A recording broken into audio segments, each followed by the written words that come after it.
sleep. I dance in the realm of dreams. I dance when I'm in the boneyard. Dance, dance when I'm caught off guard. I dance. I got a feeling I can't shake, but I'ma try to shake it anyway.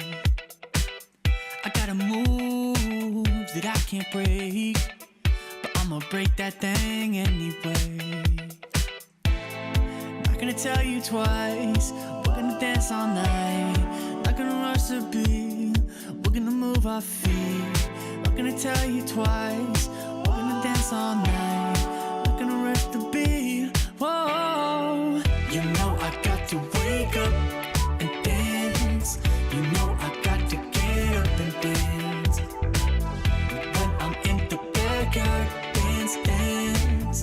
When I'm in the graveyard, we dance. When I go back to sleep, I dance. In the realm of dreams, I dance. When I'm in the boneyard, dance, dance. When I'm caught off guard, I dance. Feet on the ceiling, feeling great. Don't tell your mama we shaking, babe. Break the rules and do your thing. Bring your shoes, yeah, bring your date.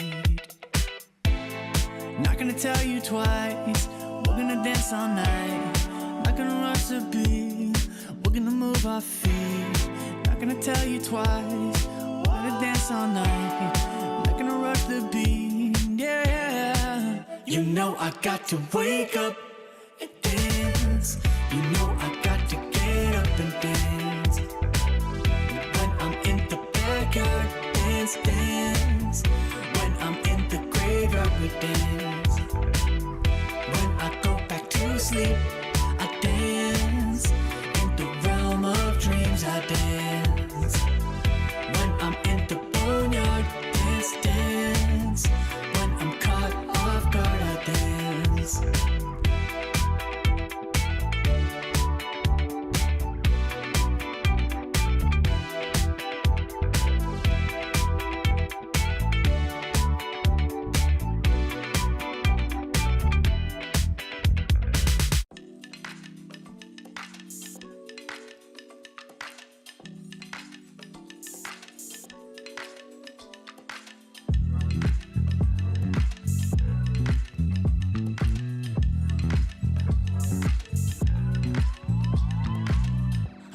You're stressing right, you need some meditation. Don't let them ruin your vibe, no time for rumination.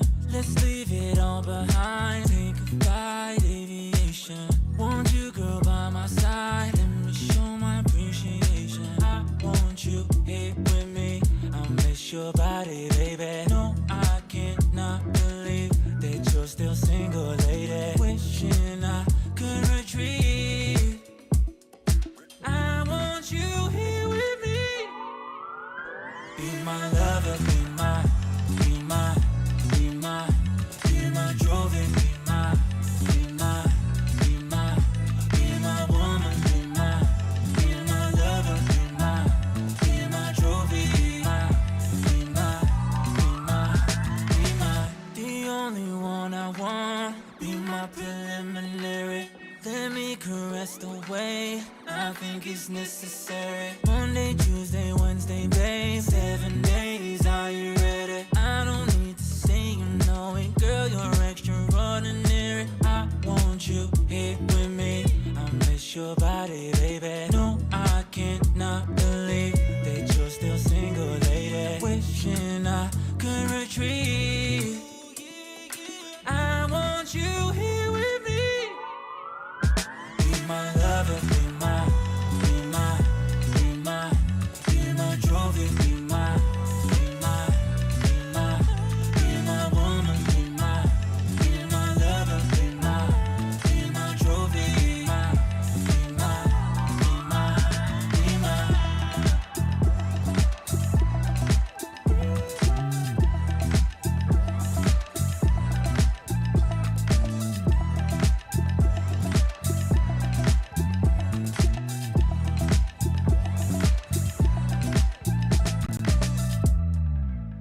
punch. Let me get a punch. Let me just feel the punch. Let me get a punch. What a hoop, don't sleep, oh yeah, yeah, oh. What a hoop, don't sleep, oh yeah, yeah, oh.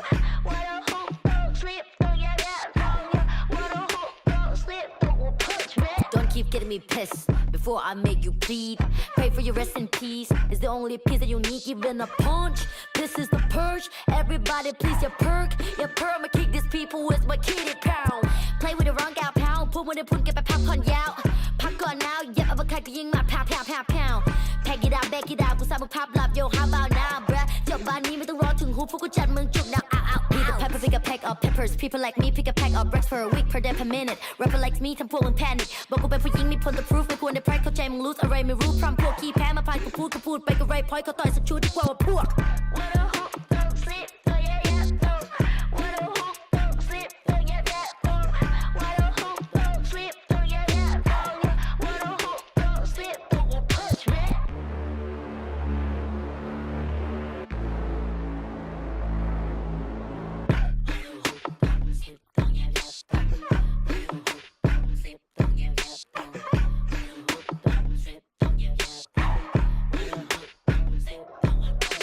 All problems are proved in one punch. All battles are beat in one punch. Put you to sleep with this one punch. ไม่สะเทือนกูสักนิดกูขอสกิด one punch. ชีวิตที่กูโดนมามากกว่า one punch. วันนั้นที่กูช่วยกูสักคนมา one punch. One day, one life, one doing one punch. If you have one shot, better have one punch. Eminem said, Millie Rabbit, and the road short. You just catfish. Kevin said, พ่อแม่คือความจริง Separate from the competition. ผลลัพธ์คือ I'm the best, bruh. What a hoop, don't sleep, oh yeah, yeah, oh. What a hoop, don't sleep, oh yeah, yeah, oh. What a hoop, don't sleep, oh yeah, yeah, oh. What a hoop, don't sleep, don't punch me.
What did I do? What did I try to make you happy?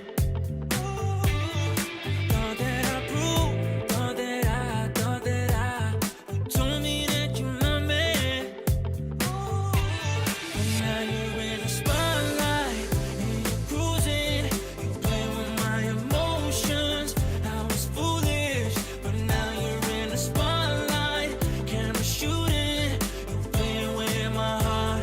You're playing with my heart. And now you're in the spotlight and you're cruising. You play with my emotions. I was foolish, playing with my. Now we know you're fake. I just wanna say you've got tunnel vision. Enjoy with your mates, cause I'm on my way. You've made my decision. What did I do? What did I try to make you happy? Thought that I proved, thought that I you told me that you love me. But now you're in the spotlight and you're cruising.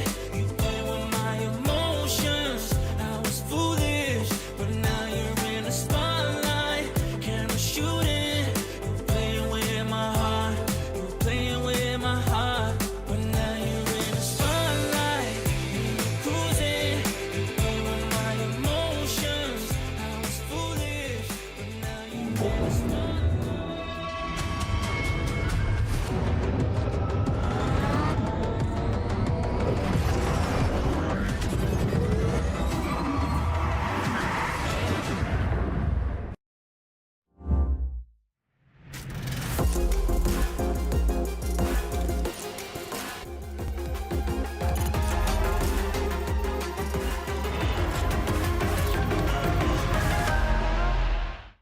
Hey! Hi, Tom. Alberto was looking for you, by the way. Really? Yeah, you better get there Okay, quick. I'll go check.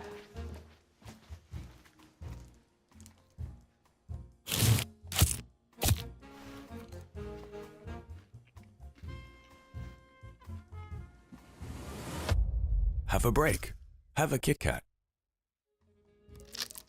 Tom Biz. You've had your fun. It's my turn. At Carmine Corp, we demand the best. This is what backs us up. The Razer Iskor V2 New Gen.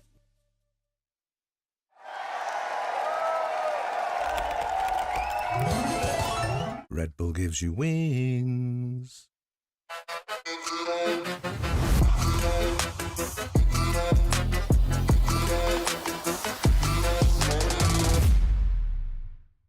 Want to find your fastest server every time? Express like a pro and optimize your connection in one tap. Express and game without ISP throttling. Express and shield yourself from DDoS attacks. Express and choose the VPN trusted by gamers everywhere. Express VPN. Experience gaming the Express way. Fast, stable, competitive.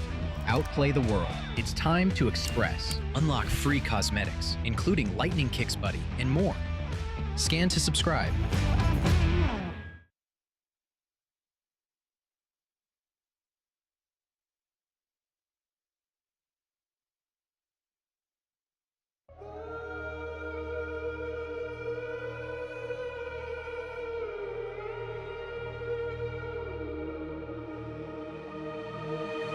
I'm out here in the cold night, running till I barely feel my feet. Wanna see it through my own eyes.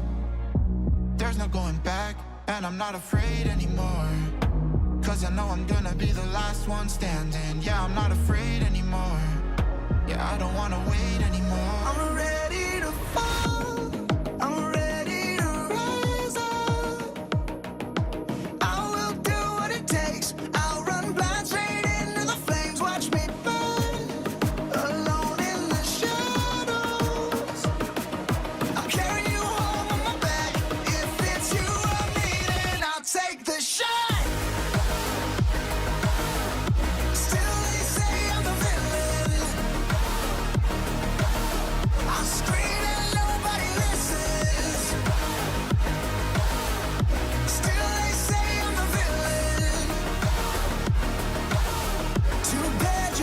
take me down. See that I'm surrounded by predators. It's critical, they got me in my element. It's dirty how you trying to keep it elegant. Keep my eyes open wide when everyone around me is an enemy. See my life cross my eyes. I'm ready to fall. I'm ready to rise up. I will do what it takes. If it's you or me, then I'll take the shot. Still they say I'm the villain.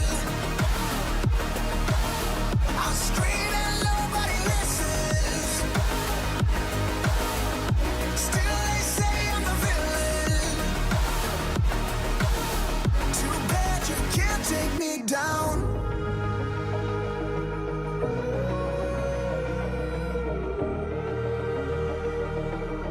Too bad you can't take me down. You can't take me down. I'm ready to fall. I'm ready to rise up.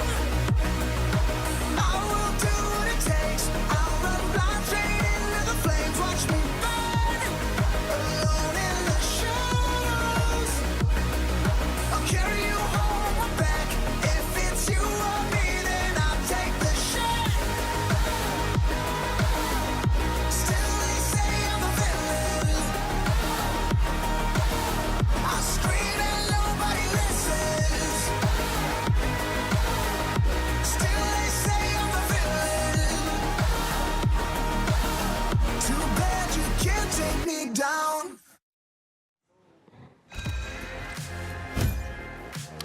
Welcome into VCT EMEA, where we are in the final week of groups, and that means things are going to get very weird indeed. I'm back, Darth Mike here on the couch, and we've got Billy and we've got Minnie. How did you two enjoy your off days? Just bathing again. That should become my thing. Just baths in my room. I think you're actually going to become an amphibian if Just we leave shriveling. you in this room for too long. I'll be away next week, so I'll go back to my normal Bath. hermit crabbing. Yeah.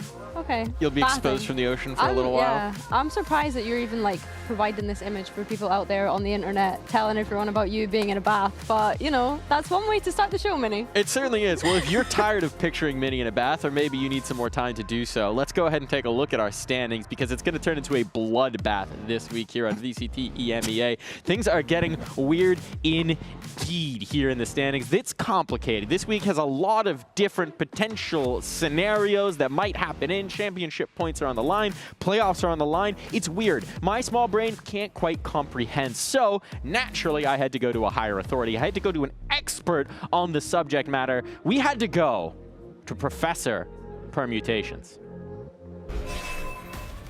Welcome into the lab here with Professor Permutations. I'm Professor Permutations, and keep an eye on this board, because this week in EMEA, things get weird. Now, here's the magic number to make it through the playoffs. The magic number is 4 and 1. If any of our teams go 4 and 1, they're automatically in the top 2. They're locked into playoffs. No problems there. Now, if a lot of teams wind up 3 and 2, that's where things get messy, because only top 2 make it straight through. And so we're going to get into tiebreakers. Now, with that in mind, here's the first thing you need to keep an eye on. These 3 teams, they've already messed up. They don't matter. Get them out of here.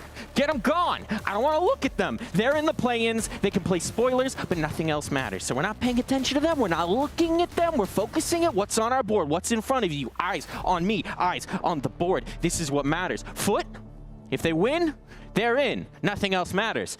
Carmine, if they win, they're in. Locked in. They control their destiny. If they lose, then we got to think. Then we got to think. Then we got to use our minds. We got to use our brains. Meanwhile, there's some more games to play for BBL, for Gentle Mates, for Vitality, for Liquid, for Fnatic. Again, if they hit that 4 and 1 number, they're in. We don't have to think about it, but if a lot of people wind up 3 and 2, that's where tiebreakers come into play. That's where everything matters, and teams can play spoilers, and those teams we knocked out earlier, they come back with a vengeance. There's even a scenario where Giant X can get real weird, real funky down the stretch. They're still alive. You thought they were dead after the first couple games, but no, they're in it. They're in it with the chance. They're in it with the dream. They could go straight to the top.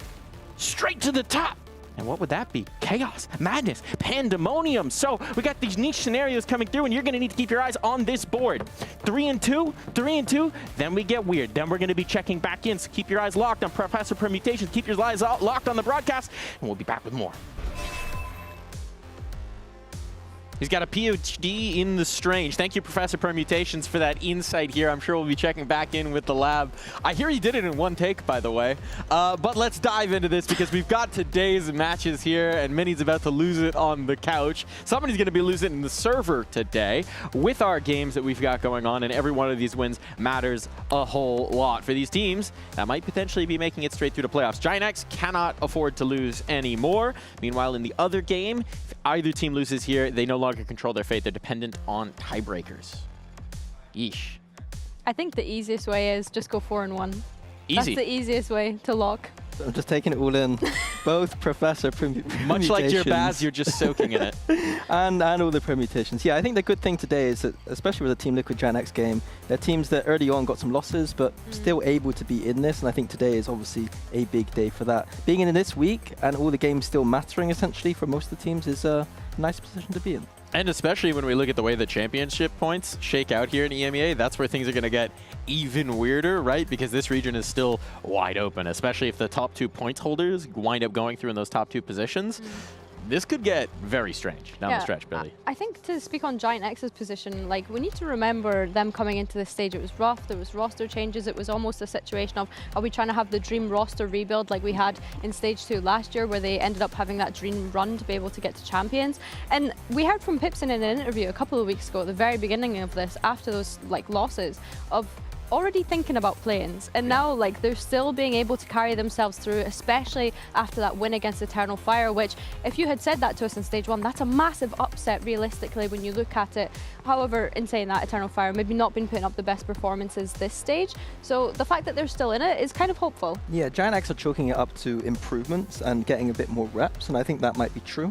I think they were playing at a very high skill sitting in that game, and I'm hoping that some of the good things that we saw there remain to be true. Because a lot of things did go well for them in that series. Diving into the why of why they were near their ceiling, right? One of the players who we think is critical to that is Ara, right? Coming in here, and if he can continue to play towards the upper reaches of what we know he can do, that could be a huge difference maker for Giant X. Yeah, I think that's always been the question with Ara, is can he perform at the level we know he can consistently? Yeah. Last week he took over, but it's if he can continue to take, he's going to need to take over today if he's going to be up against his Team Liquid, who are looking extremely strong on the other side. Yeah, 100%. When I think of Ara, it is just the big question mark over consistency. We've seen in the year past, and even into this year as well, is that he has been quite inconsistent in series, but he is that player that is able to take over and just be able to turn it around completely for you. And I'm hoping that he can kind of get up to a good amount of form to be consistent throughout these series, to be able to hopefully bank themselves a spot in playoffs. And they're going to need it, right? Because based on what we've seen so far, I think we're all very excited off of that last win for Giant X, but the reality is they could come crashing right down to earth, because on the other side, this Team Liquid team has also been starting to get us very excited, frankly, about the damage they could do, and a big part of that is the man who's returned, the prodigal son, Trex. Yeah, I said it early on that Trex is one of those players that has an extremely high ceiling. He is one of those players that brings a lot of value outside of the server, in the sense that, well, not outside the server, but like, not just mechanically, you know, like he is going to be reading the game very well. He knows his stuff. He's going to be helping Nats with those calls, someone they very much trust. My question was that the last time we saw him with Liquid, sometimes mechanically he was falling a little bit, but in the last week, he was combining everything together. He had those mechanics down. He was providing, you know, utility. He had the game sense there, like all of those great things that Trex, I don't know if the average audience viewer knows nowadays, but he was one of the best initiators in the world at one point. When he was going to those global events, he was consistently in the top 5 rated players, and, you know, definitely high on my list of players in the EMEA. Yeah, 3 grand finals in EMEA in itself, which is such an achievement and such a historical player, as you were mentioning, Minnie. I think in terms of Trex, you're not just seeing how he plays, but you're also hearing it from his teammates, from Lohan, the coach. We heard it from him on the sofa the other day about how much he's actually contributing for them to be able to win out rounds, to be able to win out these games. It's all the kind of intelligence and mastermind that he is as a player. Yeah, I have to just echo that. Like, he is a very smart player. People don't know, like, it's not like if he's able to combine both that smart aspect and mechanical aspect, then you're going to get performances like he did last week, where he was like +20. And they've been talking about it as well, right? Outside of the individual impact, which is huge, right? Contributing in the mid-round and contributing in how the players are playing around him as well, contributing ideas. It's a lot of things to get you excited about. And somebody who's getting maybe activated off of the ideas that he's bringing to the table is Purpo. Yeah, I think Purpo for me has really stepped up since switching over to this duelist role, because when we think about his journey throughout VCT and since coming into Tier 1, I think back to last year when he was moving roles around when it came to being on that Giant X roster. He was duelist, then moved to smokes, then he comes into this Team Liquid roster, and we got to see him pick up that duelist at the very start of the year back in kickoff. He was mainly that secondary duelist with Camel being there as well, and I think that it's been really nice to see him return to this role. And we know that he's been a good duelist when I think back to his time in Tier 2 on Job Life. He was smurfing the Challengers Leagues when I think about his performances on Jet, and now he's being able to do that in Tier 1 for me is super exciting for him. Yeah, I think the key word for me with Team Liquid and Purpo is comfort. I think that he's being able to just play a lot of that Jet, which is comfortable for him, and Team Liquid overall have been playing a lot of comfort compositions. Lohan said, not necessarily the most, you know, high skill ceiling comps at times, but they are coming together and just playing what works for them, comfortable, being able to still dominate over opponents like Fnatic. And shoutouts to Lohan for constantly being willing to cosplay the side of beef from the first Rocky movie that's just getting pummeled in the meat locker in every single skirmish, because he will just dive on that grenade to save his players having to play it again and again and again. He's going to get one of them, and we're going to celebrate like they've just won champs. I'm just saying, if he wins a skirmish, we're throwing a party here on the couch. What's his win percentage right now? Has he Not never good. won one? Nope. Since you've been here, I feel like he must have in the past. Maybe in the earlier stages, although I can't recall a time that he has been able to. But I do think that the way that some teams approach the skirmish is interesting, like being able to send the coaches in. Like, would you do a skirmish if you were still coaching, Minnie? If they want me to. Yeah, take it off the players and just step up and do it yourself. Not only would he do a skirmish, he'd win them. Guaranteed. 100% I think I'm not rate. as good as Lohan, though, so I don't think it works. Well, I'm no mathematician. I'm no Professor Permutation. So instead of getting into the math, getting into the situation, we're going to dive into the matchup. We're going to dive into the stage for the face-off.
versus Team Liquid.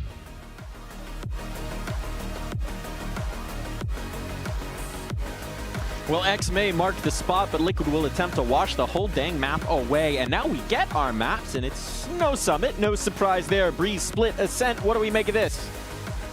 Yeah, Giant X sticking with their insta-ban of Summit. I think that it's obviously the newer map into the pool, so not wanting to go there. Team Liquid picking up the Breeze, though. I find that interesting, Money. They've only played it the once, I believe, and it was against Team Heretics this stage. Giant X picking Split as well is interesting for me because we got to see them play that last week against Eternal Fire, where we really got to see that double duelist come to life, like I was mentioning in the pre-show. Yeah, so intrigued by that. The Ascent, I'm just interested to see what composition Giant X are running, should we get to that point today. Yeah, very interesting map Vito. I think that Team Liquid are probably favored here. I see Ascent, I see Split. Those are maps that Team Liquid are very comfortable on. I know Giant X have been doing well on them recently. Breeze, though, you're right. Heretics was the last time they played, and that was that infamous map where Liquid were, was it 2-10 down on their attack side and they made the massive comeback. So hopefully they brushed up on their attack sides this week. Well, as they settle into their Razor chairs, I just want to know if they go to 2-10 down again, what will Nats say as a speech, right? Because surely at this point, this guy's just got a whole journal full of inspirational quotes, thinks that he's ready to break out at any moment. I think sometimes he also just accepts it a little bit, and he's able to laugh it off. Like he can be jovial when needed too. So I quite like his approach. He's not too intense all the time. So we'll see which angle he goes for today. Cheers, crying, whatever it is, somewhere he'll get the emotional pathos ready to get his team activated into this. As we dive into the agent select here, anything on your mind, Billy? Liquid looking to put up the same composition. I think I was a little bit worried about Kix's Harbor performance last time because, of course, he is that smoker on this team but doesn't often get the opportunity to get those reps in on an agent like this. But for Giant X, we're going to see Jesse on the Harbor, which is interesting to me. And then Westside opting for that Phoenix, Flickless on the Viper. I like that personally. Yeah, they've been messing around with who's playing Sentinel and who's playing Phoenix whenever. I personally think it's just a lot better when Westside is on that Phoenix. I think that he looks a lot more comfortable there, and Flickless has been a shining light on that Viper every single time he locks it in. Very much similar compositions here. Liquid with only one smoker though, so they're going to have to rely on those Phoenix walls, those Cypher cages to work around the map. But I'm liking what I'm seeing from both teams here. And you'll be liking what you're hearing in just a moment, because it's time to send it over to our casters, and it's Pansy and Hypaw. All right, thank you, guys.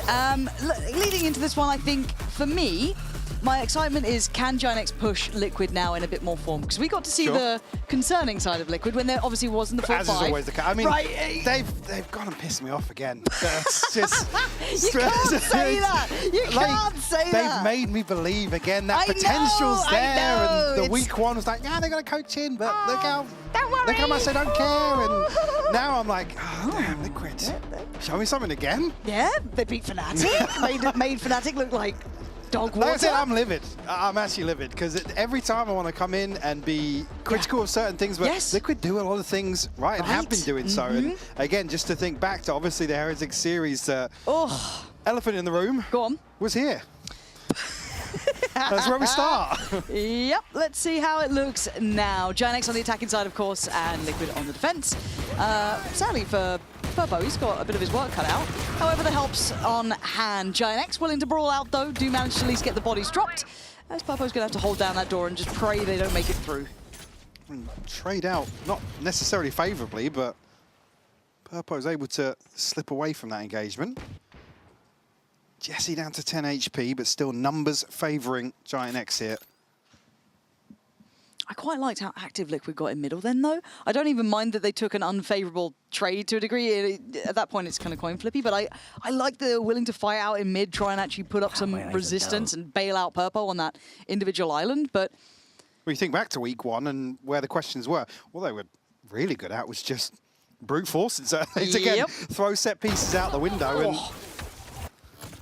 and to the wayside. Purpo will find net.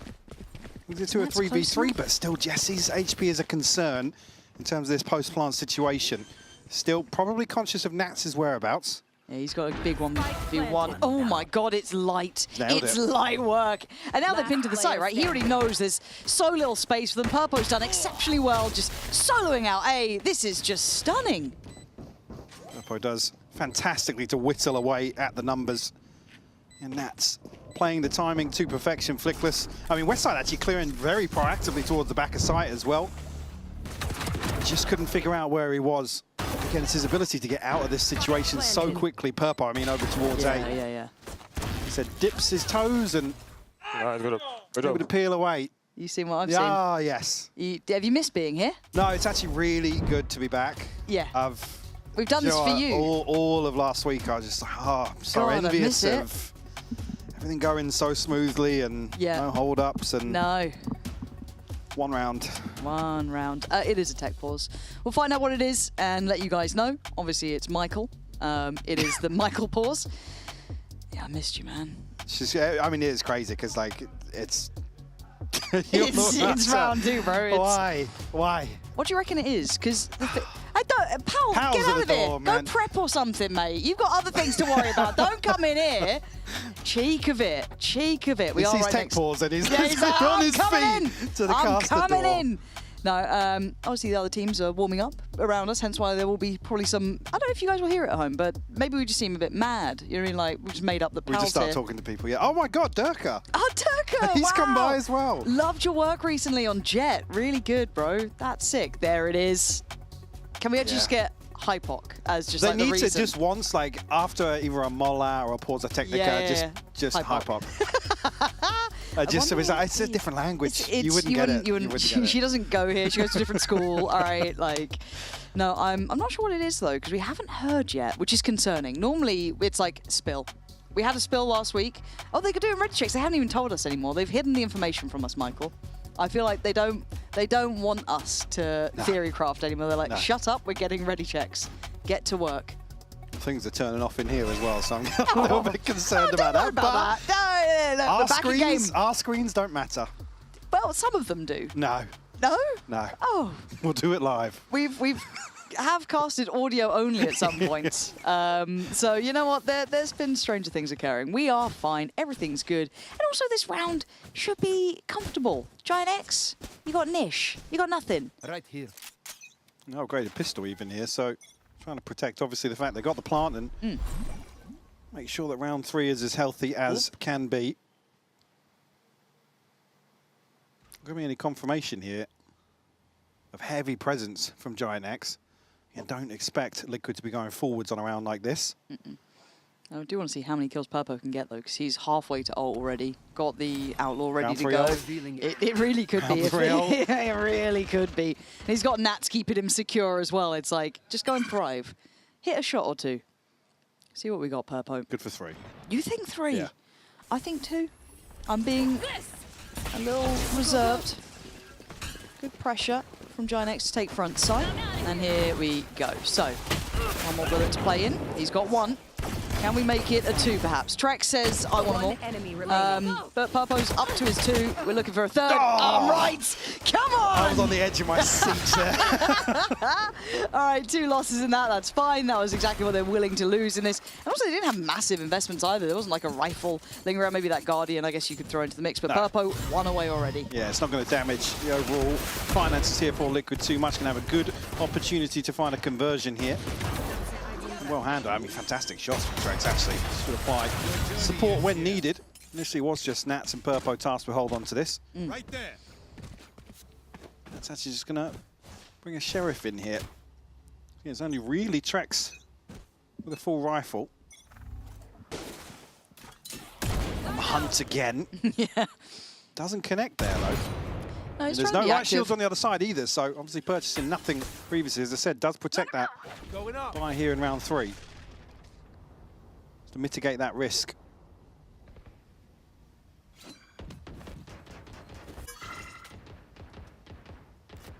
Next, very cautious about their approach here initially. We saw how willing Liquid was to brawl on this door, right? Like, look for Camo the still support. gets it. Camo, you have no right to be doing this. Aura's been deleted. And now here's the cavalry, right? The layers to this crunch in middle. Liquid aren't letting this go for free. And of course, you're going to play with a little bit more bravado and confidence. You're in the light to buy. But still, Giant X just being massacred. It's all on net. And look at his HP.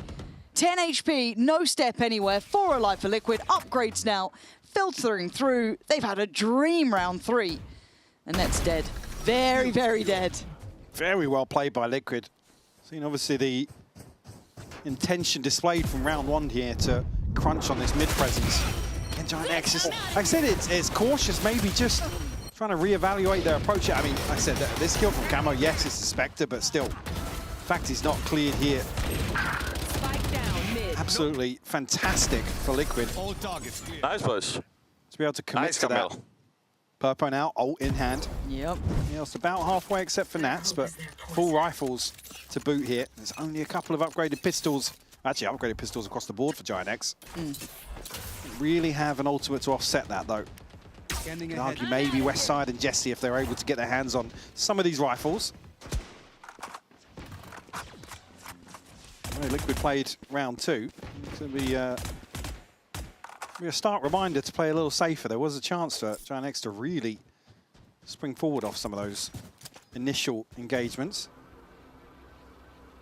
I think a lot of my interest gets put behind Aura as well. He was such a impact player against Eternal Fire, really held his own. Looked fantastic, but obviously you saw what happened to him up against Camo not too long ago. Now he's got to face against Nats here. That's good info. But it's looking like Liquid are very well prepared on this map thus far. It looks like it's been certainly worked on. Purpo's attention mostly dedicated towards main as the split does come through the double doors. Nats needs to prepare himself. He's very close by to that cam. Gonna get away from the stun. A little glance towards main, but overwhelmed. Just there, though. The cross is perfect. Nice little push and pull. You don't lose too many more here if you're Liquid and you're trying to min-max in this. What do they have remaining? 2 Sheriffs and a couple of shock darts for net. And, okay, that's a shot. Purpo going to be put back in place. Just kicks then. Okay, takes an individual fight, but wins it. Leaving Flickless in a 1v2 that, hey, he's got the plan for. And obviously a wall to play behind here as well. Snakebite to hand. Massive gap here, so it's going to take a while for both Kicks and Camo to make their way across. And got to be conscious now that Flickless is going to slip a little further forwards. I think they should know he's not been able to get an upgrade, though. Yeah, that's got I to thought be he was noted earlier on with the Sheriff, but... Toxins going up. They're trying to play shoulder to shoulder, though. This is going to be really hard for Flickless to isolate. And he might hit some belters, right? Like we've seen. He's so lost, though. He's so unsure where they're coming from. And this will at least indicate where they are. I mean, he's been given a fair shot at things, but the shot's just not there to line up. Flash connected on both of them. If Flickless just took a glance back that way. Perfect flash. Yeah. Perfect flash. Camo's flashed me in. That's really nice. Thank you, Camo. Mate, a Liquid looking good. Yeah. But like, like really good. You know what I mean? Like, don't ask me. I've already told you. I'm asking you, Michael. Do we have hope? I mean, let's look at it. We've got 10-2 defensive half previously. Yeah. Not about the attack, but as Millie said, hopefully cleaned up. What is he doing? A couple of those. I don't think we worry What was about he doing? He was trying to swing off your flash. And I was like, yes, he joined this team. Oh, 20 Camo's days. flash Okay, at not least. real. If only he had. Yeah, what do you mean? Like, come on, man. He was right there. Trying to be a little bit slippery with maybe the intentions with that opening dart going through. Audio has left us today. No. We'll get it back. Good. We'll get it back. Just you wait to see when we get it No, back. we're testing now. Now we just have video to cast off. Then we'll just have audio to cast off. Which would you prefer? Probably this. It's really tense, actually. Yeah, the tension palpable. Building. It'd be funny if just out to broadcast they still it's had only audio. us. It's Yeah, only they're us like, that doesn't have audio. Oh, did I hear something then? No, it's just the voices in my head. It's fine. Dynex looking to regroup over towards A. I mean, Kicks actually postured very far forwards on this. Yeah, a little concerning how far ahead he is from all the others. So maybe feeling he can peel away now just as the utility is going to dissipate. Trying to be a little bit more tricky with this. And there we go. Audio back in the house. Now drone in. Do they start maybe shifting a player over? They've got Trex quite nearby, 2 away from his ult. But maybe just cognizant of the ult. It's little play there. Nothing to be done. Ult to slow things down. Rotations en route. Can Flickless potentially get behind them? That's something. Great info, but couldn't quite get a kill off it. Kicks was just stuck in kind of jumping up onto the middle of the site here. Unable to capitalise on that. The timing ever so slightly off. A full 5v5 in the post here, though. Flickless all the way in the back lines here. Oh, he's got to be essential. Make moves, though. He's got to get a little bit of a wiggle on because they're going to be too deep on site, really, to have as much impact. That plan's certainly not going to be for him. Hunter's Fury and Nats so aware, but still loses. So a 3v1, Purpo, last man alive, and he's putting in some numbers here. He's got to know where Net is. Great read on it. Has to soak that shock dart, though, and Flickless playing it to the time. The second call to attention on the tap and Net there. Well handled. A lot of investments coming up from Ginex to get across the line on that, but you'll take that every day of the week. Absolutely, yeah, just to get on the board. I mean, the fact that Nats is even looking here takes just a moment to consider the possibility. So like I said, if Liquid really pick up the bait, they were set up with kind of 4 or 5 behind Orange there, ready to go forwards. I'm sure if there was maybe something to make them reconsider their approach, but there's a real chance that Flickless gets played out of this round. And then winning a big 1v1 versus Nats, though. It really put the fear amongst them. You saw it that Purpo then couldn't really play out that 1v2 as he'd have liked to. Mike, what have you done? What have you done? Now, I would what have you done? hazard a guess, maybe. Well, no, they wouldn't take pause for our audio. What have you done? Come back to work. Yeah, exactly. How dare you? Should we talk about Cairo's hat? No, we shouldn't. He is in next. Another tech pause or two, and we'll okay, get so like hat, 2 more tech pauses. There's a high chance we're in round 6. In. Oh mate, she's already trotting over here, mate. She's on the way. You hear the little feet just running over. We'll see. Oh, Tech Pause has been... time's not running yet. It's not running yet. It will. You reckon? Okay, they're saying they're getting ready checks. They're saying that. Do I believe them? Not until the timer moves.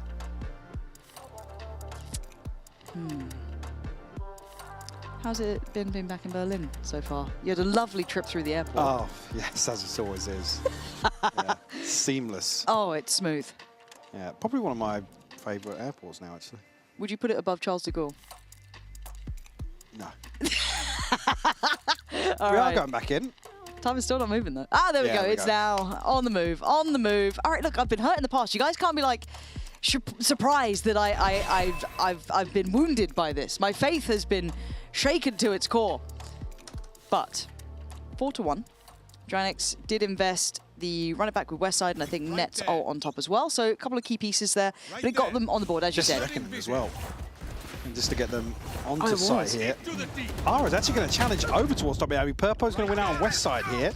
Yeah, Liquid have won out this previously. Now, Gianx trying to brute force their way in, get absolutely decimated. God, this mid crunch is so perfectly constructed from Team Liquid. So able to just make Gianx look uncomfortable on all fronts. The extremities won out as well. This is a slam dunk. And it's just not there for Gianx. They seem completely incapable, if I want to use correct English, I guess, to handle what how the space is being divided up. Certainly have to reconsider this approach if they do want to deny this from Liquid in the early round. I mean, Flickless doesn't really have a play back into anybody here. Spike, obviously comfortably in the hands of Liquid. Damage not really going to matter unless it's, you know, Camo or Trex. There should be a massive, massive cushion here from Liquid in what should be a flawless round. At best, a consolation kill. From a hunt. The one. Okay. Ooh. Okay. Pretty from Flickless. Now I'm interested. 20 seconds though. Yeah. Yeah. Ah, well. Nat's just taking his time there. All cool, calm, and collected. And I love how Liquid are playing in this midsection. We saw it quite early on, them kind of dabbling with the idea of it, and seeing this now kind of in action again and again. I mean, it just seems so well scripted. Yeah, these kills are relatively free. So spam into both smokes here, and Gianx don't even really get across the first hurdle, which is that utility outside double doors. So certainly have to reconsider how they approach that one. This goes here. It's only really been, what, Flickless over towards elbow and Net outside A main. Oh, the tough part is they're looking like they want to go to that B side now. Purpose got that operator. Yeah. He's going to get a chance here early on to Gianx. A little broken in terms of the buy here. Net and West side, the only rifles in hand. You have Ara's ult to offset that potentially. And a pit if they can get themselves into a post. Second pump of the wall here towards B, just to create some doubt, but Purpo is posted on this angle. Able to evade the flash, needs to fall back to that secondary position. Not outstay on the site itself, but Ara takes so much damage. And he's just not getting the fight he wants here, and now here comes the Hunter's Fury on top. Sends him scattering away. Jesse has to be quick on his feet to evade this. Plant now. Going to be coming through. Ult comes in from Flickless to try and secure this. They are trying to bite down on this round. Good spread, actually. Cover across default here. Purpo, the only one to really take damage on the side of Liquid. Oof. He's got to be careful, though. Ara now forced off the angle and just quickly cleared. They're so good at just dividing up these sites. Yeah. It's stunning to see how manageable Gianx become. Lovely over-delivery from Westside. 3 kills and suddenly a 1v3 again for Purpo. It was a 1v2, I guess you could argue, last time. But this is just looking completely buttoned up. As I said, saved by Westside here with an exceptional individual performance. And Purpo can make a good try and do a little bit of damage on the way out, but that's all it'll be. Flickless secures it in the end, but really, Westside absolutely nailing that. And that's after Liquid, as you said, are able to split the site perfectly, isolate a player for free. Westside goes absolutely huge here. Just on the drop of the wall, snappy shot onto the second. And that again another couple of times. Unfortunately not to find the fourth actually onto Purpo. Yeah, I just The missed pit shot, boys. really caused issues. I mean, yeah, Purpo saying that maybe the missed shot at the start of the round there, but I don't necessarily think that alters the outcome too much there if he finds the first short. I mean, only if it's maybe Aura or Flickless that would have an outcome on the round. Okay, but it's kept the buy. Like, look at the damage it's done to Liquid's purchase. You're going to have Purple on a Sheriff, Bulldog for kicks, and a couple of light shields as well. So, as much as, yeah, the scoreline's still looking dominant for Liquid, there is a window of chance. Giant where do they decide they want to go? Obviously don't have that pit to play with now, and a couple of those key tools that felt essential to the last one, with our result as well, taking that space initially.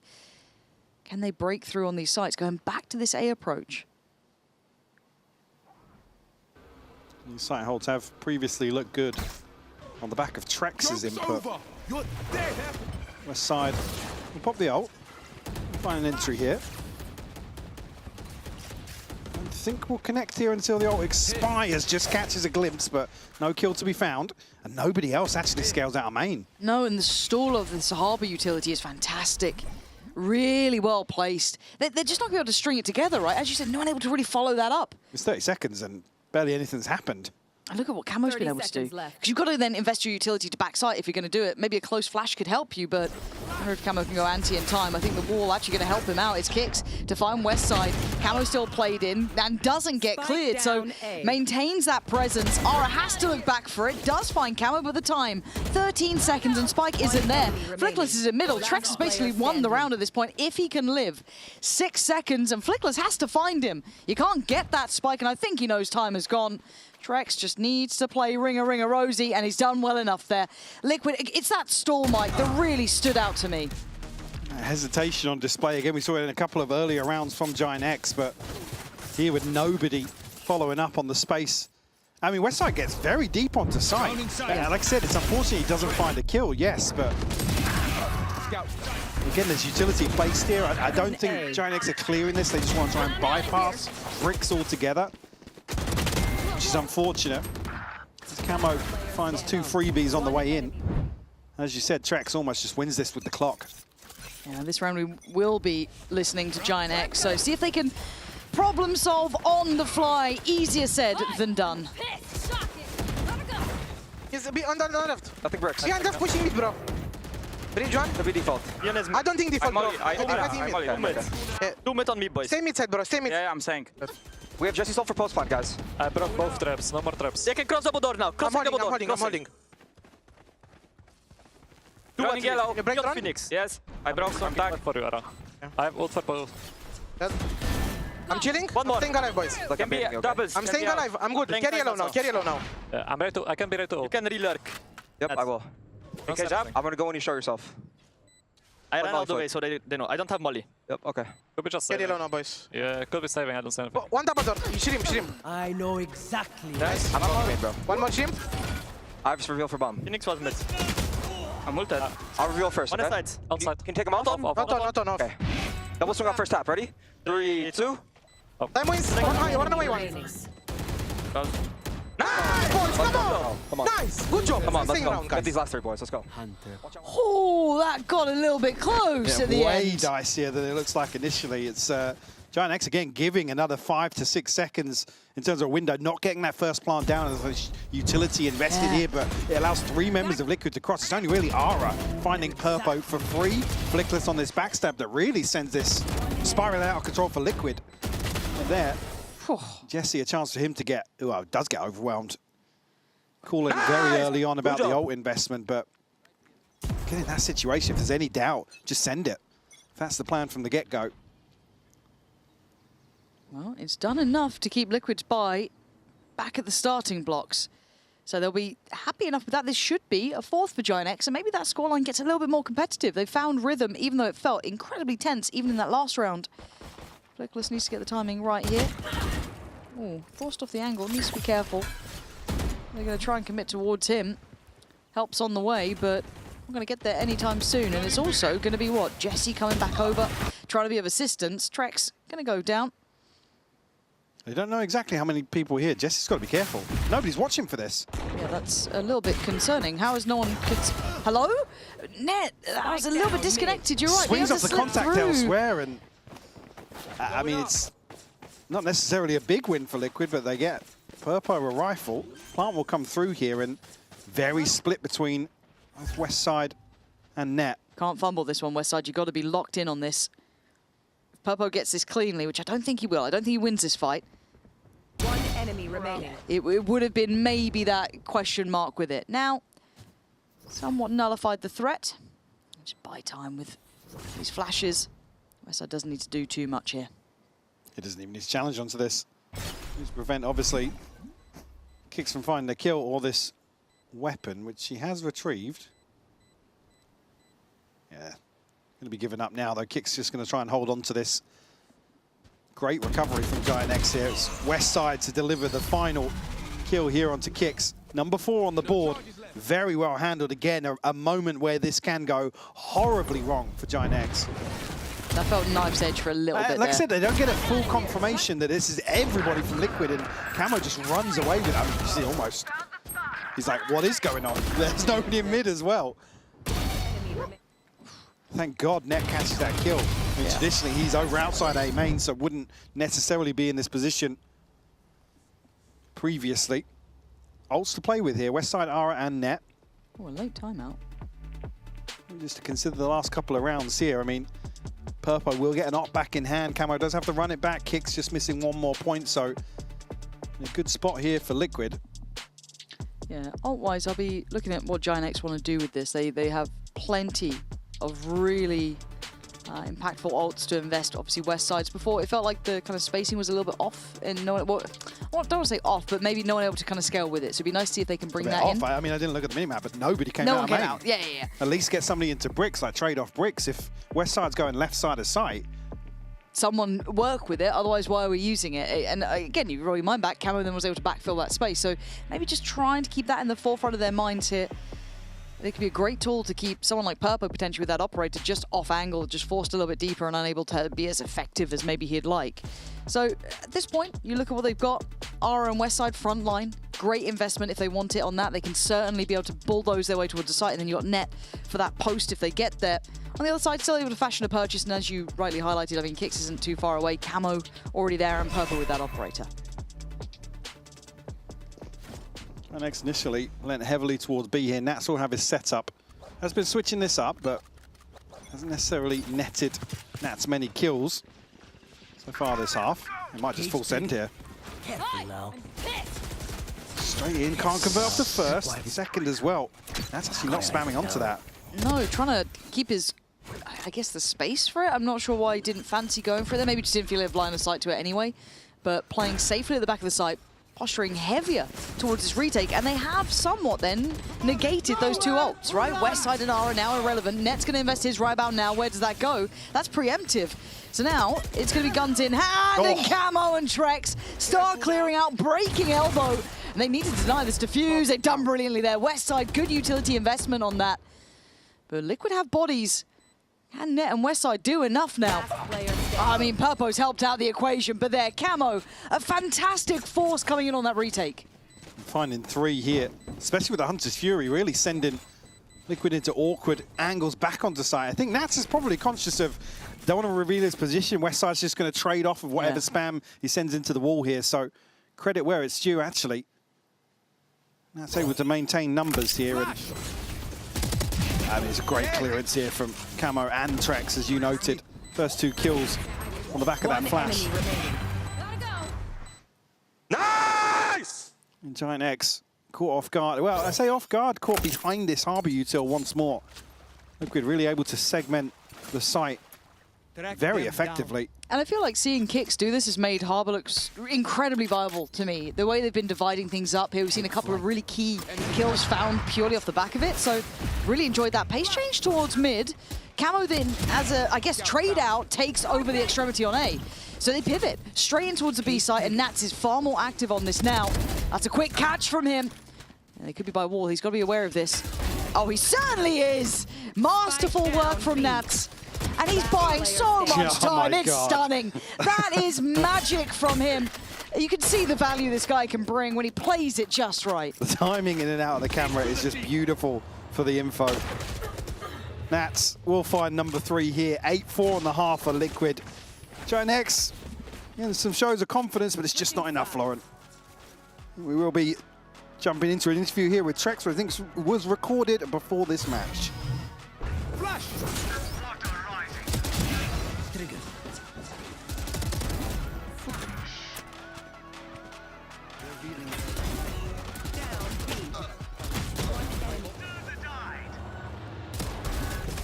White clean. Trex coming into the last week of groups here, about halfway through the season here in EMEA. Let's do a temperature check. How are you feeling your time in Liquid so far? I'm feeling good. I think the synergy is there. Even though we played like 3 official matches, I think it's good. It's on the right path. And yeah, I mean, we still have 2 games to play, like today and I think in 2 days. And yeah, hopefully we can close them out to come out of first seed of the group. And speaking of your individual contributions, we were talking to your coach at the last post plant. We've heard you speak a little bit about it as well. You're having a lot of impact in the calling, in the overall system, right? Is that a lot of responsibility on your shoulders?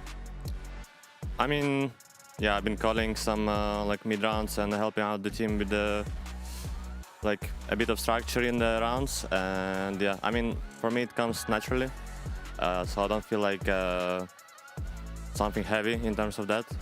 And it just comes out naturally, and yeah, it feels good for the rest of the team. Yeah.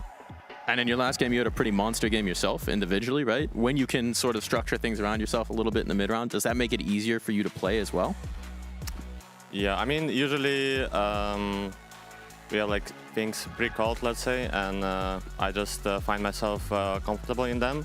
So like on practices and stuff, I just try to make myself the most comfortable I can in those situations, so I can come out like I did, for example, against Fnatic. And we saw in that Fnatic game, you guys ran pretty much the same play, like 6 rounds in a row, something like that. Are we going to see it again? You're going to run it down today? I mean, depends on the map, I think, yeah. We'll see.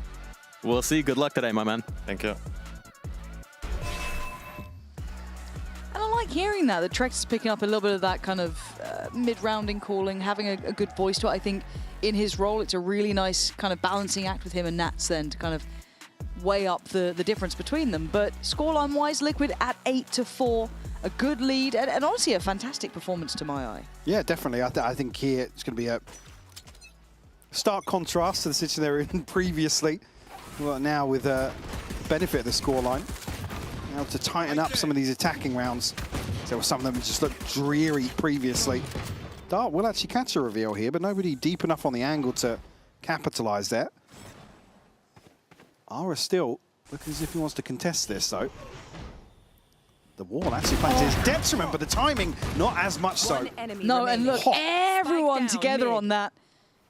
Just Giant X, perfect timing, a little fortuitous, you could argue, in that one, but very impressive work. West side to me, once again, keeping his name in the kill feed, putting Nats now. Gonna have to be watched, and I think Net's cognizant of this. Yeah, well, it's the age-old Nats is somewhere. Turn around. Everyone just take a look behind you for a second. He's probably in our spawn. It's actually a really fair shout, and they're set up for it, right? This should be disciplined. If he gets more than one, I'd be quite surprised here. Because just you look at the positioning and the damage taken for this. 30 seconds left. Yeah, should catch this. Land the headshot. They could almost bait it in a little bit here. Like I said, the timing almost absolutely awful for Ara. Because he's got nobody kind of shouldering contact from double doors here. West side gets deep enough on the angle at the perfect time. It's very well synchronized here between the two of them. There's a real chance for Ara to be isolated here. West side can't see that close corner there where they can actually find an angle onto him. Yeah, I thought I saw the writing on the wall there a little bit for Ara, but as you said, the push and pull just right. So it's given Giant X the first stepping stones to create a rather competitive series.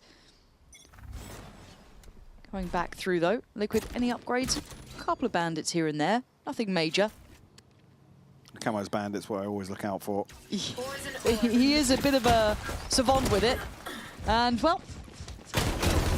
well, you summoned that, you did, so crazy you're doing that to Giant X. But Jesse, safe pair of hands. My caution is that Camo is still alive. And he's getting hungry. The timing, man. Perfect to bail him out. That felt like that was a second away. I mean, if the shot was just like on it straight away, okay, that could have been different, but you'd imagine the trade still came in. And really well done by Jesse, who I think to my eye, seeing when he got kind of onboarded properly, and they were like, right, we're going to commit behind this player, we're going to, actually get him on the contract, go for it. Perfect. That's really worked with him. I think he's started to look way, way more comfortable, especially when he's on the smokes, especially you see him on that Omen roll. I think definitely teething issues, but again, Giant X is probably under Pipson. It's one of those systems that's maybe, it seems very simple, but probably very complicated to really get integrated with. In this buy here, still plenty of inventory for Giant X to make a go of things here in round 15. There. Well, Liquid, we're going to be listening in this round. Let's see how those comms are settling in here as they have to take on this bonus round. One water spotting doors. The harbor. Boys, they might want to go back to mid fight. Careful, they took A main from. Yeah, I'm holding tunnel, okay? Can you... I'm gonna pick my nest, guys. I'm holding a nest, but they could be elbow. We need to clear it. I'm aiming doors, guys. Okay, what's the plan from Harbor A on doors. I will smoke nest in 5 seconds and clear elbow. Wait. I'm crossing top mid too. We go B split, just finish B split. Okay, I'm smoking nest. I'm gonna kill elbow. Come, other side. No one. Come from me, come from B main, fuck it. One HP. Don't. You need help. Fighting. Bingo. Bottom mid. I'm walling them. Aim. They don't have flash, just hold. Aim. I'm holding. I'll take spike. They're not going through. Can I go beyond or Just be careful, elbow one guy. Emil, you control it. Take the spike. I'm gonna smoke deep tunnel, okay? I'm staying in window, guys. Smoking deep tunnel now. I'm still gonna plant for main. Yeah, I'm gonna hold the cross. Actually, we can play main. He's gonna get smoked back on the last like 10 seconds of the bomb. Well, that got a bit chaotic. We'll kind of chew into that in just a second's time. Once we see the outcome, Kicks cautious on the way back, and rightly so. 2 players from Giant X are heading this way. Yeah, Camo's holding this though. Posting on a deep angle will catch net. Flash should be perfect to catch another as well. Yeah, Jesse isolated to perfection. Just Ara left now. Yeah, Camo really coming into his own, it feels like. He knows his role, he knows his lines. Ara, he'd have to dig so deep to displace these players. The time's just gone. Yeah, and Purpo's just going to toy with it, right? He could just kind of play this slippery game. And I think Ara knows, yeah, time has certainly gone. I want to know what bingo means. I want to know what bingo means.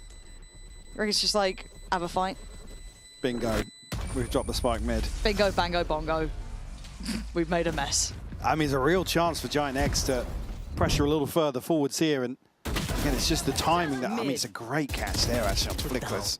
Just off screen previously, but Nats again caught out in a weird situation. Can't really fault him, but can you, with how early on the B split call is made, almost an absolute disaster to lose the spike in that situation.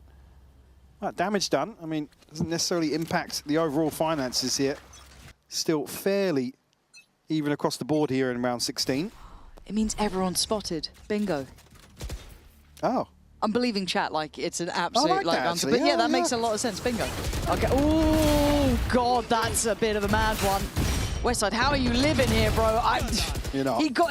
He's still got 2, which is crazy to me, but a 3v2 now in the post plant. And look how far away they are. So much ground to cover. Kicks has ult, Trex 2 shock darts, our drone's still there. And that's the safest pair of hands known to man. This is going to need something big from Giant X Flickless. That's clean work, okay. Now, can they get the synergy and the timing right? No, a little offset there. Net nowhere near close enough yet to really synergize with that. Flickless maybe not expecting Nats as deep on that angle, so dying ahead of the trip. The information is still absolutely pivotal for Liquid to play this one out. Drags just playing with his food here. Net again doesn't have many options. It's either go forward or stick it here, and unfortunately commits to neither. Kicks and Trex will be able to win this one out on time. Maybe even a chance to catch. No, Kicks doesn't go for it, just wants to protect the finances here. Down at 450 credits, no real criticism there on my part, but Liquid up to 10 now. Trade off 2 for 2 in the second half. Kazo's doing so well, even on the 1-for-1s, right? He just plays his role out well. The reaction from Westside was lovely, but there's only so much you can do from there. No. Getting 2, you've already done your job. Unfortunately, it's almost a death sentence to find a kill there, because Yeah. next thing you know, you've trimmed the fat on the That's front good line, shit, and bro. then everybody from Liquid able to trade that out. Side and Camo, both ultimates to play with here. And see who's going to play more aggressively. And Camo's probably just going to look to open up the B site with his. Flickless. Timing's really good here. Really, really good. Can he make anything of it? Spams in. Couldn't quite find it. And Camo again, just a can opener here. Jesse, I don't think he had to go for that one, but just caught in this instance and leaves him down at 3. Against a full 5. All going to come through. It's all seen. Giant X kind of being nutmegged in this. I don't know what more they can do. Yes, you found Purpo. To dig out the other 4 feels really uphill. There's a chance if Westside can connect something else. I mean, Net does have a rifle as well. Well, Net hadn't made it through mid yet, and he was to catch that on the map, but still a million miles away from this one. And Camo continuing to run away with his Trex. Will steal that one out. Up to 11. Camo 22 and 9, man. He's had some explosive rounds. And they are all killer, no filler. The way this guy's playing is so good. Like, these entries are lovely. The fact he was able to find a follow-up on this just feels a bit of a gift. I think a bit of a, I don't want to say a misplay from Jesse, but the want to get involved was there, but took, I mean, too much to really They deal don't want with. to take it lying down on B site here. They have to at least find something similar to what we saw with Westside over towards A main previously. Want to try and deal with this front line as best they can. Unfortunately, Liquid on form today.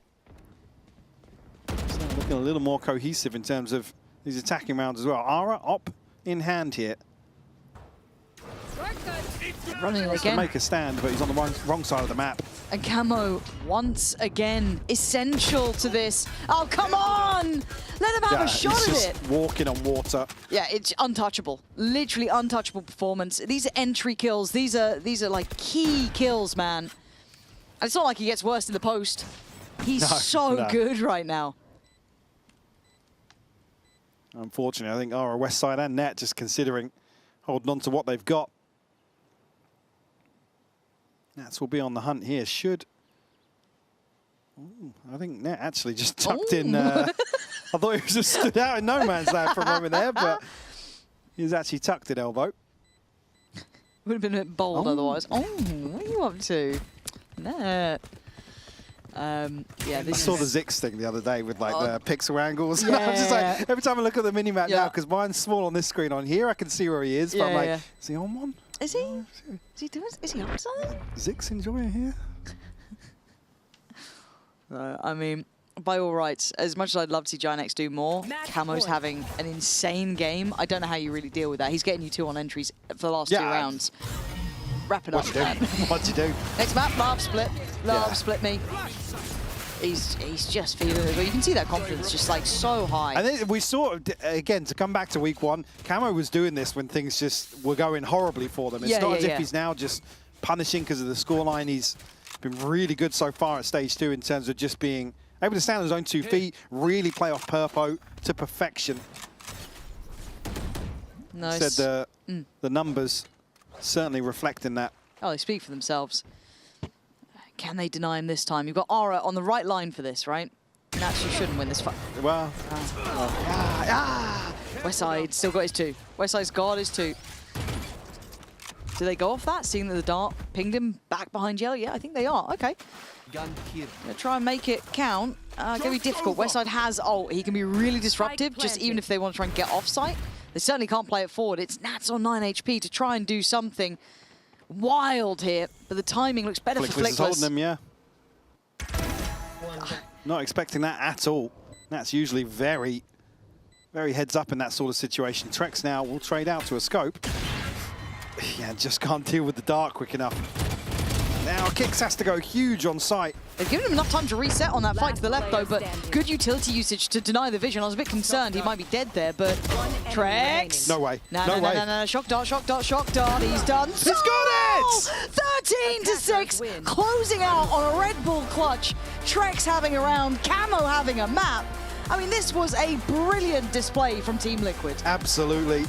Dominant fashion here. Some of these highlight players for Liquid stepping up. Trex with a fantastic clutch to close things out. Again, a massive improvement, I think, across the board here for Liquid on Breeze. Certainly a question. Giant X look as if they want to put up a little bit of a fight, but it just wasn't enough. It wasn't consistent enough here to withstand the firepower of Liquid. Yeah, really coming into their own, and we're going to hear from Purpo in just a second with Billy. Purple, we're seeing you on Julius now this stage. How has it been jumping onto the Neon though? Amazing. Amazing, just amazing. Okay, no worries. Well, best of luck in the second map. And we're going to go to a quick break. Don't go anywhere.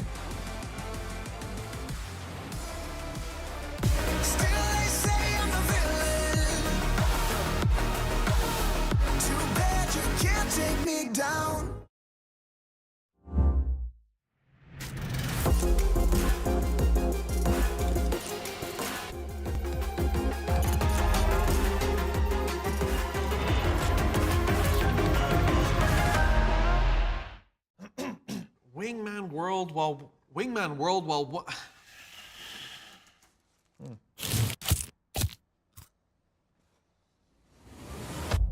Have a break.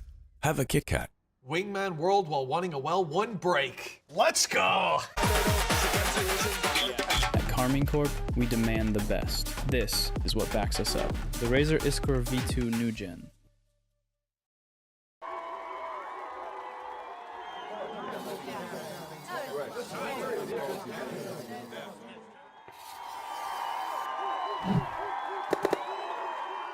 Red Bull gives you wings.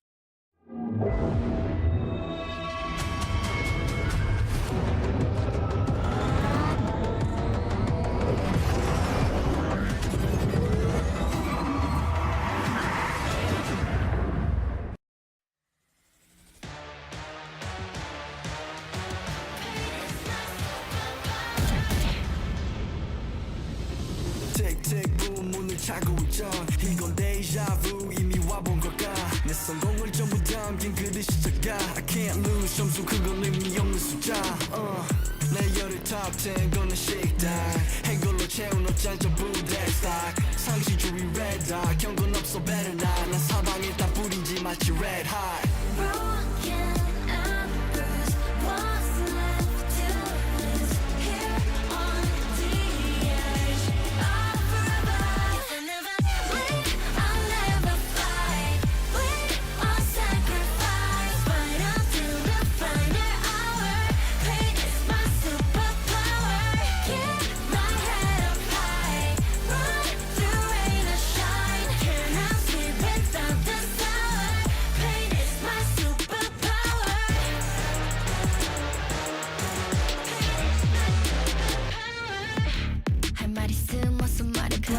Tough guy 혀꼬여서 도망가 이제는 시시해 gunfight I brought a blade They forgot to shave 날 지새워 맛보게 fade 끝이 보여 네 bandits 끝없는 내 rampage 이게 나니까 저주 can't change 내겐 없어 plan B 오직 plan A 바꿔 pain every champion into champagne Broken and bruised What's left to lose Here on the edge All for a bite If I never leave I'll never fly We're all sacrifice Fight until the final hour Pain is my superpower Keep my head up high Run through rain or shine Can't have sleep without the sour Pain is my superpower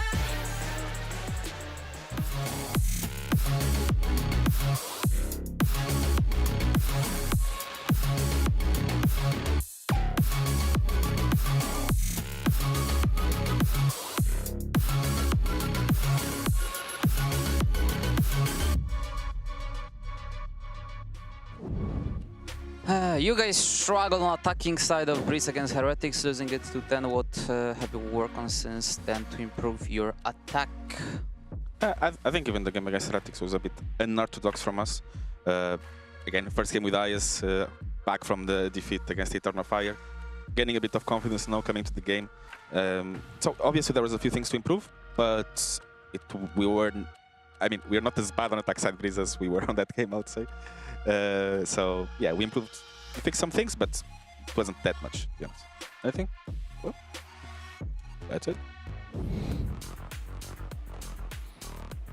Happy with the progression there from Liquid, and they've got to be happy with it now, of course. Up a map in this series, feeling strong, feeling good here for Team Liquid.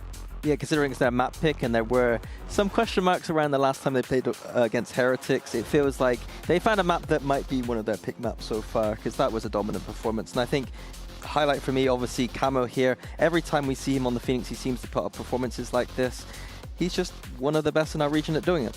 Yeah, I think it's really interesting that with some teams, we're starting to see them lean towards just having a solo controller. Of course, historically, it would be more like a Giant X composition where you have the Viper and the Harbor, but now a lot of teams choosing to run that Harbor in Phoenix, and they even have the Neon Walls in there as well, as you mentioned, Mini, and the Cypher Cages, but I think it was really interesting to actually see how it all played out together. Yeah, a lot of inspiration from 100 Thieves. 100 Thieves running that kind of solo Harbor and doing very well with it right now, so I think there's been a lot of inspiration, especially on America's Breeze in general. I think America's has a very strong breeze. 100 Thieves themselves looking very good right now, so a little bit of inspiration maybe.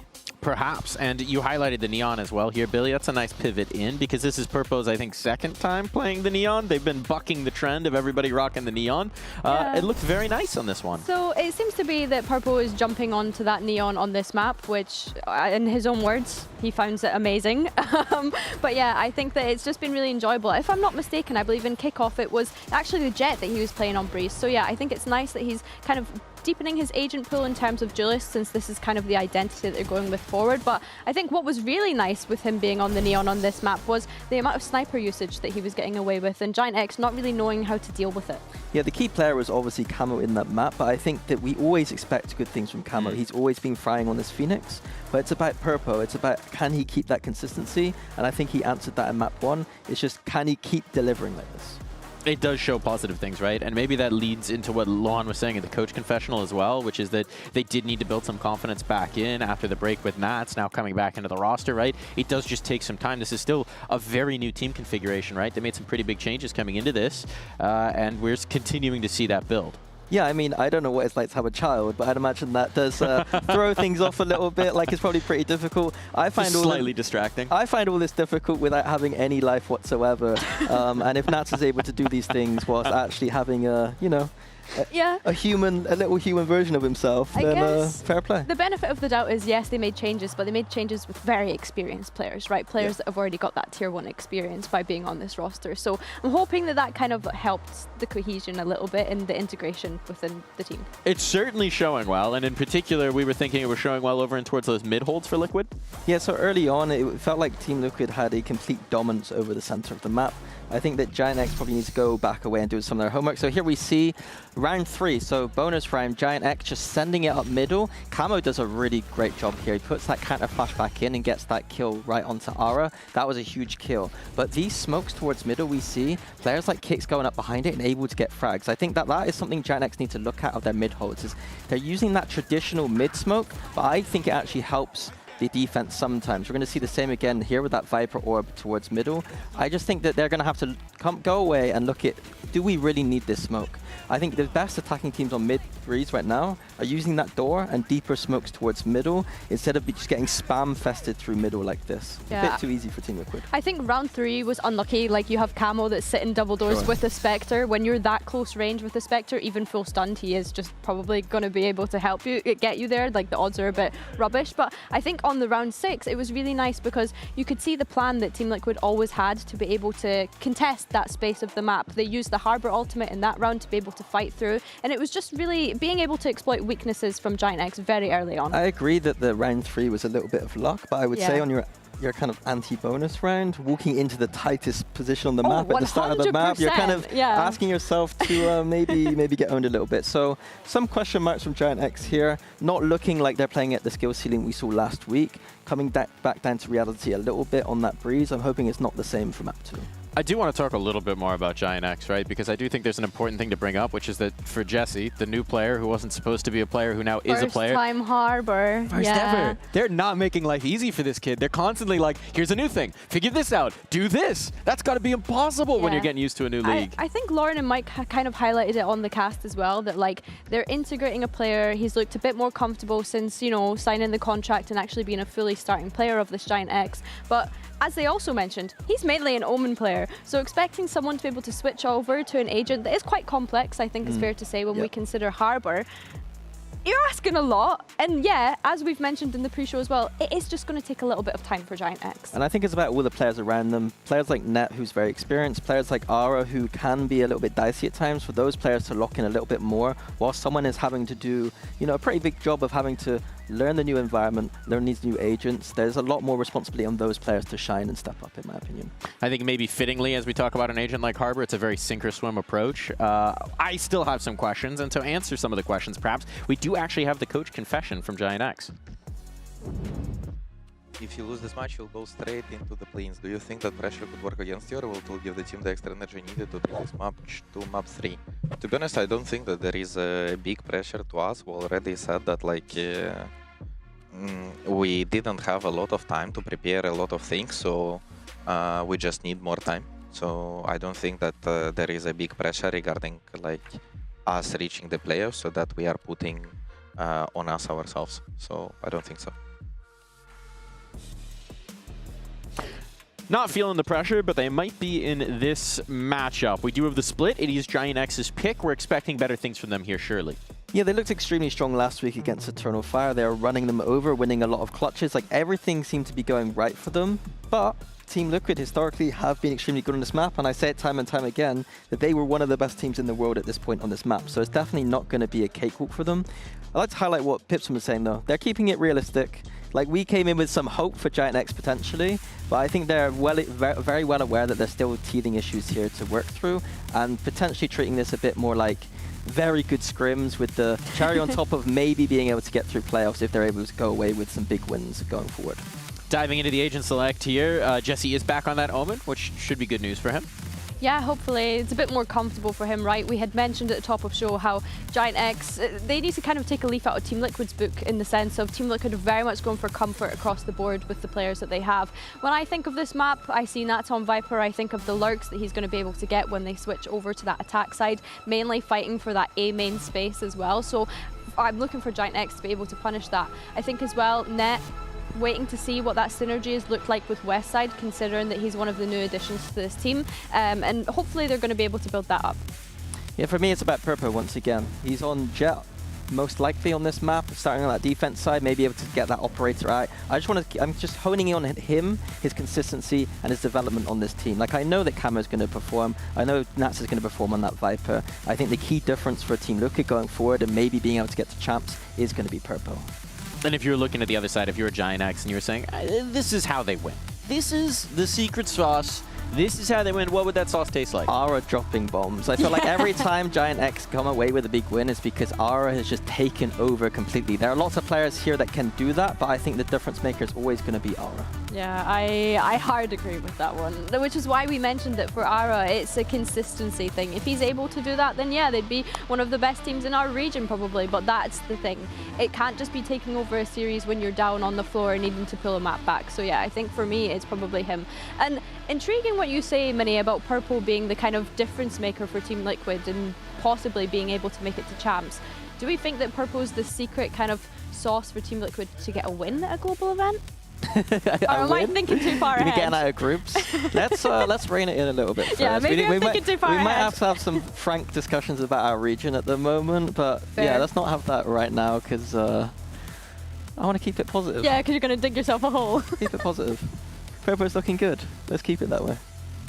Purpo's looking good, and that's got to make us happy, right? Let's take a little bit of stock of Liquid, as we're not going to do that at all. We're actually ready to dive into the match. Thanks for sticking with us, folks. We're going to hand you over to Pansy and IPOC once more. That was a secret sauce for you. That's just a very condiment-based desk there, wasn't it? Yeah. What's your favourite sauce? Cholula. It's not Tabasco. If I could still eat eggs, I'd be with Who do you think's more Tabasco, Purpo or Ara?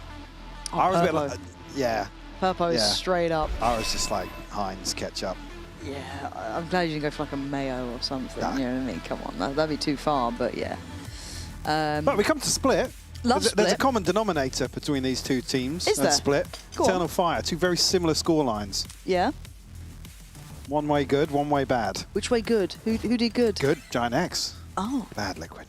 Bad. So another chance, I guess, in terms of the veto, to see there is notable improvements. We have some very, very recent context here. So like I said, with Liquid's missing a little bit from that week 1 performance, but Net not missing here. Find Purpo single-handedly just take a little bit of damage, kept in check for the time being, but Camo didn't push forward enough to trade onto that. Maybe still a question mark who was behind. Re-hit into mid's going to be good timing though, because Trex has to respect this now. And there's nobody in vents. 2 tucked into A site on the other side of this for Liquid. By all rights, Giant X are in a really good position with this, but it's that timing window. But they're not going to over-rotate until they get anything more. So leaving this 2-2. Burst towards vents. Are they opting to go towards A? At least implying. I mean, I don't believe Flickless has been spotted or even shown his hand just yet. Obviously, with where they're positioning for Nats and Kicks lying in wait currently. Net's going to be the one to plant the seed of doubt, but there's so much audio. Oh, look at this patience, man. Kicks. Fantastic, fantastic patience from him to be able to net 2 then. Nats might get overwhelmed. He's just trying to buy time, it looks like, for rotations, which he's done well at already. But it's his head ripped off by Westside on 2 kills. Looks for a third, joined by Flickless, but 8 seconds. That got dangerous. Camo's now made it down towards site. He's taken a gamble. He's gotten past at least 1. Now, fully aware, sees both. Oh my God. Camo is having a day. Westside actually crossing back on the side to stack up here. Perfect timing, but Camo still comes out on top. He's the pulse for dramatic effect man. as well. Just on the defuse. Fantastic work from Camo, carrying across that form from Breeze perfectly here in the pistol. Oh, that's magic from him, isn't it? I'm sure we'll get to watch that back, but a couple of these kills coming in at the right time as well. And this, I've got to give credit to Kicks here as well. That patience, just netting him too. Isn't it? Nats almost bites on this as well. It's just the audio that Kicks is able to obtain from disciplined spot over towards A. Beautifully done. And even here, he's unfortunate not to find the third as well. Liquid on the board first here on split. Giant X well navigated to even get to that position, but again, these sight holds, the 2-2 split just working out perfectly. I'm going to keep talking because we're frozen on 6 right now. See, we're going back to player cams. No, guys.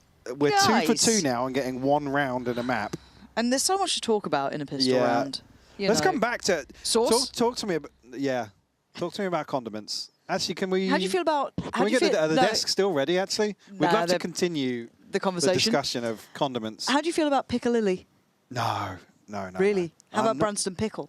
Oh yeah. Okay. Yeah, like sandwich pickle. Yeah. But not Ham, Piccalilli. cheese and pickle toasty, just like it's comfort I've food, been man. craving it recently. A nice cheddar cheese. Don't look at me like that. Don't look at me like that.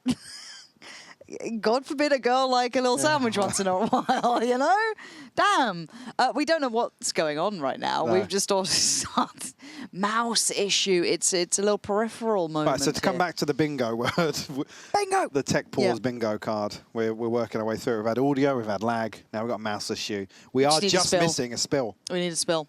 Well, there's chances. When was the last time we had a spill? Well, I had one with Coliseum. Was it Cairo? Me and Cairo might have had one. Here? No, not us, but when we were casting together. Yeah, when you were casting. Yeah, oh, right, okay. Sorry, I shouldn't talk about my ex like that. Yeah. Sorry. That's really disrespectful. Yeah, you know what? That's on me. That's the time. It wasn't with you. Yeah, it's my other caster, I guess. My this bad. other guy. We're back in though. Pistol, like I said. Yes. Absolute thriller. Yeah. I think we've about covered it. Branston Pickle round. New sponsor, perhaps. Get on the phone. Yeah. Get on the phone. Every pistol round is a Branston Pickle round. To anyone who's not British, I'm sorry, because it's lost on you. Liquid, obviously, driving seat with his purchase. This feels like a throwback. Bold, but I like it. Oh my God, he's seen another. He's seen another. The audacity to do these sort of things in a round like this just doesn't feel right. It doesn't feel like you should do it. It's like, let me sit in like basically just smoke really close range up against pistols, and it's fine. It needs a 1v3 now from Westside. Westside's going to be heard. Purpo's already in sewers. Yeah. Just at the right timing here. No longer the element of surprise. I'm probably just going to go for the orb, though, is the main objective for him. But already bodies here on ramp. Liquid doing so well to really dampen the progress for Westside here. God, they're mitigating so many of the small like win cons you'd love to get. I mean, he gets this orb and dies. He has ult, so... Would be nice. Kill on the death, but no, Purpo going to remove that. It's going to be one away, so a chance to get things rolling for Westside in round 3. And now Liquid actually look to proactively fight the orbs. I wonder if they do. I mean, they've got a bonus round to do it with, so it feels like a why not situation. Who's got the weaponry, and is anyone kind of teed up for it? Got 3 considering starting A. That's a little closer towards middle, kind of playing out by Vent's side, but I do wonder if Camo takes a bit more of a chance on this. That was definitely Camo going, no ult for you. Not today. And they're willing to give it a good go. Pain shot right to the feet. Aura, lucky to be living through that, honestly. I mean, I'm surprised they didn't do more. God, I'm very surprised. So they've taken over ramp control, drawn in the 3rd player from Nats, and they're sitting pretty deep, barring Camo. Giant-X is just looking to freeze here now. Maybe waiting for somebody on the side of Liquid to get curious and re-clear an angle or two. Nats at least reveal his position. Goes fishing, but no connection on the other side there. So now a question mark for Liquid, because the Prowler didn't catch either. We kept in check now with this flash. Yeah, the deep smoke goes in kind of off the back of Heaven. They're going to hear a lot of this now, so they know what's coming in. But actually well timed from Giant-X to kind of evade some of this utility. Trex gets cleared. Ara then opens up full pathway towards site. No ults to really springboard in on for Liquid. So post-plant, you'd imagine for Giant-X, they need to keep 5 standing in my eyes, or at least 4, really button this one up. I mean, it's the paranoia here, but there's only one towards elbow. Maybe connection onto Jesse possible on site, but catching the thing initially here on Westside will greet Purpo. A 1-for-1 trade. Now, players at the back of the site get, I don't want to say isolated, but Nats has them kept in check towards Heaven. So if they went out on site, it'd be a different situation altogether. Kix is doing quite a bit of work here. Has the smoke for this, but gets caught on that. Well done to Flickless, keeping that one in check. Comes down to 2. I mean, a chance for Kix to maybe capitalize here on an open plant, but the spam connects first time round. It's nearly an absolute disaster. They said the C's just a little too shallow. I mean, not a million miles off. Giant-X certainly get away with it on the way up to ramp. Well, actually, yeah, it's a Bulldog and a Guardian here between Nats and Purpo. It was round 4 by, so still healthy, but certainly gaps. And Westside does now have the run it back. Prowler going to be met towards A. It's Purpo this time over here with that Guardian. That's commitment to middle will maintain just off the back of the counter Prowler there. You can see a reaction already, though. It's actually Trex. I don't want to say considering a rotate, but he's a little bit antsy in this. Maybe not quite sure where that finish goal will be. I think he just wants to be ready, because Purpo hasn't had confirmation yet of numbers, and I doubt even really spotted Westside or Ara on the cross. On the back of this orb being invested, though. So it's not a set piece. Okay, run it back, directed towards site. Ignoring ramp, going very site-centric. Catch on the back lines, though, for Purpo. Going to take away Flickless, and that's the spike then left. So all this progress towards site feels a little less rewarding. But Giant-X still at least have the ability to ferry that spike over. Feels a bit contested, but we can see that Purpo's back from it. Should be in now, though. It's another freeze. It gives Liquid a chance to stack 4 over towards screens. 30 seconds left. Open plant once more. The chance to punish here. Jesse, good for the first, though. Big kill from him. And just get the timing right on the paranoia to be able to maybe cross out of there. Gets caught on the C's. So much util. Really well implemented by Liquid there. Oh, shot and a half. I think that was Trex then to find Westside, and Net so far out of this. Yeah, probably a save, yeah. God, that was so well crafted on the play back in. That felt almost like they planned it. Again here, the fact that they're playing so deep, they have a Season 8 combo so late on in the day. to isolate potentially a player or two here. It's only good for the one, but it's the crucial kill that really gets them out of screens. Like I said, that freeze, I'm sure if Giant X have a full understanding of how much it's benefiting Liquid in some of these situations. There's no question mark elsewhere on the map. It's a beautiful pre-fire from Trex. Really nice. Camo's got ult, kicks one off, 2 away for Trex. Starting to see that first cycle really hit through. Flick was only 1 away from his, but obviously Westside invested that. So not going to be on hand. Aura, I don't know about this one. Bit of an individual endeavor, but he's actually beating them to the punch. Yeah, individually exceptionally well done here. Does just manage to make it through the back lines completely. Aura is absolutely off the leash and beats out the Prowler timing. He could be on for a heater here, and he is. Westside in unison, going to catch Nax. Mid looks a little open. Sparks over towards B right now. Jesse does have TP. You see now, finally making the decision to commit here. Westside will be spotted though. Camo slips away. I don't think Westside's seen him. Camo's got a showstopper as well. But Net has him surely dead to right. Well, Net's made noise is the issue. Now, there's no way they expect somebody out of sewers. There's just no chance. Oh, I thought Net might have had some awareness on it, but no, you're right. Absolutely zero awareness on it, and a quick clear from Camo. 3 kills, make it 4. This man could be on for an ace. 8 bullets to play with, more than enough. Camo continues, reigning supreme. Map 1 was a show. This one is just the victory lap.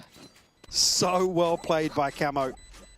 Again, the spot on Westside is crucial because I think he reads this situation perfectly.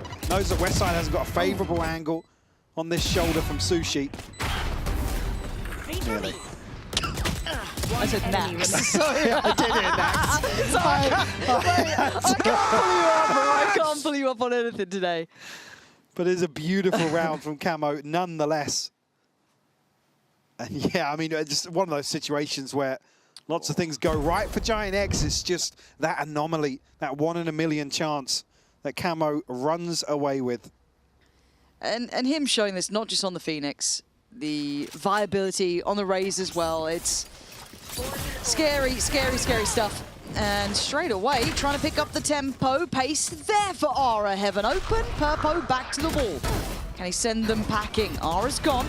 Trying to stay a little bit, I guess, agile in this one, but there's pressure just about everywhere. Help's on the way. Deer's Kicks is going to get down Jesse. It's Westside, still very much present, but Trex and Kicks working it out, just back and forth. Trex didn't even aim for that player. I swear he was after Net on 8 HP this time. Controls Camo.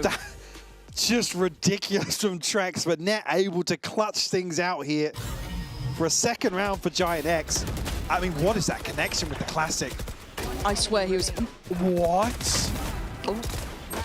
That is outrageous. Did he get the full connection on Net as well? I think he did. I just missed the HP there. If he'd have got 2 for 1.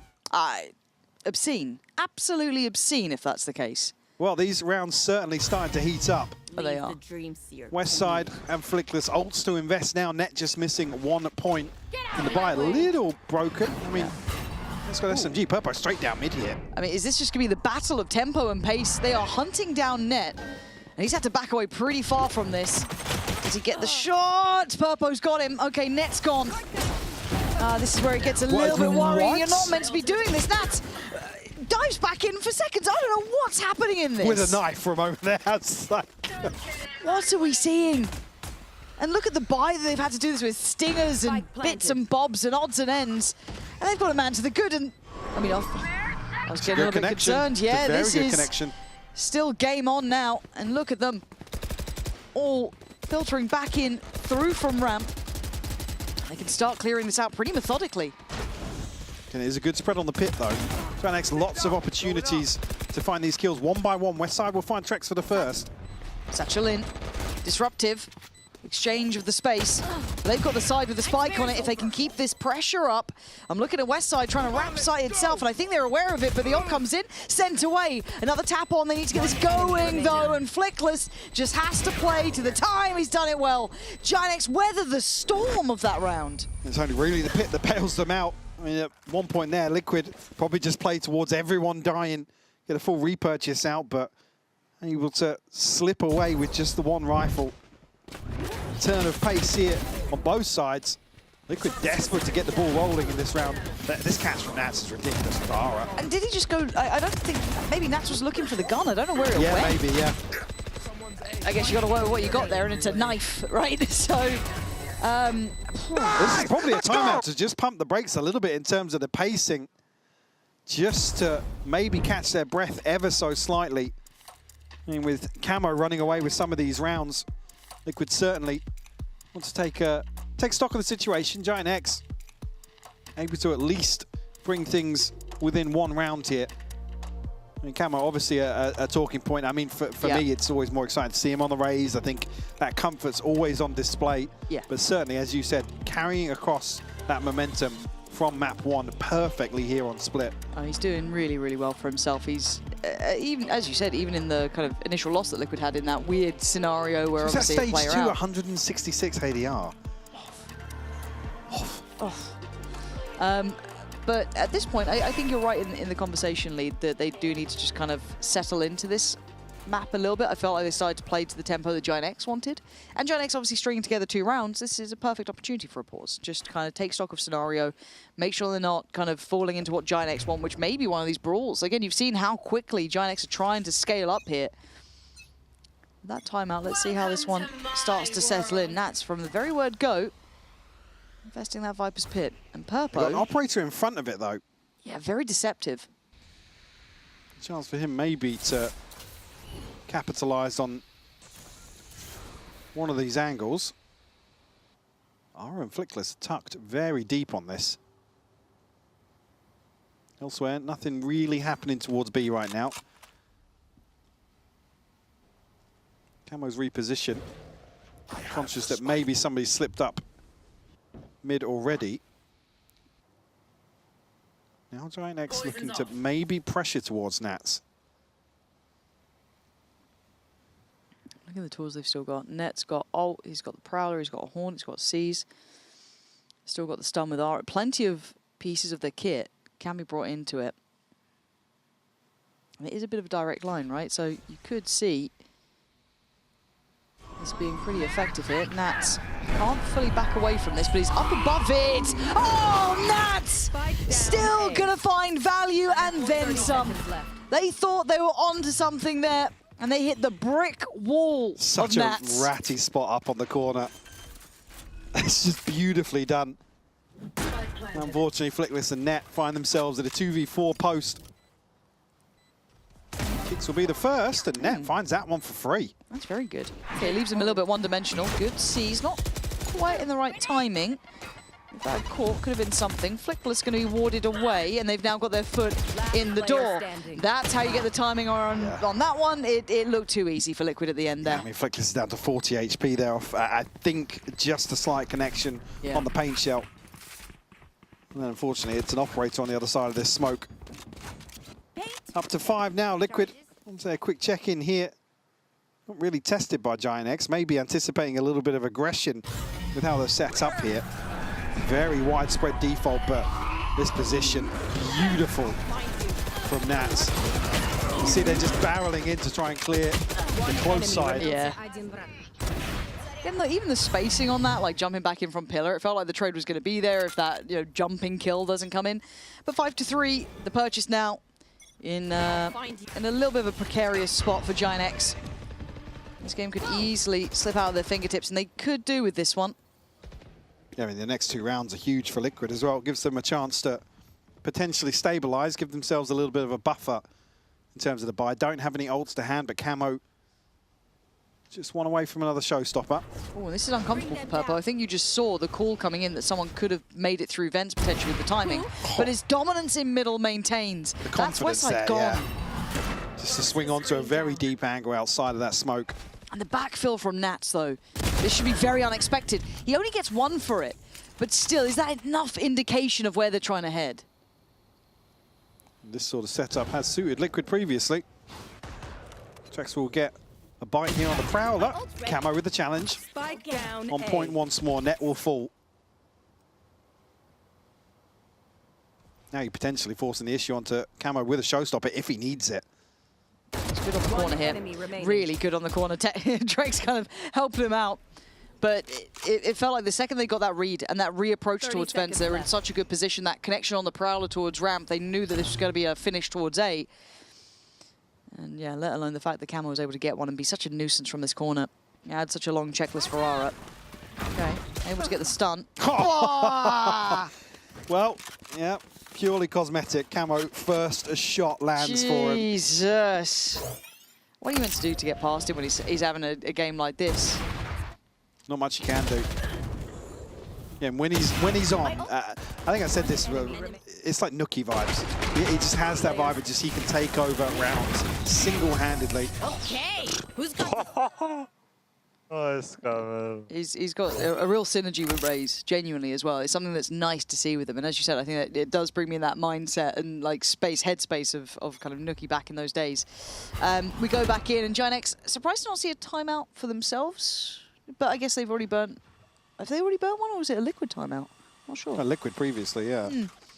Just because it feels like that kind of pendulum swing. I don't think Giant have. Yeah, I'm not sure. I'd be a bit worried if they haven't, but I'm sure we'll check on that at some point, just because... Jack's listening. Jack, have a check, would you, mate? Purpo looking to go forwards with the operator here, but no deeper into B main. Again, Giant X spread very thin. You can see as well, Liquid are leaving mid open time and time again. It's only really been Purpo on the previous round to challenge with the operator that they've really shown early presence. Could be played in once more here. I'm going to try and tuck on the corner. Oh, it's so well crafted and probably frustrating for Giant X. Again, the Prowler just not going to quite make it around in time, will not clear that corner. And he gets to dominate the angle again. Oh, I respect it. Okay, fair play. I respect it. Fair play. I guess you got to back yourself sometimes, but that felt like a wild one to go for. 30 seconds left. Benefit being there's a showstopper behind this operator that completely neuters the attack here for Giant X. So much stall. There's already 3 bodies now on the site. Slip through from mid though. Trex has got to keep an eye on that. And Ara's trying to take that away, right? They've actually scaled in really well to remove the threat from the rafters, then try and wrap towards site. Ara with a great trade. 7 seconds though. The spike is actually a bit of an issue here.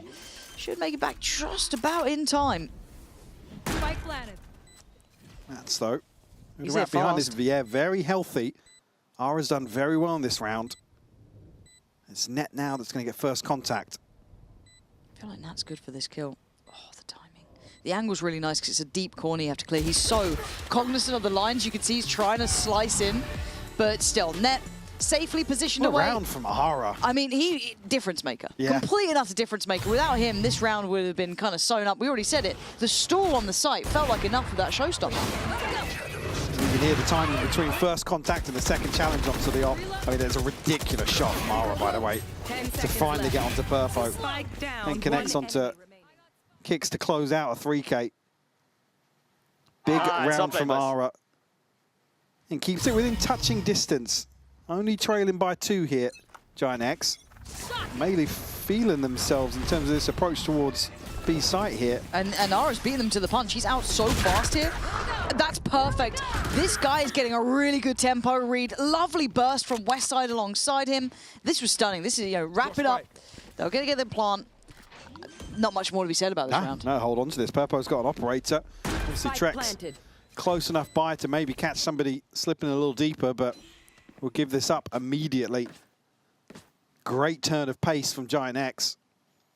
Probably just tapping into the Ara 3K from the previous round, but Westside complements it nicely here in round 11. Look, if Ara's got the roots right, if he's feeling like he's got the timings for this, if he knows how he wants to approach the site and kind of, scale in correctly, and you've got Westside following you up on that, why the hell not? Yeah, I feel like the call there is like, don't give Purpo the freebie on the first, overwhelm. Unfortunately, it's kicks caught in a bait TP. Just for info at the start of the round. Can they clear these last 2? Don't think they're going to be there close enough. There's no real incentive to do so either. I mean, 3 players under 1,000 credits. I think with Liquid, they're just about going to scrape by. See how it settles here. It's just fantastic from Westside. As it kicks, unfortunately, he was so deep on B main that even by the time the Paranoia sent in, he's overwhelmed so quickly.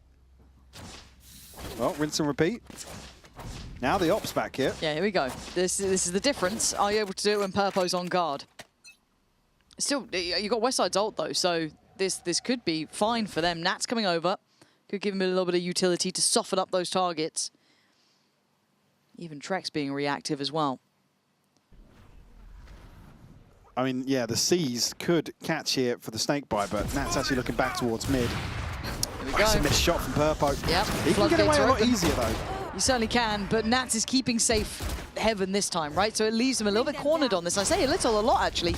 Kicks his position. He's here fast as hell. Westside quickly getting back to business, but almost got caught out there. Now he's got support though. Second player over towards main. So Giant X being split here in the post. Oof. Can they hold their ground? Liquid starting to chip away, but it's Westside to answer back first. Gonna find kicks. That takes away the backline pressure. Now they get a little bit more freedom forward, but Ara and Jesse, that's what the doctor ordered here. Can Nats maybe be a nuisance? Trex has done the best he can. They line up. Oh my God. Oh, it's Flickless okay. on 6 HP to close this out. All tied up at the half, Lauren. All the sixes, 6-6 with 6 HP. It is tied as evenly as possible. Giant X showing some resistance. It felt like it was the Liquid showing for a while. We saw Camo tearing it up. Nats having value, but they're still in this fight. And prior to this game, we heard from Westside, so let's check that out right about now. One enemy remaining.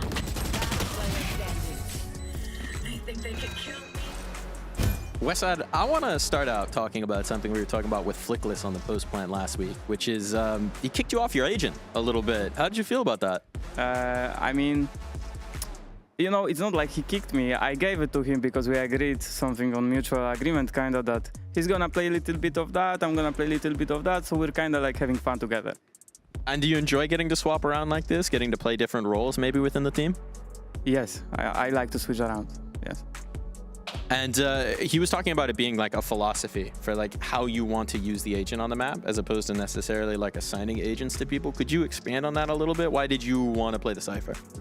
I mean, because my Cypher, I feel, you know, like a bit of rat, you know, like I can stick around the corners, I can wait for people. It's something in the Cypher that I really like, you know, like with Phoenix I need to go with my team, I need to flash, I need to go in, and sometimes it's not that fun. Understood. A little bit slower pace, a little bit of the rattier side of the gameplay. I want to ask about your matchup today, right? Liquid on the other side, they've been on a bit of a heater. What do you make of them? I mean, we'll see today. No, we'll see. I don't know what to expect, and we'll see today. I don't know much. And for your own thoughts, if you guys win out, you can still make it straight into playoffs. Is that on your mind? Of course. I think if we still win like these 2 last games that we play, we can make it to playoffs. I think so. Yeah, of course it would be nice. It would be nice indeed. Well, good luck today. We'll see how it goes. Thank you so much. Well, there's certainly incentive for Giant X. I mean, definitely, yeah. He sounds a bit more locked in than Pipson did earlier. It's like, wow. Well, that is what it is. See how it goes. Yeah. Pipson trying to be blasé. It's always very yeah, because we see the coach cams, bro. Yeah. We see it. We know. How do you feel about Barcelona? Love it. Cool. Thank you. Excited. Get some tickets. Scan the QR code. I was really hoping you were going to come up with a scan the QR code there. No, I thought it was a more you thing. You really like those. I'm excited though. First time we're... Barcelona. Can you run a good Barcelona? No. I know you can. No. Why are you ruining my joy? All right, Liquid on the attack. Michael not playing my games, and Giant X on the defense. Camo actually able to get away. The crunch is immediate from Giant X to try and find that on the other side though. Liquid might capitalize from noting heavy presence here. Nats has actually caught Flickless as well in transition. Now, Giant X enters a disarray now across the map. Camo's out on B. And Nats has absolutely nutmegged him again. Oh, stop giving this guy clips, man. He makes you look almost silly the way he plays. So perfectly timed, great positioning. I guess maybe Jesse could save him. I'm asking a lot, Jesse. Needs everything here, and it'll be nothing. Purpo. First bullet lands to the dome, and Camo running away with the space. Net actually shuts that down. Planted. We caught off guard in terms of the expected timing here on the rotation. But he's got another 4 to find. Right pistol for it. Yeah, true. Nat is already on 3. Ace denied, obviously. Go on, Nat. Get all 4. Oh no, it's the accidental jump. Mouse no. jump. Yeah, hate It's to not a see good it. start. I don't think he's getting the 4. 1? Okay. 2. It's a 1. It's a 1 and done. I hate the mouse wheel moment. You really do. But I also then hate all the armchair analysts being like, you should just unbind it. It's ridiculous. Guys, it's not. Shut up. Shut up. I like the mousey make me jumpy. All right? The mousey wheel make me go uppies. Let me have some joy in my life. Jesus. Still the hope that you'll ever just hit a proper bunny B-hop. hop. In Valorant, yeah, nice one, bro. Nice one. That's what they should do. They should change Neon to be the only one that can actually hit the B-hop. Get rid of the slide, Yeah. and it needs to be skill-based. Right? How do we feel That's about what that? I'm Because, saying. I kind of... I said this the other day, the 2 things I want to see change. Yoro needs to be able to shoot an ult, Neon, B-hop. That's it. Sorry. That's all I want to see. I want to come back to the... up ramp here. How about the Cypher cam gun? Can we get that back? That needs to come I back. want that back, bro. Just I want it back. on the wall, just a sheriff flicking around. I really want a We patch. can make Valorant great again. Just Yeah. give us control of the Just let's patches. cook, bro. Just like for April 1st, just let us come up with the patch ideas and then revert it. I'm sure it wouldn't take loads of work for you guys. It'd be really easy and I did worth see it for Riley us. walk past, so maybe he's listening now. I don't think that's his job, but you know what? He He's works got for Riot. connections. He's got Yeah, he'd be connections. on the phone. Guys, I've got a great idea. I've come up with this brilliant concept. This is a bit of a throwaway round, as the team who have the pistols are on the wrong side of the map. They're making their way early on, though. Plant's just coming through now. Trex, though, in a position to capitalize here in Vents. Spike planted. Giant cautious with their approach. I mean, it's not going to be the weapon on the other side that you want to find in a round like this. Actually goes forwards, catches Jesse. Oh, Ara nearly caught getting back onto the rope, but able to slip away. If there was a ninja defuse. Imagine. The plant's good for heaven. There's just no way. There's just no way. Let me have some fun. Like you thinking Yoro needs to shoot in his ult. Let me have some fun. The fun's gone. There's no fun allowed here. Farming, how... Oh, Purpo. All right, well, a couple of ult orbs built up for West Side there. I mean, bring it down to 2 as well, actually. Yeah. Good Pretty conversion here solid. for Giant X. West Side just 2 away from a run it back early on in the second half. This is ridiculous from Trex to even still in this situation get ahead of Ara and find a kill. Got to laugh it off when that happens. Not much else you can really do. And something we can do, though, we have the powers at B, because we've come up with too many crazy ideas. They're quietening your voice. They don't want us to cast. They don't. So we're going to be listening to Team Liquid instead. We need to have a word with you out front. The rioters are in the building, and they found you. Michael, come back to me. It's fine. Is it 3A should be always this key position? They smoked B. Okay, it's 30 seconds already. Okay, boys, we need to go inside and pop, okay? Yeah, come Camille. You can go in already. He's default. Go. 1, 2. I'm ready. Let's go. 3. Smoking now. 1. Landing flat now. One more. Backside. Default. One more. I'm TPing too, come on. One more. Heaven. You want city. New bomb. City, that. Super hole. Carry flashing from heaven. I'm going under. Sound. Fade stairs, going heaven. Both. You have smoke. Both. Okay. Break. Can you smoke? I'll protect you. I will smoke, yeah. Under heaven, city. Big city together. Come. Go. 1, 2. Heaven last. One enemy remaining. I'm resetting from under. I think he will save. Nice guys, beautiful kurwa. Nice shot skimming. I picked early. Thank you. Nice guys, good. I overpicked as well, but we fucking... Beautiful, as Camo so Beautiful. eloquently put. There was something at the end of that. No other context around that comment, see. but Yeah. counting went a little off there. It was 1, 2, Break. 1, 2, Break. 1, 2, 3, 3. Yeah, good, nice. 1, 2. Yeah, it was... Oh, great It's the round, thought though. that counts. A great round from Liquid, though. I mean, funny enough, it was exceptionally good. A little 2 bit, beautiful kills from Kicks on the way in. yeah, here. exceptionally good. I was a little bit concerned when he was asking for the break on probably the Haunt coming in, and it's just there, just pings. I'm like, yeah, oh. it's like, well, I'll get it, guys, then. Turn in. Turn in. Okay, Net managed to survive 9 rounds, though. I'm sure we'll see this again. This was the entry from Camo, but it's a beautiful round to pull out on the bonus as well.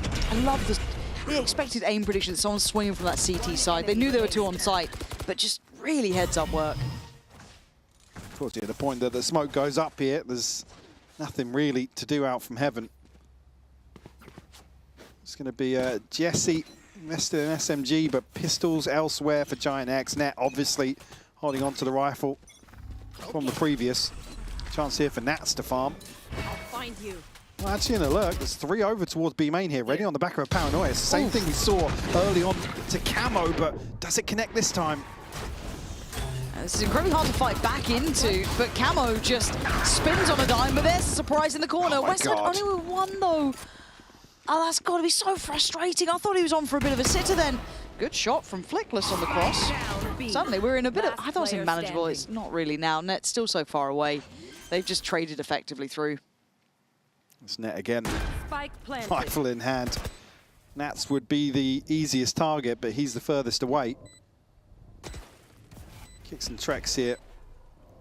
Ready to greet Net with a smile. Certainly going to make a go of this one, though. The clock very different this time around.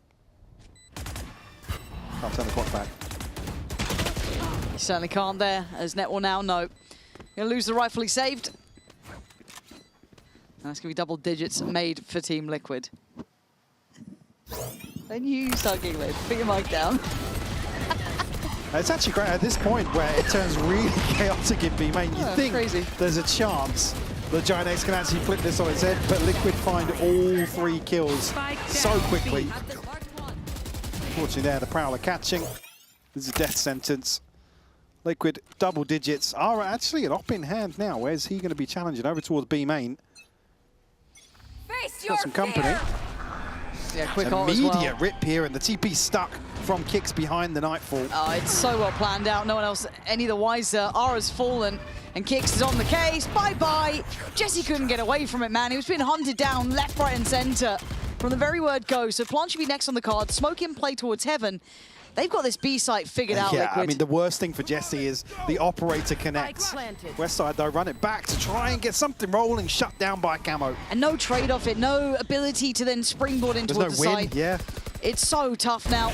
And all eyes, yes, they're looking at Purpo, but Camo could be the one to really deny if they even make it out from heaven. I think they're going to have to just walk this one away, but that gives 11 over to Liquid. Yeah, I mean, it's a beautiful set piece here. Like I said, Jesse just has nowhere to go. Deafened, and like I said, it's the worst timing for the operator to win out from B main. He's got no safety net here from site. Number to really back off to. Pillar is no longer safe. Any timeouts left for Giant X? I feel like they're just getting bullied here and they don't have a solution or answer to B. Yeah. That's my concern. We haven't even seen Liquid really explore the A side of the map a little too much or kind of, play that default out too heavily. They've got B on wrap. They don't need to. I need to see a timeout from Giant X to get this one back in hand because they can't stop this. It's going to be a shaky buy at best here. I mean, so make it all because of you. One away from a pit. Nice. Ara 2 away. Net and Jesse not too far away either, but again, the finances just don't suit them to really make a final stand here. Liquid on 11, seemingly going to hit 12 here as well in round 18. It's been all Liquid in this second half, Lauren. Yeah, certainly, and you can see a real difference in the coach cams. And it's been 5 in a row, so pretty reasonable to be frustrated by this because, again, we give him a little bit of time to kind of implement Jesse comfortably and get him looking as good as he could. Obviously, they're having to work with maybe not their favoured option as it started, but you'd hope to see the others kind of pick up some of that pace there. Ara's had some moments, Westside's had some moments, but it feels few and far between. Not enough to get them... Flash in the pan almost, yeah. Not enough to kind of, I guess, spark much in a team effort sort of aspect. As well for the timeouts, like obviously very happy with tying things up for the first half, but I think it's probably just a little too late in the day to make massive adaptations here. You haven't got the finances to really support any of those plan Bs, so to say. Don't even have any ults to play off a set piece here for Giant X. And there's not one that you can bank on, maybe get I understand it as well. Sometimes a coach will want to just, if you've got something rehearsed for the opening few rounds and the execution's good, you just kind of lose out on some of those 50-50s. But oh, it can happen. It here doesn't to feel deny like that. 12, and I mean, the finances are in the bin.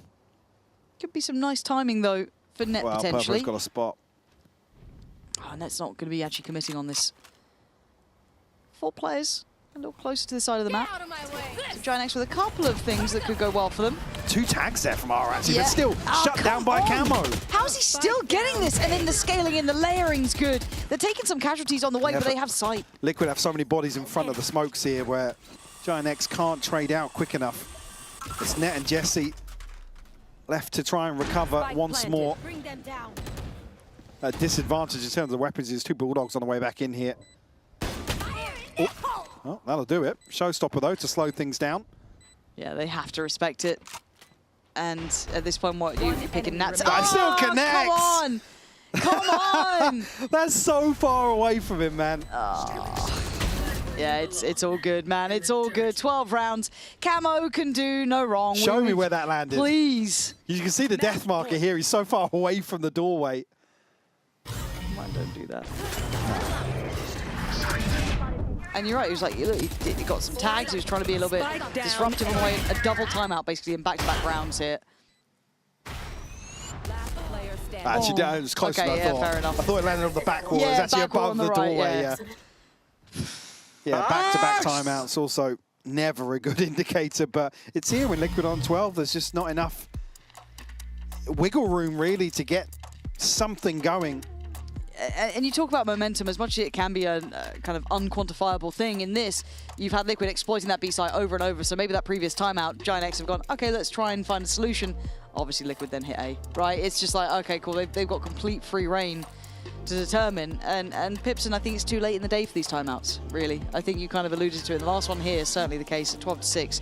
It would need Again, a you don't have the long road finances back. on your side. You haven't really got, I mean, you've got the pit and the TP One away for available Aura. off rip, but like in terms of, you know, a set plan, piece, a set yeah. piece or something, these aren't really rounds to initiate on the back of these ults. As I said previously, it's been all Liquid here. You can see on the timeline, barely missing a beat. And for Liquid, they're currently sat in the top 2 position in their groups, 2-1, they're probably 3-1 after this map, so fantastic for them. But for Giant X, who were top 4 prior to this, it starts getting, you know, this was, I don't want to say a must win, you know, the life or death of it, No, but it it felt like kind they of wanted to was. make things feel a little safer. Yes, it's where you'd look. Certainly not the one to secure, but I mean, it would be a big scalp to claim as well, the way Liquid have been playing. Send a message. But I think we've been seeing why that reputation started to sit with Liquid, that they are scary. Bit of a rocky start, but they have made me a believer. Oh Especially my God. with this, it's just confidence. It's well I mean, Camo's looked great considered. today, but Purpo in certain situations has been on point. He's been a bit of a workhorse about it too. Aura has denied Camo on the springboard out of main, but now Purpo is in position, getting a little bit paranoid that someone could have slipped CT. Cash from West Side. Wait, he got kicks? Yeah, kicks TP'd behind boxes. Ooh. Now it's a little weird though, because look at the minimap. I mean, Net's over towards ramp. He's going to be considered for sure. And Nats is looking for options. Oh, but he wins out. Yeah, and I think Net had no armor either, so he's just doing what he can. He had no finances to buy armor. This was do the best. The awareness from Giant X, though, of actually mitigating the risk here through mid, through heaven, One enemy and wins out again. 30 Trex seconds will left. fall. Spike Spike noted down now, A. and Giant X a chance to find their first in the second half, barring Purpo going crazy. He's going to deny the operator. Our closest weapon will be one up in heaven here. Iconic Nats Phantom. Who else do you think has 10 seconds iconic left. guns? Obviously Durka, the glitch pop. Durka glitch pop, yeah. Yeah. Trying to think who else comes to mind. Oh, Yay with the Prime. Prime Battle. Yeah, yep. Hmm. Can't think of many more, actually. It's like one that I'm missing. You know, there's like tip of your tongue sort of stuff. I can't quite place it. But still, credit to their ability to build back into this. Because I thought this was done for, if I'm honest. Going back into that B hit, I was a bit worried it would just fall flat. they found something. They found a little something. Enemy remaining. Oh, sorry, excuse me, being unable to hold that B here with Try Liquid. to finish the game as soon as possible. We had full mid control, boys. Well, the objective's Yeah, shifting there we are. slightly for Liquid. That's wanting to finish the game as quickly as possible.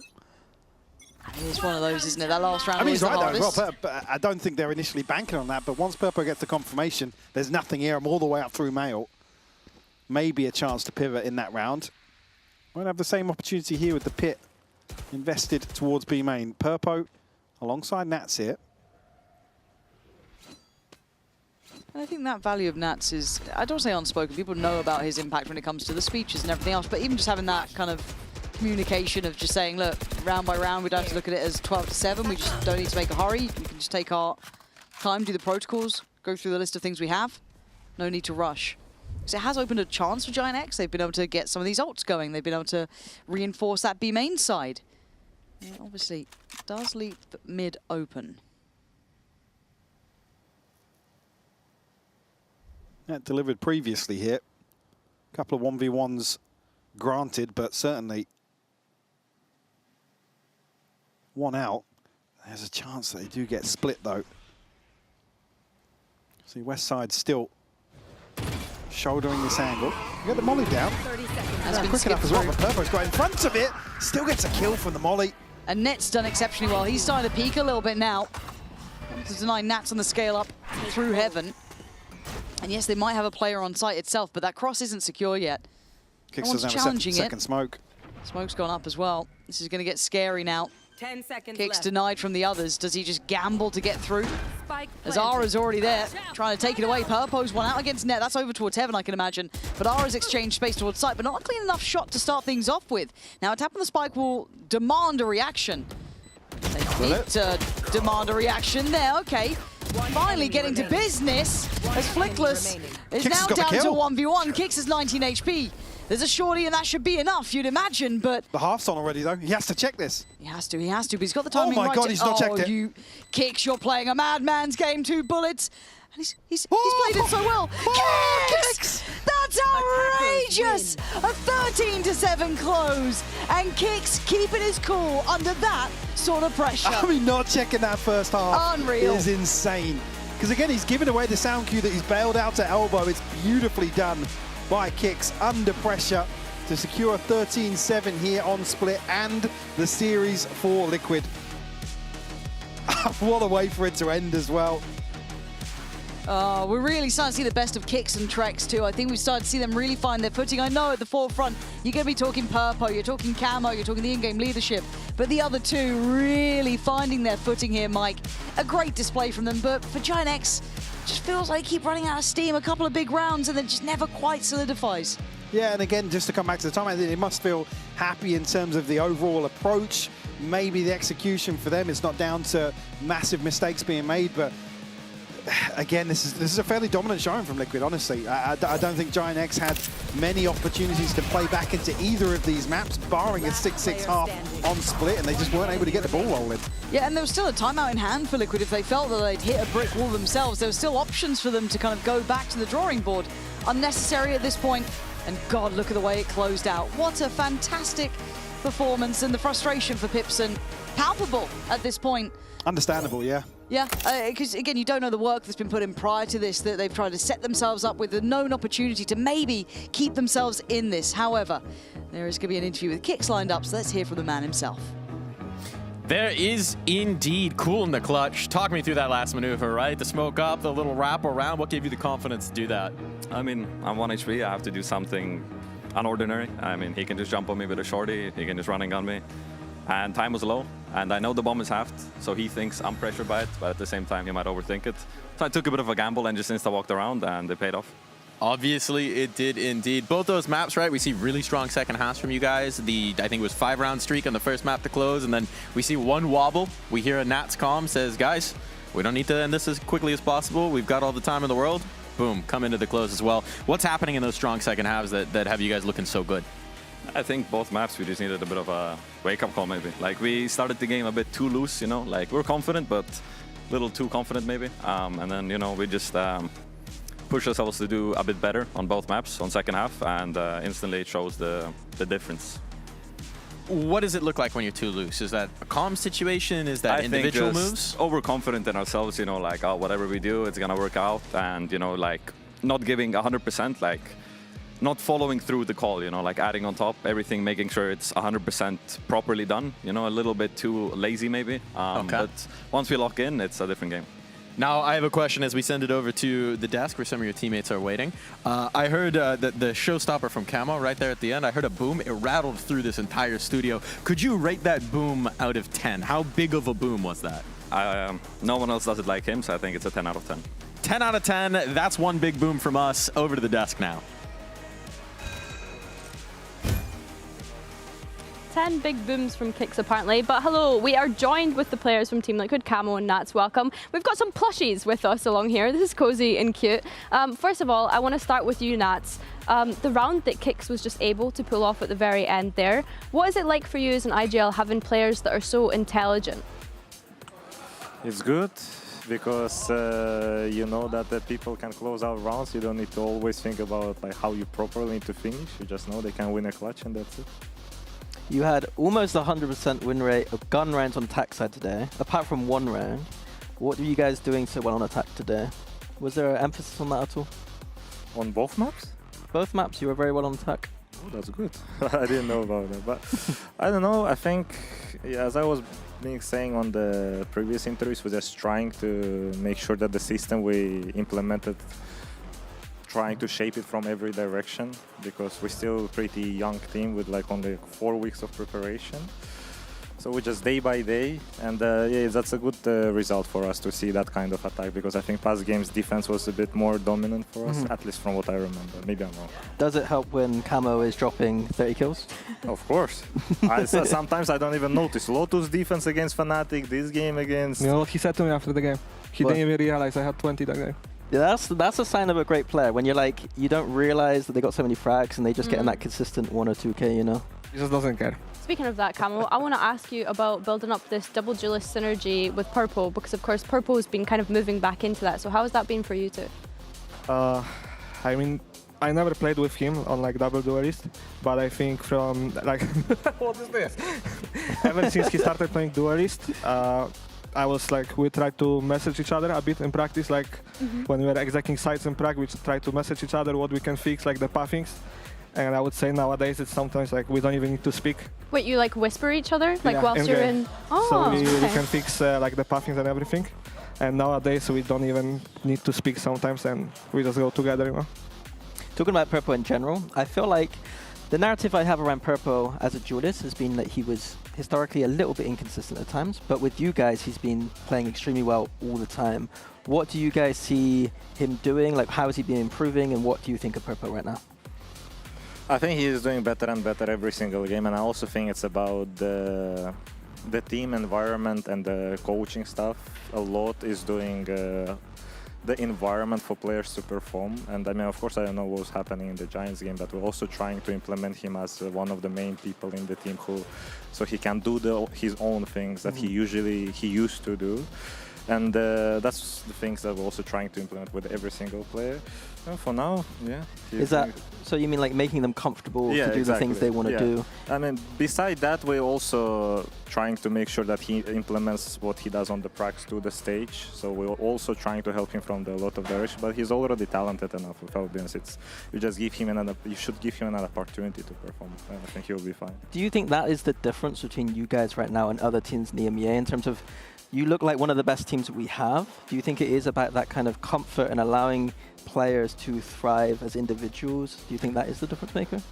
I'm not sure. I don't think that's one of the main goals. I think we're just trying to do something that we like and trying to make something around the system that we overall like. And I think that's what makes a little bit the difference between us and I think the rest, some of the EMEA teams, because our region likes to copy a lot, and people just copy different teams and don't bring something unique. And we're just focusing on ourselves and making sure that what we do is on the different level.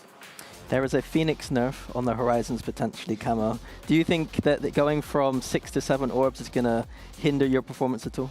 Right. If I frag like I did today, I don't think it matters anymore. Super quickly, one last question for you guys. Your next match is against KC. That's obviously a qualification to playoffs match now as well, with both of you being on 3 wins and 1 loss. How do you kind of keep composure going into those games, knowing that it's for a spot to skip the play-ins and go to playoffs? I think you can go, because honestly, from me, I don't really care. You don't care? No, I just go game by game. I have no expectations towards any game and just play.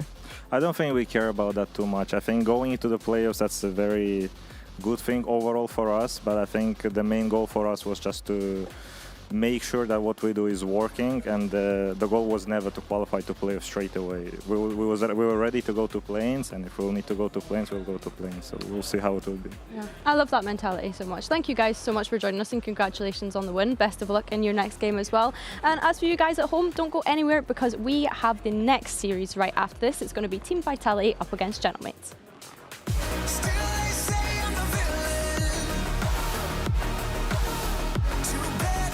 Take me down.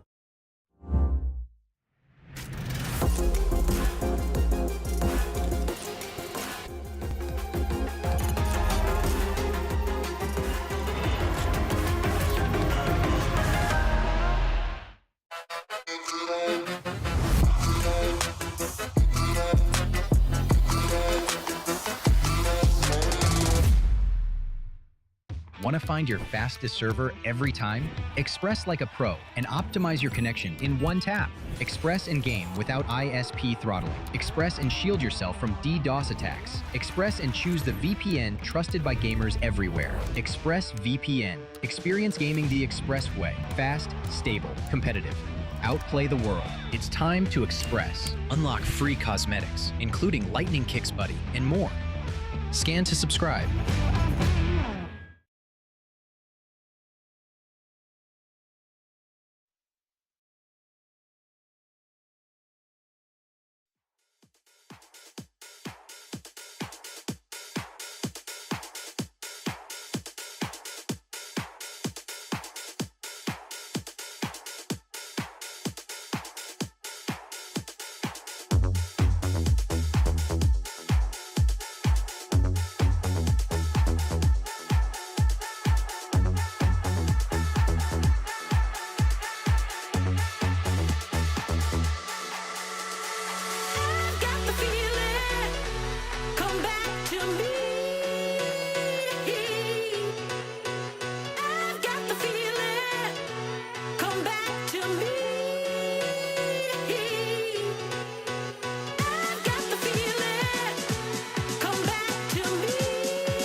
Bonjour et bienvenue à VCT EMEA, where we are getting set for some French teams, organizations, no French players actually, but we are diving into this one because it's Vitality taking on the Gentle Mates.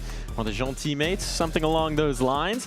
And there's a lot on the line for these two teams. If we're diving into the permutations for this one, if they 2-0 this week, for either team, they will be locking in the playoffs. So that's what you need to keep in mind for these squads. There is a lot on the line. Either team that loses, they're not out. They're not out of the automatic playoff spot, but they are going to be dependent on how the cookie crumbles tiebreaker-wise, right? And if two teams go 4-1, well, then you're in a lot of trouble. So a win today matters quite a bit here, Many. Yeah, absolutely. And I think Vitality are one of those teams that we expect to be taking those wins into playoffs. For Gentlemates' side, I think they've been playing quite well, maybe a little bit underrated. And I think it's a real test of strength for both these teams. Like, where do they sit? We've seen Vitality lose to a Foot, but Foot are really good.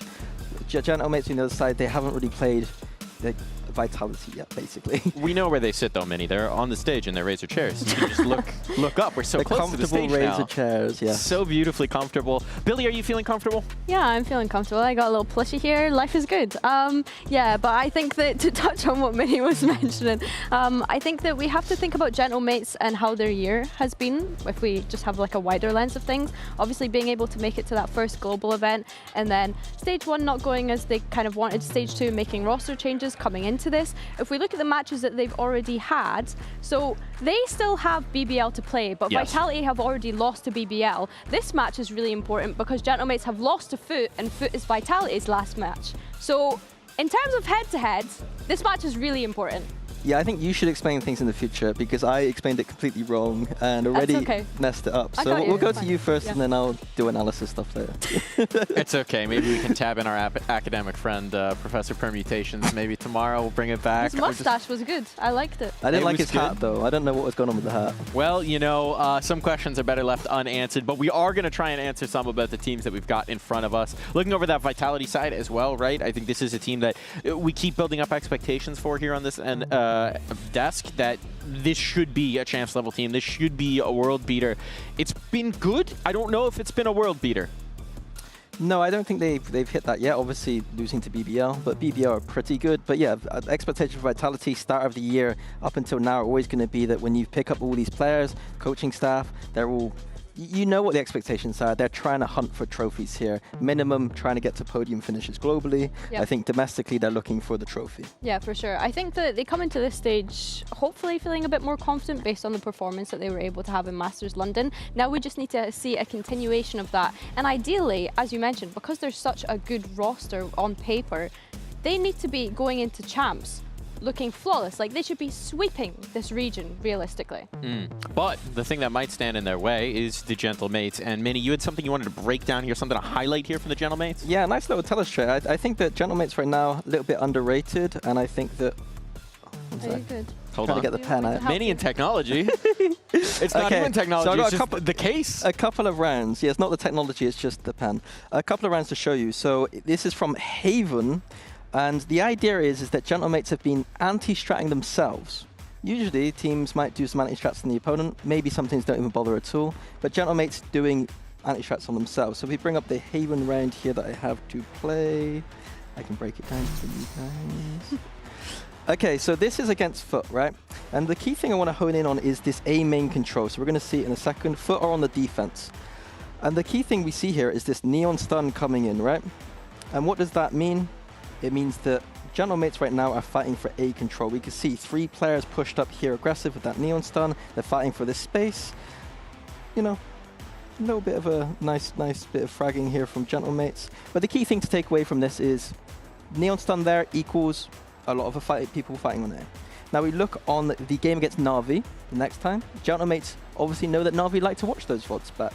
So what do Gentlemates do? I'll bring this up in full. Look over here towards the A side of the map. We're going to see Mini using that stun and recon pairing to fake that they're going to go up here with the 3 on A. So this time around, that's what happens. And then Na'Vi take that bait completely. Set up towards the C side of the map. We've got Beepo calling to them, guys, they've pushed up A here. Let's try and finish towards C. But what have Gentlemates done? They've stacked that C side of the map. They've got 3 people there waiting for this execute to happen, Na'Vi accelerate up, and Beepo is able to kill them very easily because they have 3 people there, of course. So, despite it wasn't explained the best there, I think the point is I that think it was explained beautifully. It's conditioning. Explained good? Okay. It's conditioning. It's conditioning, but not conditioning during the same match. Meta conditioning. It's conditioning from the previous match, Like which you're I think is the impressive thing. conditioning your future opponents, which kudos to the coaching staff for constantly thinking ahead of all of these matches that they have to do to the point where they're quite literally anti-stratting themselves. Yeah, I think that's what I'm trying to highlight here. So I'm not looking for round 3 Haven bonus. I don't care about that. What I care about is the level that they're bringing to the table. I think that maybe General Mates can be a little bit underrated at times, but if they got that amount of grinding going on, that amount of depth in their playbook, that level of thinking, then this is a team that I think Vitality have to be a little bit more afraid of today. And this is the kind of thing that we give as a huge credit to the coaching staff, right? Like, this is the kind of work that assistant coaches, that analysts, they're watching the VODs, they're anticipating what might be used against them. That's, I mean, a huge credit to them. Yeah, absolutely. I think they've been doing a good job all year. Kundi stepping up into that head coach role. It has been looking fantastic. I think all the players are hungry and just want to go back to that kind of Santiago form that we saw at the start of the year. And it's across the board. The details I'm seeing from this team are looking fantastic. And it's just whether they can do it against a team like Vitality. That is the question. Because on the side of a team like Vitality, we got players like Durka. Durka, who maybe single-handedly got an agent nerfed in his last game. 6 ults in 1 half is just stupid numbers, Billy. Yeah, and it's showing Neon in the top right corner there, but of course you are referring to the Phoenix that we got to see him on, taking the mantle off of Yampi on one of those maps, which is a little sad that we might only get to see him play the Phoenix on 1 map, but I definitely think that he has been one of the consistent factors of this Vitality roster and the impact that he's been able to Well, I think the big conversation here is that last week he was taken out of Neon Gel. He was put onto that Jet, I believe, and then the Phoenix. And I think that is the... You know, they played against Pacific. They beat Pacific. We knew that was going to happen, but what we were trying to look for were signs that maybe there are things to change, and they did change. They put Durka onto his more comfort. I think that was a good sign, and I think that's a good sign going forward for Vitality. I mean, the key question is, based on the Yampi interview we got after the match, did Durka hit up his PayPal again? Otherwise, he might be right back into the Neon jail. You know, he's going to do whatever the team asks of him, but let's be real, we don't want to see Durka on the Neon if he's going to be hitting numbers like that anytime he swaps off, right? Yeah, I mean, pretty much. I mean, historically, fantastic at Jet, fantastic at Raze. Even the Euro, pretty good. I don't know if they're going to be playing that one. Phoenix, a new one for him, but yeah, all of these just look a lot more comfortable for him than that Neon. Shoutouts Mate Generic 1, my favorite player. That is Mavera, the Mate assistant coach, taking on Yampi. Never an easy task here, bit of a challenge. He did used to be a pro player, though. Hey. So, and there's one better way to flex. Yampi enjoying that one. It must have been an easy one for him. He does like the skirmish. Interesting. He always wants to do the skirmish. Man loves to frag. I feel like it helps him get fired up for the game, though. Like, just that bit of confidence, that bit of fuel that you need. He's a showman. He likes the lights, you know. Does, yeah. Anytime he can be on camera, Yampi is taking advantage of it, and who can blame him? Look, we're getting into this matchup. We're getting towards it. You set up the scenario for why Mates could pose a huge problem here. We've talked about some of the strength from Vitality. What are you actually feeling? My feeling? I think that it's a much closer game than people might anticipate, but I'd hope that Vitality show their ceiling, because they do have the higher ceiling here with the caliber of players they have. Yeah, for sure. I think the map veto on first glance, though, looking at this, Mates picking into Haven, I wonder if that's because of the rocky game that Vitality had against BBL the other day. Obviously, it's really great that you've just been able to show us a bit of anti-strat on that map as well. So everyone at home, keep an eye out for things like that on how Mates are starting. And then Split from Vitality, yeah, nothing too crazy in my eyes here. No, I think Mates pick into Haven is interesting. I think from the outside perspective, we might see that as a weird one, because Vitality played it quite a lot. But I thought General Mates looked fantastic on Haven, and it doesn't surprise me that much. No, shouldn't do. Shouldn't do, right? We do have to mention one other thing, which I don't think we've brought up yet, which is that in the last Mate game, we did have that strange scenario where Martin wasn't feeling so well. We had the possibility of a sub coming through. Turned out to not be too much of an issue. Flu game out here for Martin. But surely now a fully healthy Martin makes their prep a little bit easier for this one. Yeah, absolutely. I and mean, he had a good game. Martin had a great game. Yeah. He was like plus 20. Phenomenal. He's and just Stars, been though, as well, actually. frying Stars every had single a great time. individual performance. Mini as well. I thought had a Mini stepping into that Neon. We had a lot of questions for, but I think he's also been ramping up. There's a lot of great signs here from Mates going into this one. There certainly are. And look, you know, maybe they're no longer sick in their bloodstreams, but they might be sick with it in the server. So it's time to find out who's going to be sick with it indeed as we go to the stage for our face-off.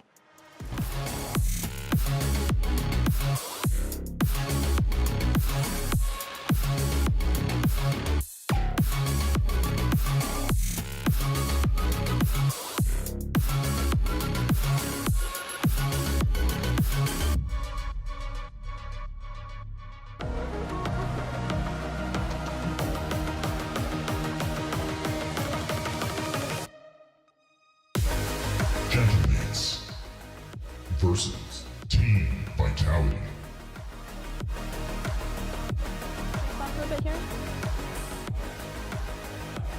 Fists meet on stage. Players will meet in the server. So we've got our maps, we've got our teams, we've got our prep, we've got our ante. And now, all that remains is to see who's actually going to get the win. And everything's on the line, right? With this one, we've set the stage nicely for tiebreakers, for head-to-heads, for playoff chance. There is a lot that goes into this match, this game right now. It's a high-stakes game. It could definitely, you know, iron out how these teams are going to make it, if they're going to make it to playoffs, if they're going to make it to play-ins. I think that I want to highlight the little interaction that Kundi and Coach Pal had there, just the little handshake before the game. I think was really interesting, a little lore drop. These two teams obviously haven't played against one another in Tier 1 just yet, but Kundi and Pal, they were actually rivals back in Tier 2 in the DAC League, so it's nice to see them finally face off against one another as head coaches here in VCT EMEA. Yeah, going into the veto actually, Gentlemates opting to ban Breeze and leaving Split open for Vitality to pick. Interesting to me because last time Gentlemates played that split, they got rolled by none other than Pacific. They got 13-5. So I wonder on that second map if Gentlemates had come back, maybe comp change, maybe strategic change there, but it looks like a maybe must win for this first map because that second map is a bit shaky for them. Did they just cheer G2? I thought I heard that too, which is taking me a little bit aback here. I don't know if they've misread their own jerseys or what, but surely that's something else. We need to ask them about that. Oh, we got a little chest bump on stage there before going in. Good synergy. They did fumble the handshake though the first time. I noticed that. A little bit off there, Pal. You can keep working on that. But as our players settle in here, and as we head towards the Agent comp, what do you want to see out of this comp, Billy? What I want to see out of Gentlemates' comp. On anybody, really. I want to see Dirk off the Neon, personally. Listen, the energy that's already in this room from those team cheers that we saw on both sides, you can tell that both teams know that this is a super important match. It's high stakes, as we've mentioned, but looking at the compositions, nothing no changes. Crazy. No changes on either side. Yeah, I think from last week, speaking to Derka, one of the things that I was asking him was the operator usage and how Kron and him share that amongst themselves, especially with Chronicle jumping onto this chamber. So I think when they get to that defensive side, I'd like to see them condition this. Yeah, I think talking about operator usage, I was extremely impressed with Mini on this map in particular on the defense against Na'Vi. Time and time again, he was finding the gaps in Na'Vi's lack of utility maybe in some instances, but then also he would just rotate the other side of the map and then find kills. Mini, obviously, historically not a Neon player, not an operator player, but I'm hoping to see some consistency and improvements, and if he can do that today, then that's a scary sign that his player who is one of the best Sentinels in our region is suddenly a Neon op god. What can't he do, and what can't our casters do as we head over to Hazen Cairo? Unfortunately, Mike, we can't tell the future, and that's exactly why we're here, to find out who it is that's going to take a serious swing towards champs, realistically, today, Cairo. See what our contenders are looking like, because mates have been on a blistering run so far, but a Vitality stand in their way. Yeah, it's play-ins or playoffs for one of these teams. Who's going to make it? I mean, there's still games to play after this, sure. I mean, there's plenty of daylight left in this group, but for the most part, this feels like a massive decider early on in the final week of groups. Absolutely it does. A win for mates, of course, would really pile the pressure on those automatic places, BBL specifically, with their head-to-head record against Vitality. Speaking of head-to-heads, that's a funny one, a focus mention here. Kundi getting the better of Pal. We'll see how this one goes. Vitality starting out on the attack, and already Durka finding a kill in A long. Yeah, trying to be aggressive and control that A lobby. Many already dealt with. Starzo playing on the edge of the smoke. Oh! And Gentlemates do well, but not as well as Vitality as they brawl their way through. Yampy's Phoenix looking great as ever, and it's up to Martin. One enemy remaining. Oh, he's given it a good go, but Chronicle's the one to finish it out. Yeah, it's pissed around in the end, picked up by Vitality, but bright sparks on both sides, and I think already starting to highlight both of the Phoenix players, Martin and Yampy, who have been performing fantastically over the last couple of weeks. Players which we'll want to touch on as this one develops. 100%. And do you know what, Hazza? I decided that I was going to go into the stats and have a real look at things, and just to kind of show you how good Martin's been doing overall. Do you know on the attack, he's the highest entry or first deaths to first kills ratio? Like, that's an insane stat. Like, the fact that he's genuinely, like, 2 kills away from anybody else. Yeah, no, I wasn't entirely sure.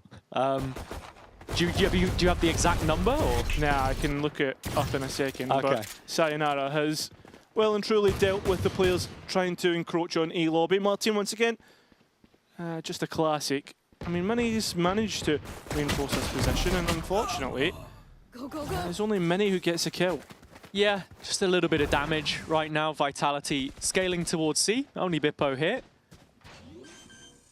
It's just a classic of his own to try and stall this one out, but not going to happen. Profek gets the next, and I think the real goal for Vitality now is keep the majority of the guns. Yampi's been given a Sheriff.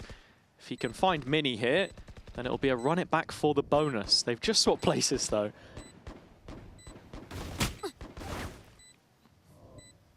Going on the hunt, as you said. It's all about Yampi at least dying or getting a kill. And she's gone in the wrong direction, so Mini's probably going to go to that spike. And the worst part is here, if Yampi doesn't even die to Mini, say he loses the duel, oh, he's going back the right way, then he gets nothing. Wow, that's very frustrating. Still a chance to pick up an orb, maybe see long in the next round, but yeah, Vitality coming into the bonus with a pretty strong set of weapons. I can see you looking through the stats there, just to clarify, if people aren't watching on the vertical feed. Have you found the stat? Yeah, I have. It's 3.33, so 3.33 first kills to first deaths. That's pretty good. Pretty goddamn good. That's pretty good.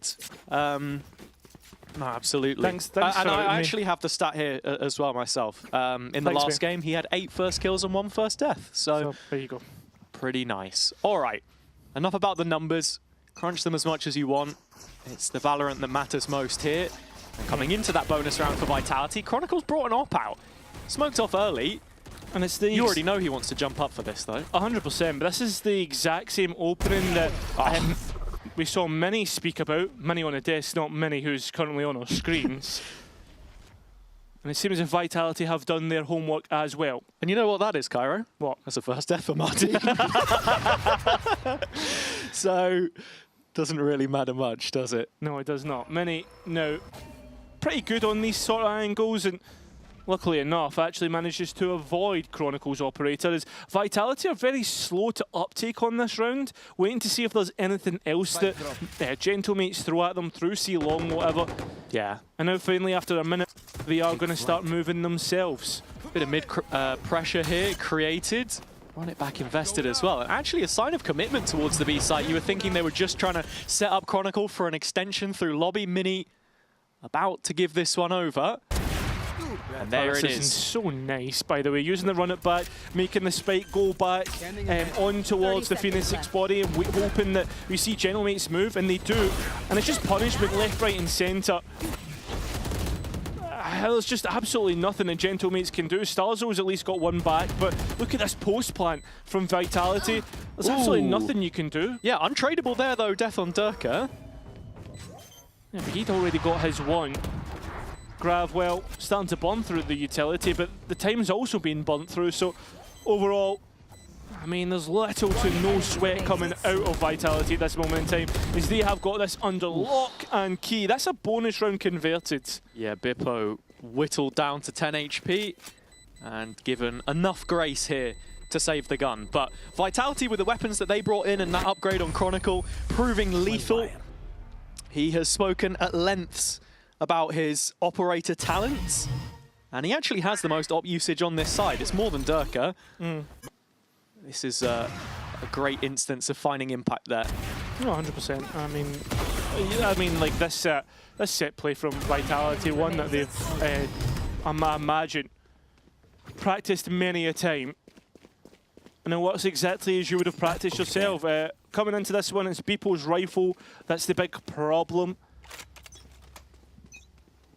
Need to watch out for where he's going, and it's a lockdown mid, it seems. Yeah, as you said, Bippo's rifle sighted early through the lens of Chronicle's op. It's not placed the TP to fall back on here, actually. As you can see, the rest of Vitality very direct in this C push. On the other side, Mate's trying to intercept them, but Durka just cuts the supply line right off. 2 quick kills. Still that Vandal available here for Bippo, and Martin trying to flash him in. It's a fully blinded Yumpy, so a 2-on-2 ensues. Sayonara still guarding this smoke though, but waiting for the support of Chronicle. And as that fails to arrive, it's down to a clutch situation. Proc's on the line, and he'll haul them through. A Red Bull clutch for mates. I mean, a team that we normally link with discipline has completely missed the mark there. Vitality continuing to fight on their own. I think the first red card is Yampy fighting is so close to CT when the Phoenix is up. Then you've got Sayonara swinging back sight. And then, well, I mean, Chronicle's got nothing really to do there. I mean, he's got to try and get back in. Yeah. I think, look, these are issues that we've seen from Vitality before, though. The BBL game specifically on Haven, and in my eyes, one of the main reasons why mates would have picked into this. Not just due to their own strength, but a perceived weakness of their opponents, perhaps. It was back-to-back 2v5s in that game on the defender's side. The attack was better for them, but this time, Durka has no play. Yeah, that's tough. Spam through the smoke. You'll feel a little bit frustrated by that one, but still a chance for Vitality to mid-round their way out of this. Got to be careful, though, if they walk towards C. Mini's operator on that line. And that's allowing for Gentlemates to be a little bit more heavier towards A. Yeah, I'm not sure exactly what the setup is. Looks like there's a spy cam there to play him in. And that's where Vitality are starting to head now. As you can see, Bippo watching out for any potential B pressure. You've got Martin on the opposite side, a Link getting ready for a rotation here, perhaps. Camera might even just be to watch Garage. Yeah, it's got both angles, right? Can set him up here for a duel, but now it's Mini looking the length of Garage, smoked off, Yampy inserted, and the trap actually placed again by Bippo here, a little closer. Yeah, it just gives him the notification. Yampy trying to flash in. Spike behind this as it stands. Swiftly approaching the 20-second mark. Vitality with this commitment now made towards the C site. You've got Chronicle drifting through B in the meantime with his tour de force, looking to cut off any potential rotations here. And it's Martin that's going to step up to the plate first. Run it back active. Yampy cancels. And the spike's gone in towards B, in fact. Vitality just running out of time here in cruise control. And Profek all the way back in attack spawn means that there's nothing left for them. And so Gentlemates close that gap up to 1. Overcooked that round. You can see what Vitality are trying to do, but I mean, just don't have the control on the B site. No protection on that spike. Just creating these little pockets of pressure, right? Trying to catch mates playing the rotate game. And I think as well, something that Gentlemates will be good at is adapting. And as Mini said, like on the desk, is that they're very good at seeing where their own weaknesses are. And obviously, I imagine seeing where the other opponent's weaknesses are as well. If they know that Vitality are trying to capitalize on your mistakes, then you stop trying to make them. Hang on. Blades out for Durka. Common position. Is he going for the updraft? He's thinking about it. And Mini doesn't want to give him anything at all in that situation. Again, one of the reasons why Vitality want to play this slow style is probably to avoid his rotations. That operator now making its way towards C, but Chronicle to deliver the first blow this time. Opens proceedings with a kill on B, and that really widens the map for Vitality. Yeah, I mean, it pulls Gentlemate's defense even more thin as Bippo has to watch B. Same time, though, this is the site that's most reinforced for the defense of Gentlemates as they try to mid-round through the drone, but see nothing. Same time, though, you're going to see the jet smoke and also the drone following up that. So the entry should be good for Vitality, but Starzo playing all the way down to Graffiti, using the Blaze Wall against Vitality. Still not cleared, the smoke being an issue, but Vitality finally clears Starzo through Yampy. They run it back used. Durka now swinging back sight, but the kills are good for Gentlemates. Only one player down.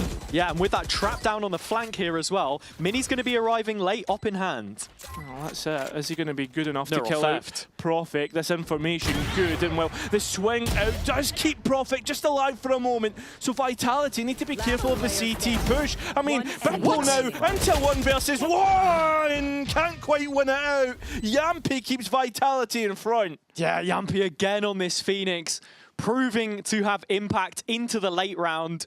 5 clutches won already this stage, and again, to talk about that Phoenix, 27 kills against BBL before OT, which is the second highest behind 11 we've seen so far in Stage 2. can do it to you. And I mean, this felt a little clumsy at times, I'm not going to lie. I think Mini might have stunned his own teammate on the way back out. That's literally what I was thinking. Maybe delayed Bippo a bit. I mean, it seemed to work out for the most part. But Gentlemate's committed to using Mini's operator as they start to head towards A. And imagine Vitality know this, and they're scaling on the B part of the map. At least feigning that pressure.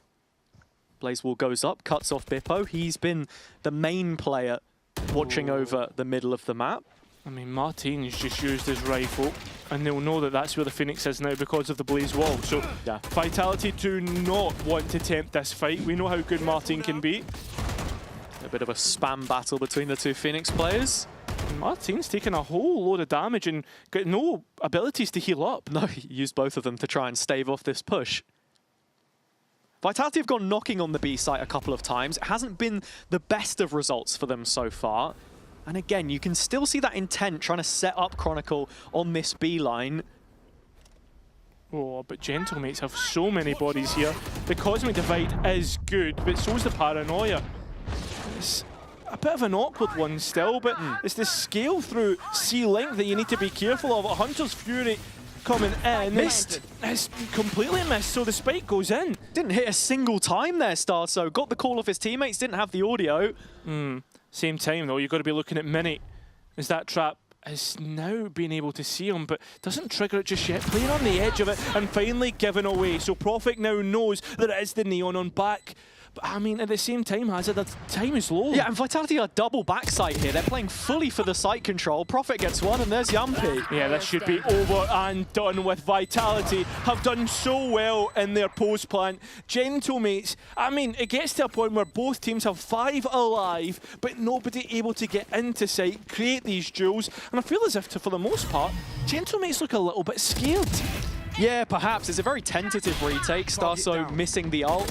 I misspoke a little bit there. He could obviously hear from the other side of the wall. But for me, it's just the layers about this attack from Vitality. Belt and braces. You've got 2 players backside gong.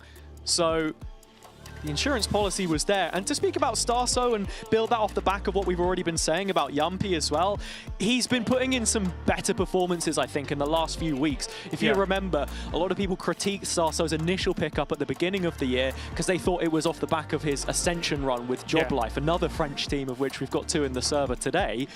And then on the other side, Yumpy, of course, who was with the same coaching staff on BBL.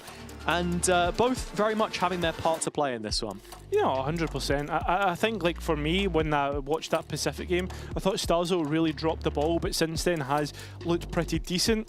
And as for Yumpy, I mean, I feel as if every game, every week that we see his development come through, we see him get better and better. I'm thoroughly impressed. Very rare to we see Yumpy actually go quiet. So with that being said, we come back into this next round, and Gentlemates are setting themselves up for a mid push.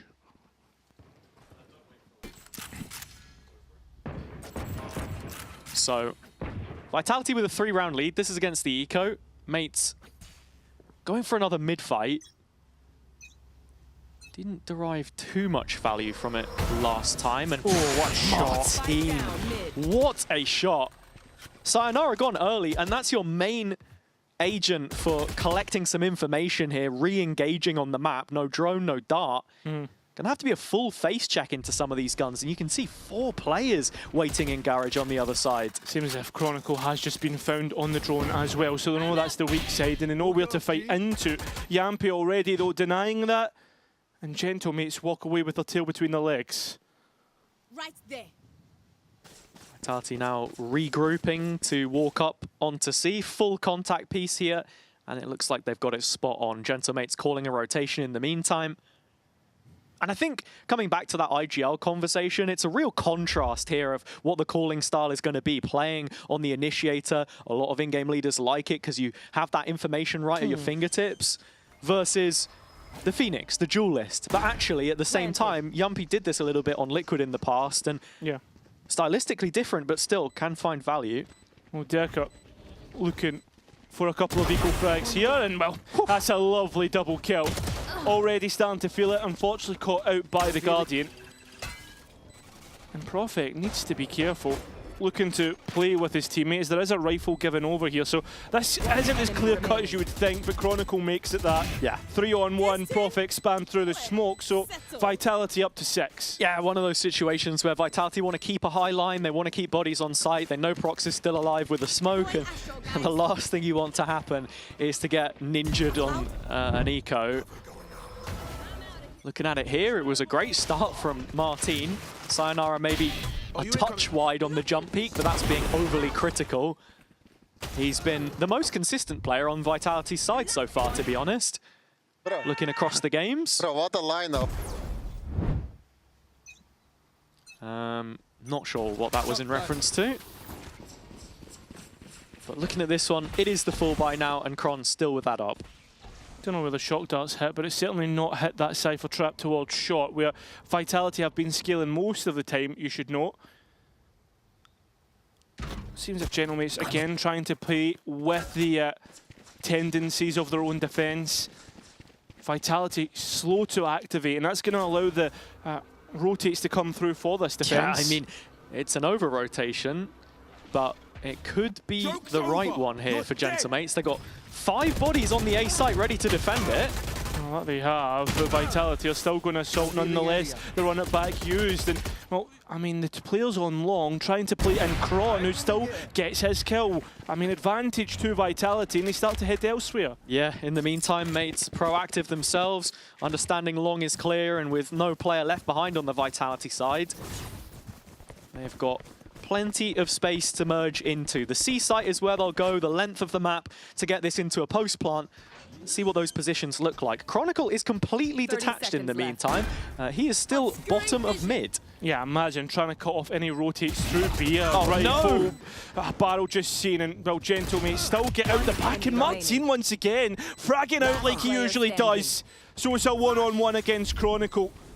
And Martin just worried about any player behind him. Chronicle at the same time needs to be worried himself. The Phoenix is behind. Martin is going to have the clutch. A Red Bull clutch as Gentlemates find 3. Yeah, I'm not sure if that was a 2v1 or a 3v1, but Martin pulls it out of the bag and keeps Gentlemates in it, hanging by a thread. Chronicle just not considering the possibility of a garage wraparound there, as Martin was all too aware of the chamber's positioning. Looking at it again here. Yeah, it's a 2 versus 1, but a fantastic 4K in the end from the front man.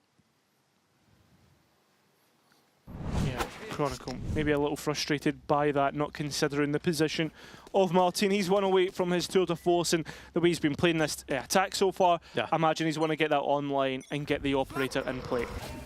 Yeah, it's an op repossessed on the mate side though. Mini fostering some A-long control to start here. Martin reprising his role in garage. This time he's got Prox playing over the shoulder, so there's a little bit more support in this endeavor. Looking to break the drone and play in Martin once again, though. So good at getting the kill, and Yampi letting Martin's body know. There seems to be a re-clear. Prox within the corner. There's also Bipple here as well to play off of him. Yeah, still, mates trying to bolster this space, but Sayonara intelligent, brilliant spam through the corner of the wall. Makes it a 4 versus 3 man advantage, swings back towards Vitality now. Just looking at the positions, feels like they're waiting for an overextension. Yeah. Also got to be looking at Mini's operator on A. This is why Gentlemates are so happy in their spots right now. Yeah, and for Sayonara to get the dart back up, he's just received it, and that's where you start seeing movement. Clearing garage back out, but it's Bippo in the corner they've got to consider. I mean, the smoke should deny that, and Chronicle denying Starzo his life, so Bippo a little more hesitant. Mini starting his rotate, but in a 2 versus 4, do you want to attempt this? Well, Mini's answer is no.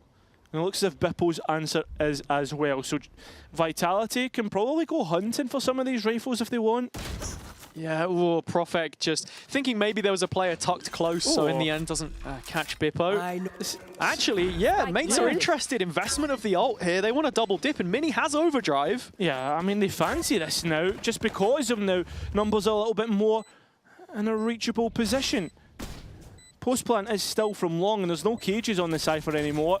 So that's going to be an issue. Chronicle, unbelievable shot. The operator not even able to fire off, and Bipple in no man's land, trying to fight against 3. Sure, he's able to get 1, but the trade's good. And Vitality have their advantage for the next half. Yeah, they can carry that one forwards. Gonna hope they can find a couple more rounds here, though, because again, the attack side is the favored one of the 2.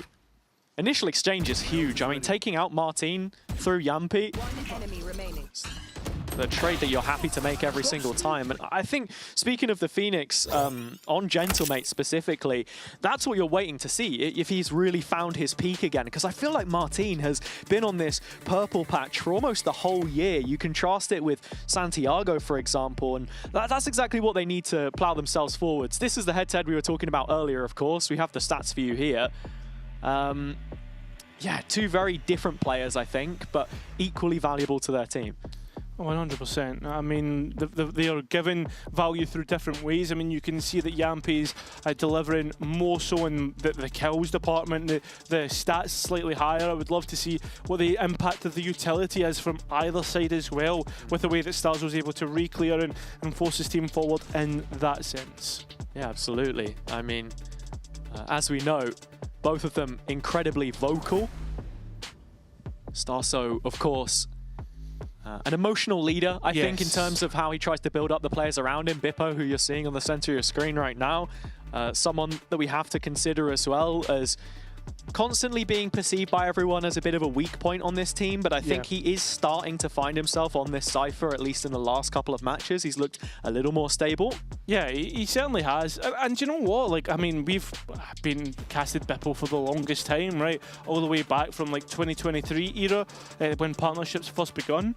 And I think he's a player that always kind of thought, oh, there you go, confirmation as a tech pause. Okay. But I think overall, I think he's a player that I certainly needs a lot, like, seemed like for me at the start of this year, needed a bit of self-confidence, a little bit of belief in himself. And once he started to get these performances on the centre role, it feels as if, you know what, yeah, like he is feeling a little bit more at home. The only thing I would say about that right now is that Mini is 2 and 8 on the Neon. So obviously you're displacing one player for another. No, that's an interesting one too, I think, because I see today as being a barometer of strength for Gentlemates. The desk were discussing it. You know, what is how serious are their intentions, right, for champs? Of course, they should be aiming for it. We saw them at Masters earlier in the year. The change with the roles that they've made certainly seems to have improved the performance, but as you mentioned, it's either play-ins or playoffs today. Realistically, you go 2 and 2, and your chances aren't looking as likely. It's a much longer bracket that you've got to go through, so that's what we want to know. And for Mini, it's an opportunity for him to really level up, I think, against quality opposition and show that he means business on this duel list, which we've seen. Yeah, I mean, I think that's a perfect way to put it. This is the perfect test for Mini, and I mean, at the same time, perfect test for Gentlemates to prove themselves after that foot loss. I mean, the fact that we've seen Foot show the levels that we expect of them in the following weeks from their first loss against Na'Vi, I think that's been the big thing.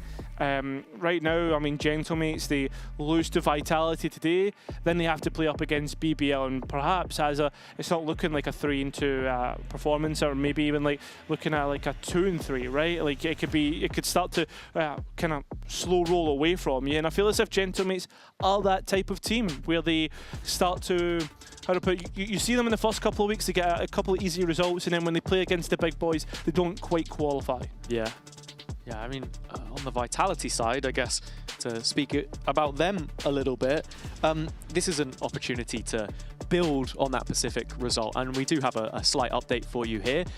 There was a tech pause, but after the tech pause, the timeout then starts. So the official timeout hasn't actually happened yet that we saw. We ran the graphic for it. The players will be discussing that in a moment. What was with this tech pause, man? You've been spending too much time with Pansy. B, don't say that. Hey, listen, I have it on good authority that... Oh, maybe it was you. Maybe it was me all along. Pansy's casting, I'm in the back rooms pulling out the wires. It was Cairo all along. Yeah. Devastating. Devastating indeed. What a plot twist that would be. No, it would. It would. It'd be impressive, actually, because it would have been beyond your years, right? Because actually, technically, you've only been casting here since, what, end of 2024? Ascension? Yes, yeah, you're right. You're right. You as well, yeah. You've got crazy aura about you, if Aura? that's possible. Possible, yeah, aura. Actually, Cairo and aura, the Kairora. Please don't. I don't know. That's not sticking. Stop trying to make it It's definitely not. No, it's definitely not. No. It's actually Mitch and Tom that actually have the most tech pauses. No, out of all I the did duos. see that. I did see that. Thank you to whoever posted that Reddit thread.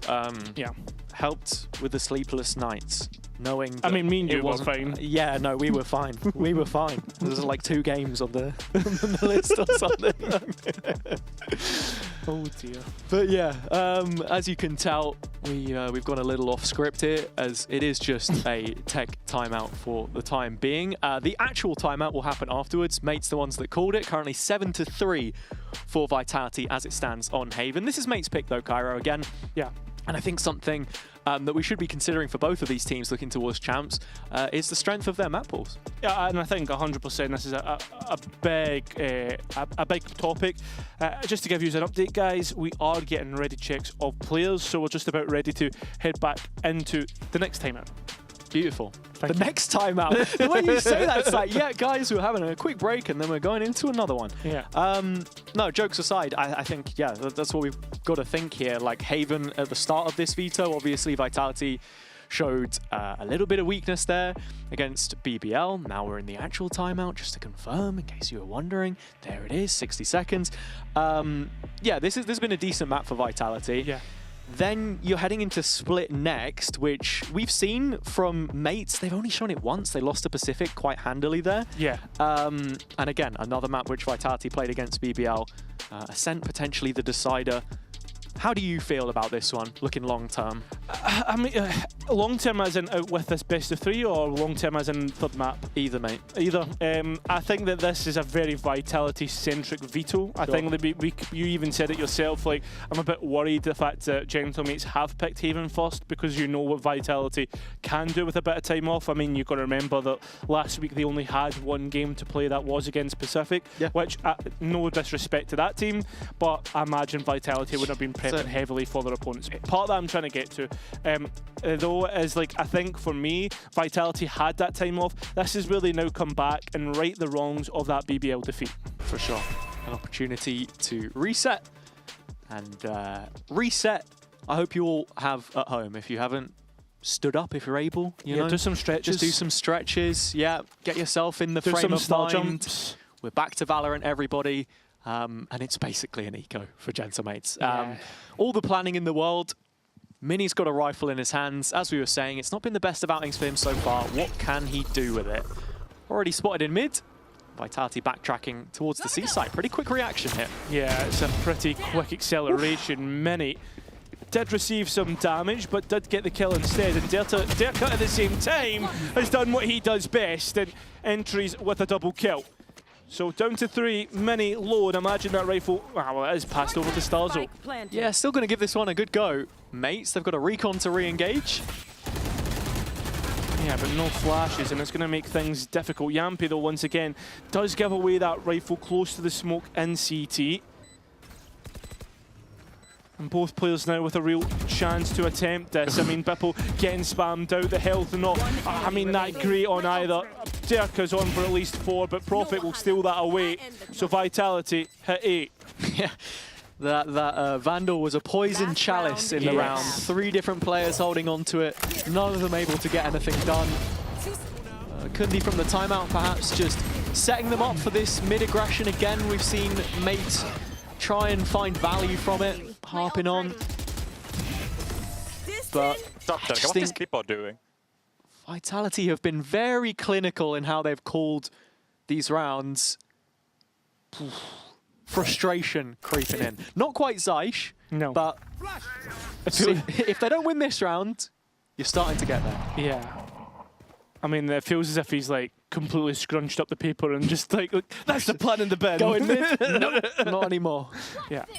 So still mid though, and Mini's actually managed to encroach pretty heavily now. Went through window last time, and now deep in grass. Derka has identified the threat and very good trade. You're even going to get a Hunter's Fury in the mix, and overall, indirect straight through the Hunter's Fury, but Vitality have got what they came for. I think Stosso was just trying to confirm the kill there on Durka. He lives on 2 HP.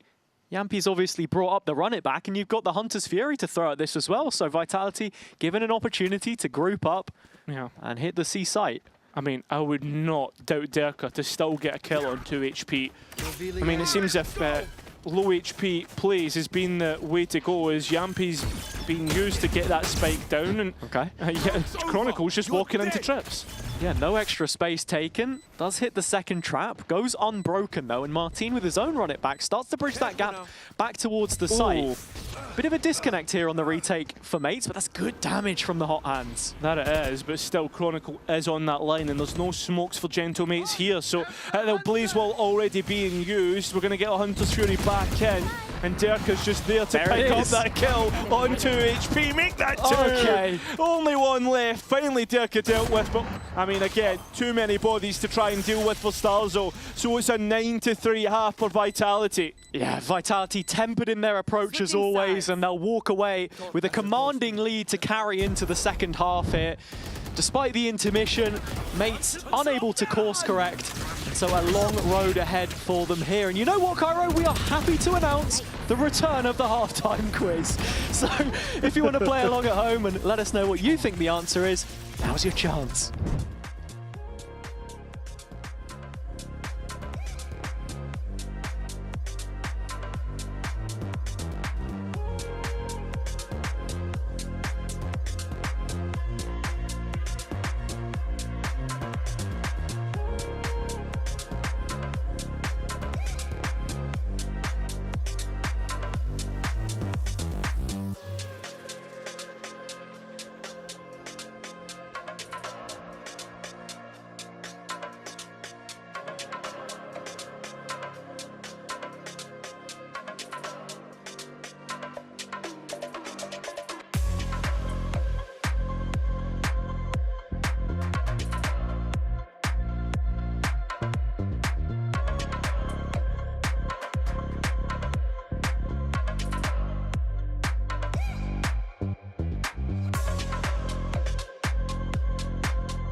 So the question was, how many French players are there in this French derby? Cairo, enlighten us. I'm going to say 0. No. Really? No French talents? Oh! What a joke. That's Sacre Bleu. Sacre Bleu. Terrible. And that's exactly what Gentle Mates will be saying after that first half. Because let's be honest, there was a lot left to be desired. Well, we had a player who played in the French league in the server. That doesn't count. Sayonara? Mate, Starzo. He doesn't look very French, though. Starzo played on Job Life. He did as well. So that's 2. 2. There you go. Amazing. Wow. Absolutely amazing. Well, we'll need to see if we're going to get a Gentle Mates amazing half, because they need it to come back from 9-3. That they do. Pistol round is certainly the way to do it. And I think eyes are sent on mid with the way that the players are starting to get ready to swing window. Yeah. Bit of a shame we're not going to see what's going on C here, because it looks like Vitality have got a bit of an interesting setup. Maybe I'm telling a lie. I think so. It's Durka walking down. They had a TP with Chronicle behind it. Prophet tucked away in the corner, and now it is just Durka all the way up C long. Well, he's heard the jump, but with nobody there, Chronicle's now here in the smoke on towards B, but he's been found. Oh, and it's just a fake through the 2 duelists on B for the time being. Mini the one to pick up the kill, but the spike's heading A-wards, and that's where Vitality have bodies. Yeah, most importantly, Sayonara. 2 versus 3 here. And Yampi, but a swing out is going to cost him his life. So Yampi needs to be careful about the short player, and is, but can't quite convert. And Vitality letting this one slip, and it seems if Durka's going to be caught as well. Enemy remaining. Lovely from Martin. Heads up play from Gentle Mates, all things considered. And I think as well, this map so far has been so macro intensive about, in terms of like who's pushing what, who's holding what angle, what can we leave weak side on the map. welcome to Haven, mate. Yeah. And I think when we come back to that map pool conversation as well, it has to be such a stalwart for a lot of teams, just because you know it's probably not going to get taken out all too often. Profex found a couple here, though, and that catches your interest. There wasn't anybody on site, but it is the in-game leader, Starso, to wrap it up. And to, come back to what you were saying there, I think Gentamates played that round really nicely. Smoke goes up in short, indicates Yumpy might be playing there. They're just clearing everything. I think like this map pool as well, definitely not macro intensive, but I think like those foundations of a team, it's intensive and tests those. I mean, you've got Ascent, you've got Haven, you've got Lotus. You need to be able to play the map wide, but also play off of one another when you get into those exits. Yeah, I think you look at the coaching staff on both sides, and they like a bit of time to set up their system and how they want to play, right? The stat we had at the start was that Kundi had beaten PAL every single time on Mouse to focus, but people will remember that focus team had like 4 player changes during the year, right? Yeah. The Mouse culture was concretely built, and that's what we've got on Mates now with them having that consistency throughout the year. I mean, I think Mouse ended up with a couple of the original focus players from that year, right? Like Lime and Fizzy as well. For sure. In Vitality, it's a similar sort of thing, right? Durka, that huge transfer coming in, Sayonara, a player that they'd put stock in early doors to bring up through challenges, through that French Challenger League. It's been a long-term vision to get it the way they want it. And on this eco, well, there's little to be said of it, really. But to be honest, Vitality have done some pretty honest damage here, Cairo. It seems as if there's an idea about this late luck. I mean, with Durka now exploring bottom mid, Bippo is able to walk all the way out on A, but yeah, as you say, Durka's picked up the Bulldog. It's only a ghost here. Profek is considering it. He should find this one for free. 3 versus 3, coming back into the retake. Mini, of course, with the Marshall. Do Vitality want to play damage, or...?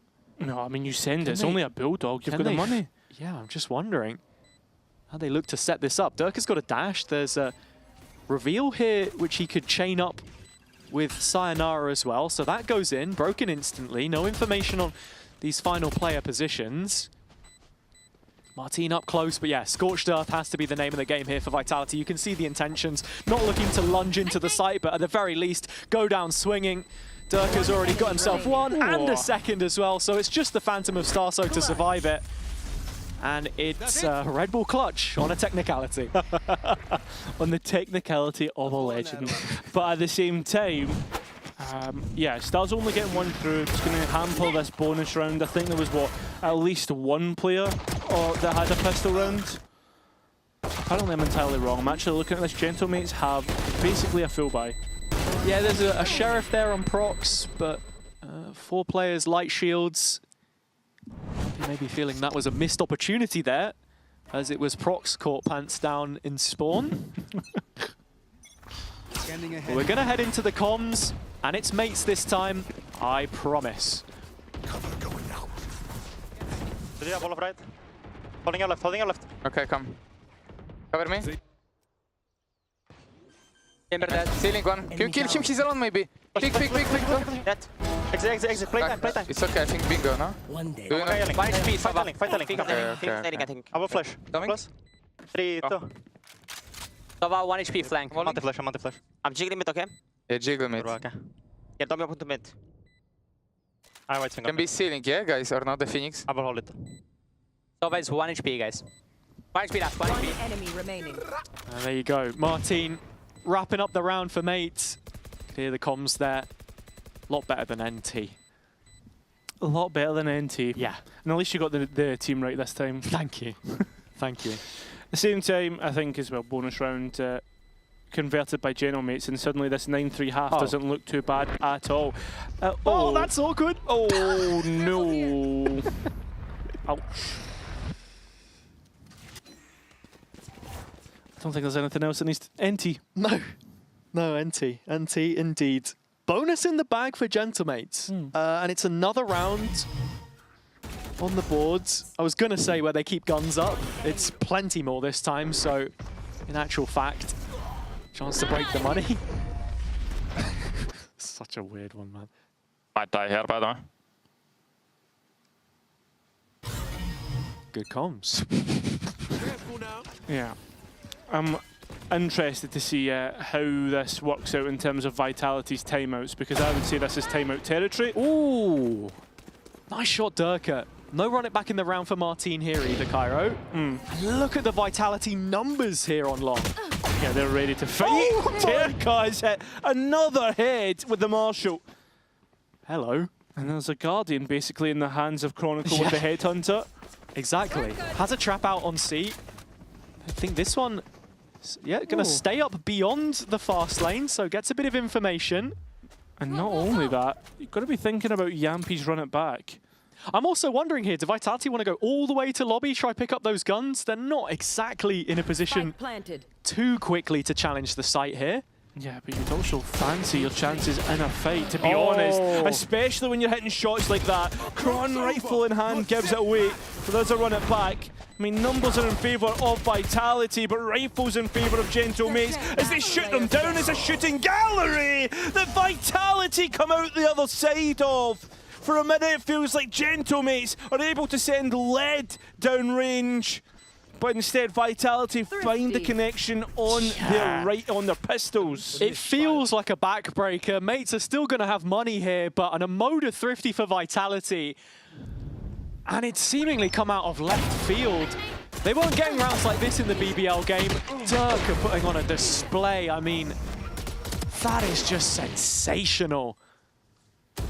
Chronicle as well, your heavy hitters. I mean, okay, I missed that. I was thinking, surely he wallbangs there through Garage to kill Bippo. No, he hit his own TP somehow.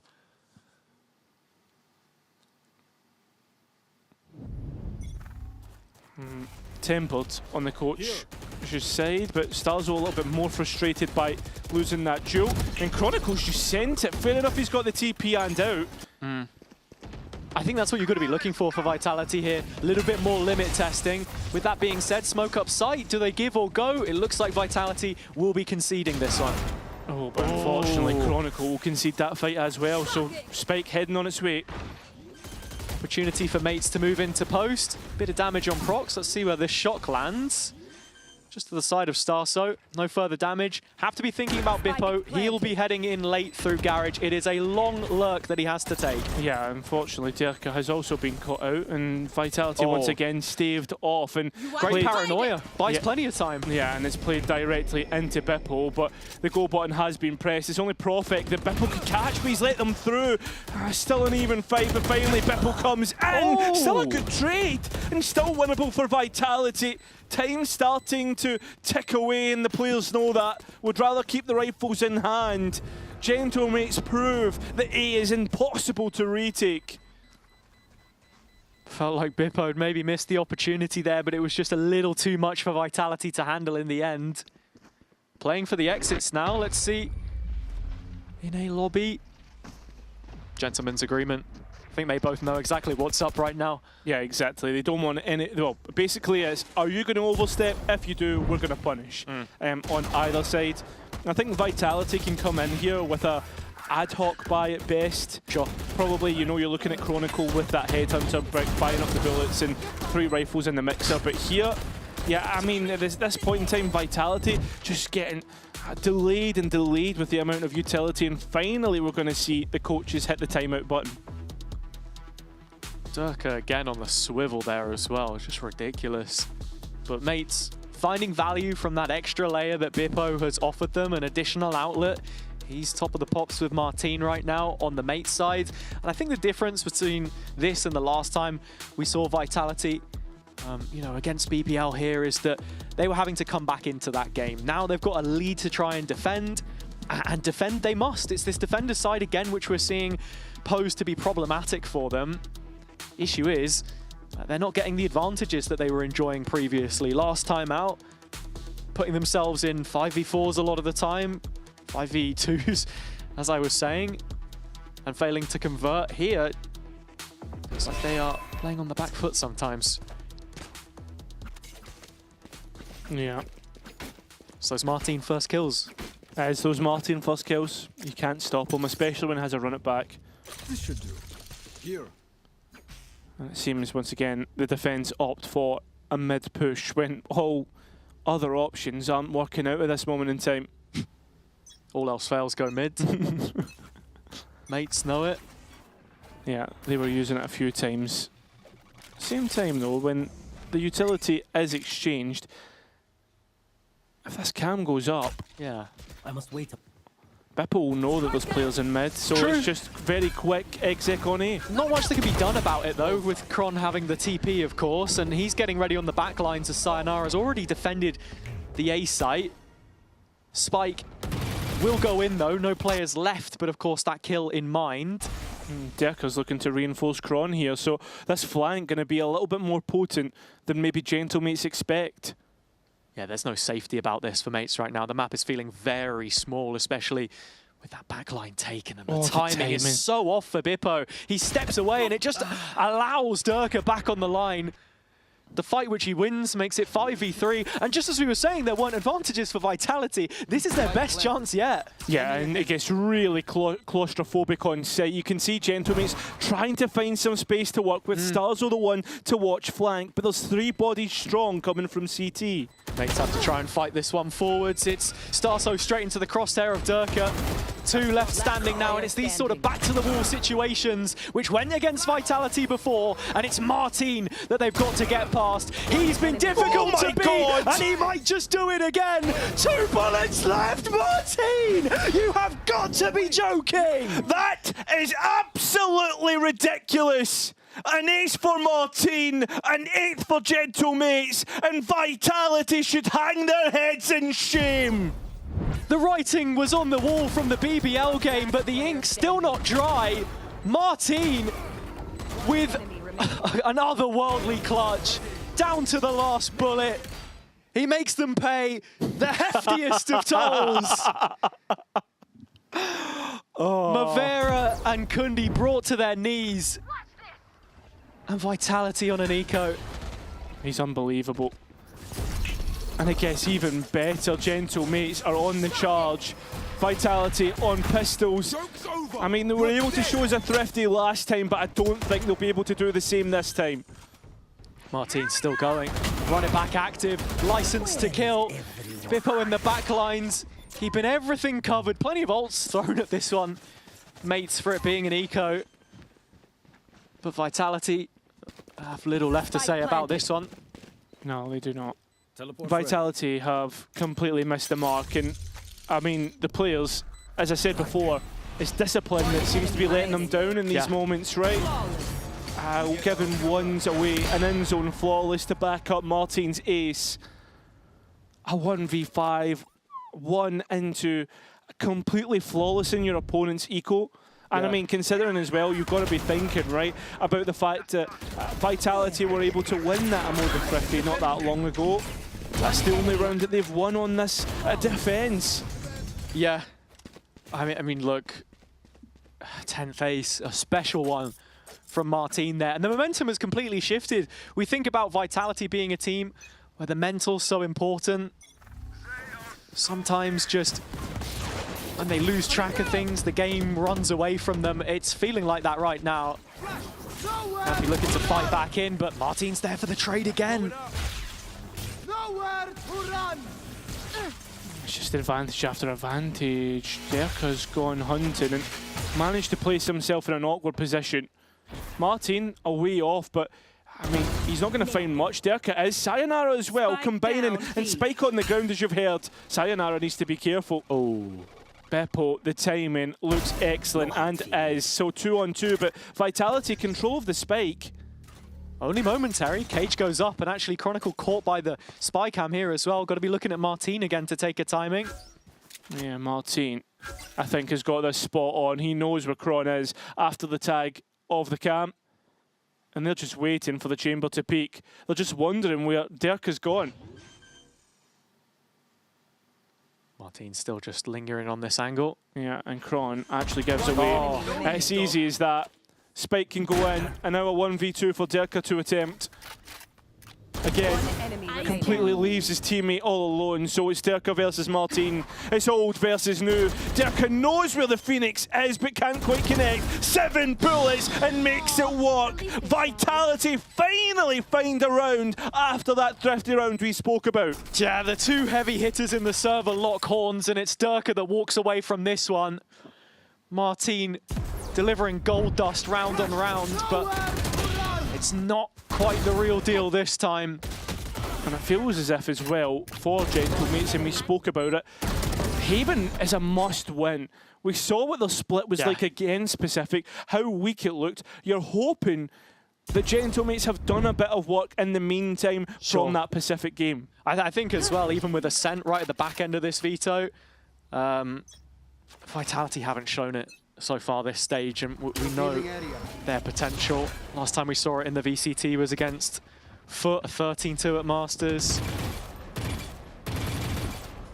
Who knows what they've got cooked up, but now it's Cronin this off again. Another opening kill for Vitality.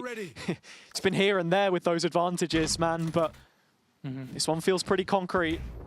It does, but Yampy can't give too much away, and when he does, at least Chronicle is there to keep the numbers on side. Smokes in, and Gentlemates post plant on B. Yeah, face check gets punished, but mates are feeling pretty cramped on the site right now. They don't have any control in the courtyard, and that's where Dirk is creeping up from in window. You know, seen Gentlemates let go of control. Profix still hasn't moved from the C site for whatever reason. Wondering if like those players moved in towards that C link area, but still time is ticking away, and Vitality need to get a move on. Yeah, Dirk has not taken that next step because he's waiting for the rest to group up with him. Finally goes for it now. That's after Kron finds the kill on site, and with the smoke going up, there's a chance to get that defuse working. Oh, the stun doesn't hit. Derka now creating an issue. I mean, realistically, your hopes are placed on Martin from window once again, and the spam is working out. Derka swinging, and so does Profik. And there's not enough time. Gentlemates will be within one again. No priority on the defuse there. I'm not sure what exactly went down, if it was a kill through the smoke to stop the progress, but yeah, for those positions that mates had, it felt like Dirka did a great job at creating a distraction, making it really difficult. I think that this is, again, one of those situations where you see the difference of having Yampy on the Phoenix. He's trying to face check all the time, collect that information himself, because he doesn't have the same kind of tools. Yeah, but I think at the same time, it's forgivable. Right, I mean, you go back and you see the replay, the flash doesn't quite hit because of the position that Mini's holding. And then Kron's right there for that next kill. Yeah, exactly. So overall, like, it's a lot more forgivable than what we've seen from other players. And you can see what it meant to Starzo and how the pressure has been building in this second half. We are going to be getting the second timeout here from Vitality. The last timeout left in the teams. This has been a game, as you said earlier, decided on some of that macro play. Yeah. And I think as well, I mean, it's been a traditional Haven in a way, in the sense of like it's defender side really struggling, a war of attrition, and you're seeing double timeouts from either side trying to get at least 4 rounds. I think this is also, again, like we said, a watershed moment for both of these teams in the group, and how that sets up the rest of Stage 2. As much as we were talking about, you know, where we want to place this mates team, I think we have to have those same conversations about Vitality. Pansy and Hypok were talking about it in the last match that they played. You know, they lost to Lev and PRX in London. Sure, that feels like an achievement in a way, just because of how well they did to get so deep on that run. But the only teams that they beat, the EMEA teams, DRG, again, you're starting to wonder, are those expectations even higher of them, right? Yeah, I mean, I agree, but like at the same time, Vitality can only beat the teams in front of them, and the only teams they didn't beat were the finalists. So I don't think you can be too harsh, but I do agree that I think Vitality 100% should be aiming for podium finishes, as we've all been saying. And so when it doesn't work domestically, then you feel that feels as if like there could be problems on the horizon. I agree, but at the same time, I feel as if for the most part, EMEA has been leveling up split on split. Sure. Think about the last group stage that Vitality had. Barely got through it. Yeah, that's very true. And look how better it made them. Still, Vitality create problems for their opponents once again. Ask questions of the flank protection of Bippo. Yeah. And Vitality, I mean, Sayonara's found a little pocket in which to play. We've got Profek flooding in here as well, so intentions to defend the site on spot for Vitality. Now the flank's starting to arrive. This is where the rifle sits in the hands of Dirka. Yeah, and He's going to swing out, but not win against Bippo. The rifles are coming to collapse upon the flank. Yampy still able to collect one. Gets the reload off, but overall, Gentlemates are in position well and truly to finish things off. So after the eco round, we are all even. And this is when we start to see the effects of the timeout from Vitality. Yeah, this is what we should be seeing. And obviously the mates' response as well. Minnie was talking about it on the desk, the conditioning and how they've got to break away from that with their adaptations. On this attack side especially, just wondering what kind of look we're going to get from them here.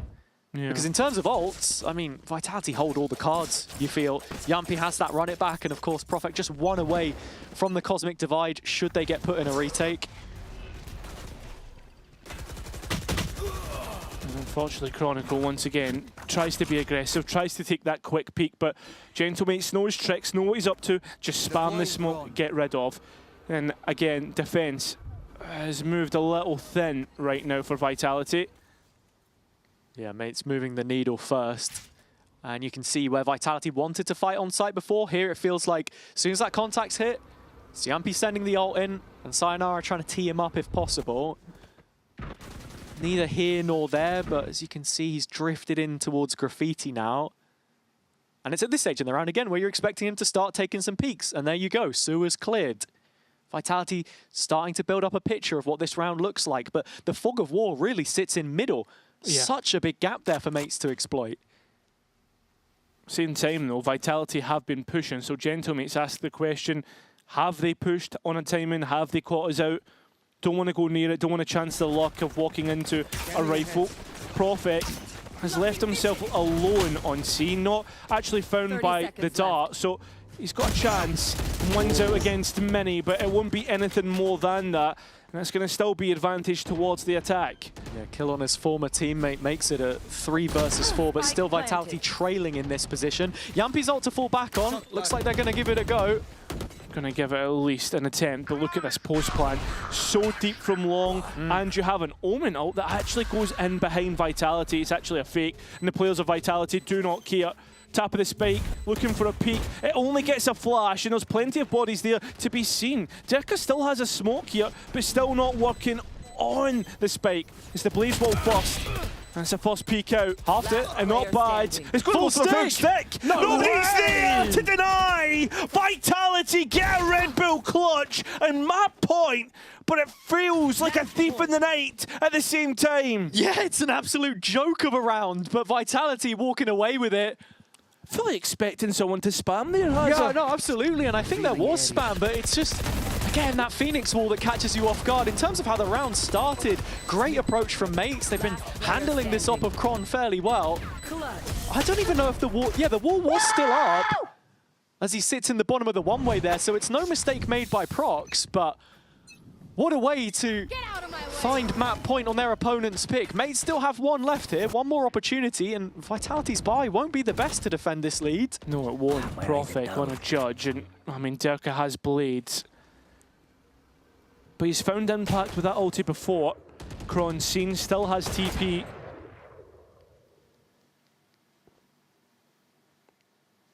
Still orbiting mid, but you can see Mini getting ready to peek window here, maybe just flashing off of the slide there. That's what they go for. Still pulled out at least one flash. And Martin has none left. Sayonara, in the meantime, has actually been able to pick up the ult orb, and Dirka gets inserted. Bricks has a dash to fly his way out, not before leaving some blades behind in Martin. Couple more in Mini, flashback through. Vitality trying to defend this and fortify the A site. Their final stand to win this map.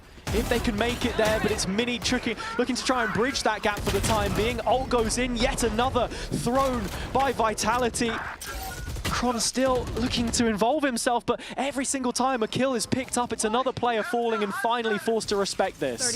Yeah, but Kron has just been cheeky and walked out into Hunter's Fury Bolt. This looks like overtime. Shouldn't be any way that Profek's able to pull things off, even with his own smoke and a couple stars coming up to support. Should be too difficult a challenge to get across here, and he would really like a rifle instead. As good as this will be for the close clear, just about spots the barrel. It's the Guardian that he'll get. Sees Bippo, tries to transfer onto Prox and will land one body shot at the very least, but an extension of play is required. This one's going all the way. That it is. Full regulation required between these two, so the coaches get one more chance to speak to their teams as they are refilled with one timeout point. I mean, this was such a scrappy A fight. It felt like for every kill that Vitality were finding, there's a player going back down. In the meantime, mates keep bodies on the line. But it's, again, it's this discipline issue that we're seeing. Like, I understand that all of those players on Vitality will win their duel on their day. But like, when they have been playing well, when they have been winning rounds, it's when they've been trading off one another. Yeah, I think it's just because Kron has his TP. I think he just feels that he can I'm not talking take the about fight Kron. there. I'm talking about Sayonara jumping out of heaven. Okay, fair enough. Point taken. And so with that, we head into the first round of overtime. Mates on the defense, Vitality back on the attack. I mean, for the amount of times they've played this map, you've seen them struggle to put up rounds and still come back into it when they get on this side. It is very much the preferred position to play from.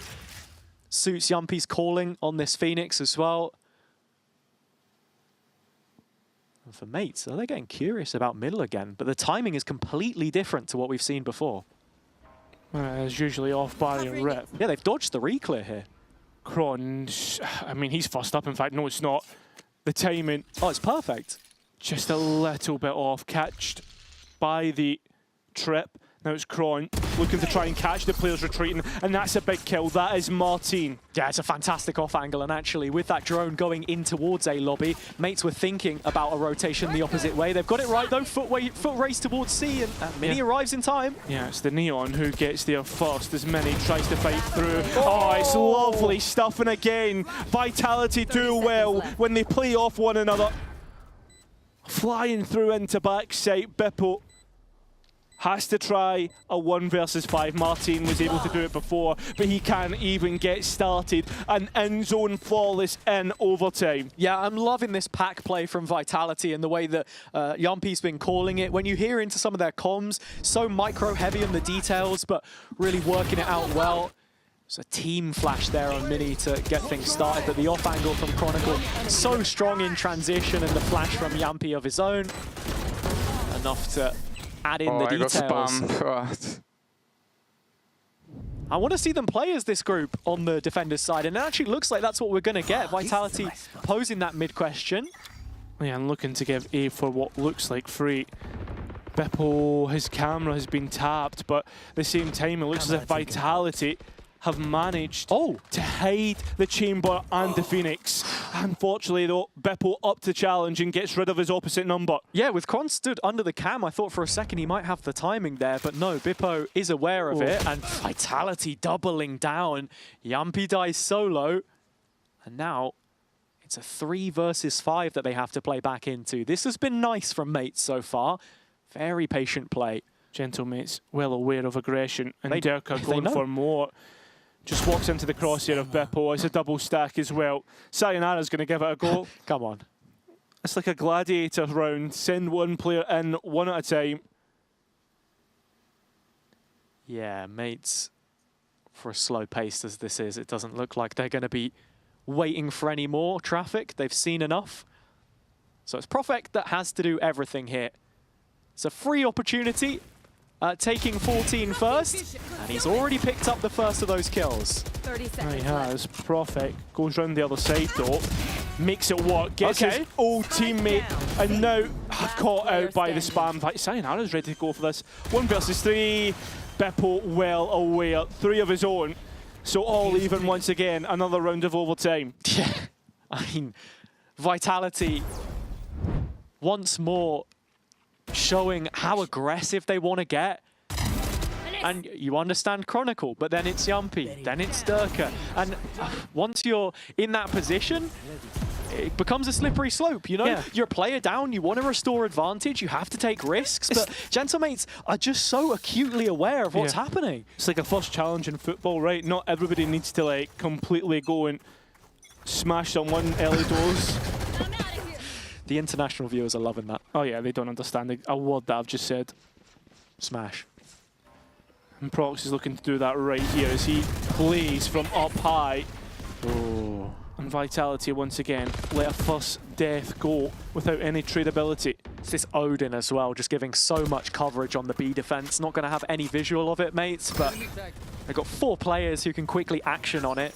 Notably Martin, who is still on this super aggressive line in Garage, as he has been for most of this map on the defender-sided rounds.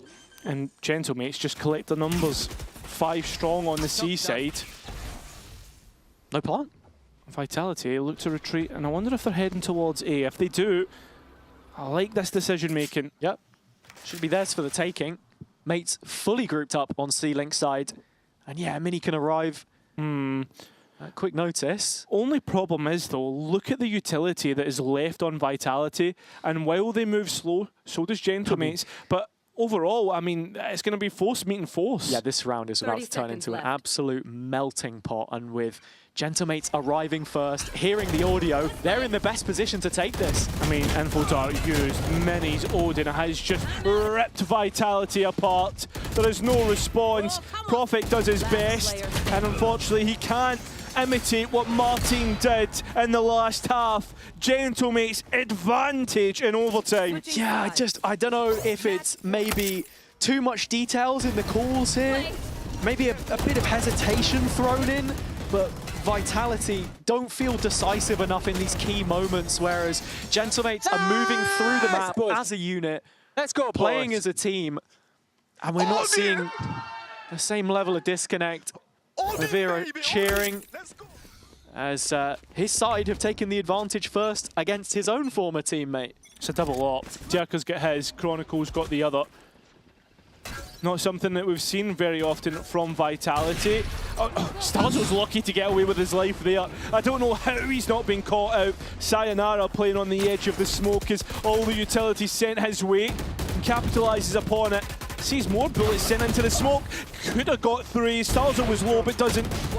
Vitality are well on their way to equaling things back out again. Yeah. Proc's a little too far from the ult as well to recover the spike, so it's all said and done here. The first couple bouts of OT have left us equal, and so we are forced to go again. The difference for Vitality there, that's probably one of the first rounds that we've actually seen them look to fight and hold the A site with numbers. Yeah, I was going to say, I was scratching my chin there, Hazard, because that's the first time that we see Vitality fight together, and they win the round on defense. Yeah. Again, though, it comes through the calling. It's whether you want to go for this, or you look at the other defender-sided rounds that they've been playing. They were just constantly attempting to be proactive, test the limits, whereas here it's a little bit more passive of a call, I suppose. I agree. Letting those fights come to them. So Martin is the one with the Odin this time. He's trying to spam down mid. A little bit of damage on Sayonara. Down to 73. Yeah, but it's just a little bit. It's not anything concrete. Oh, okay, that is... saying? Yeah. A molly thrown to the feet as well. But Martin's going to get caught the opposite way by Yumpy. And now you can start to see the scaling speeding up from Vitality, accelerating towards this C site. Yeah, and the pressure getting even more so. The C site well under threat, but Vitality, deposit Kron. I mean, look, there are numbers here for Mates to defend it. It's Prophet you got to worry about. That was a huge opportunity to settle the score, but he's missed it. And so Mates look to stick their nose in front again.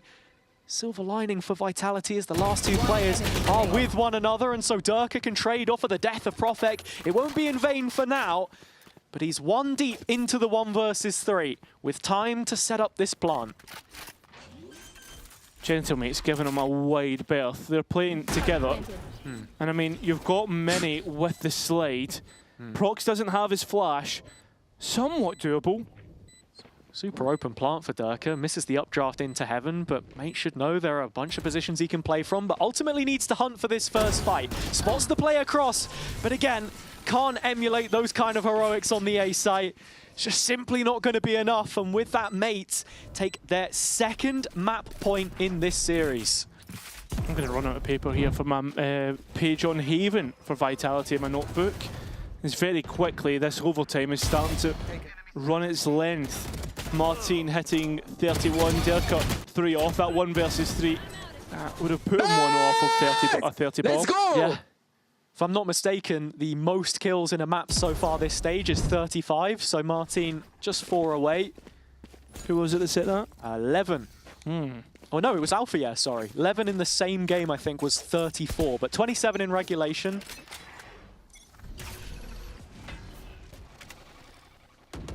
Could very much go further here. Kron, once again, operator. And, oh, he's gone so deep on towards shot. Do Gentlemates even consider it? Prox does.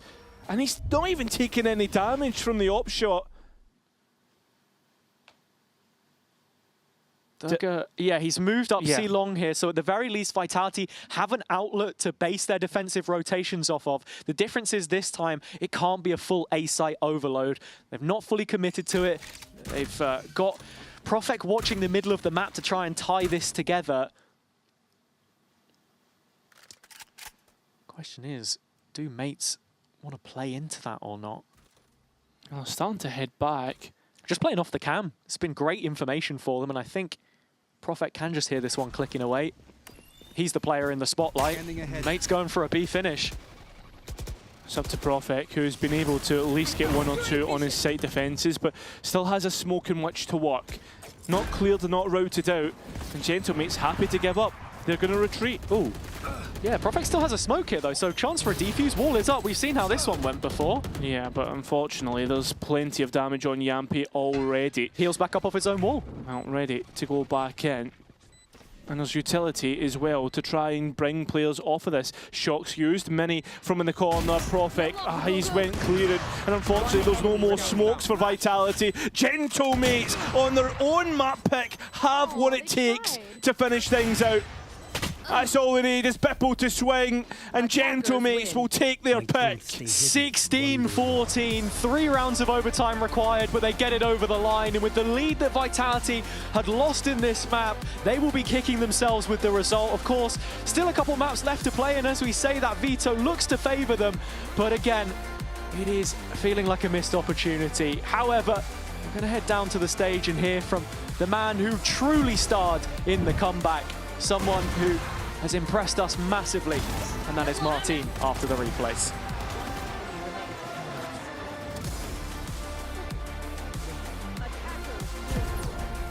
It is indeed man of the moment, Martin. 10th ace in EMEA for you. The flu couldn't stop you last week. Can anything stop you? I think it was my 11th, but yeah, I'm feeling much better, even though I'm still a little bit sick. It's much better than last week, and it feels better on the server also. Feels good indeed. You going to be keeping it going for the split? Yes, sir. Yes, sir. And we'll be right back for that split after this. I think there isn't. Gregor, did you hear my joke? No, I didn't, thankfully. What was it? Yeah, I said that they told us that there is not any fans on the stage, but look what I have. Lovely. How you turn it on? Yeah, I'm pressing this. So today we have 10 fans on the stage. Is that the sound that Wingman makes? Admin, do you know how to use this?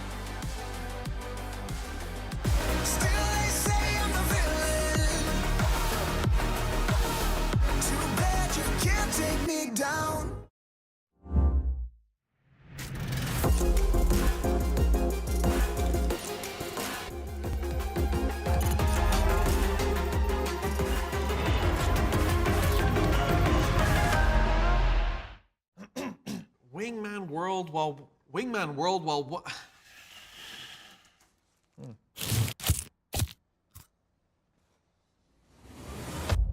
Have a break. Have a Kit Kat. Wingman World while wanting a well, 1 break. Let's go! At Carmine Corp, we demand the best. This is what backs us up. The Razer Iskor V2 New Gen.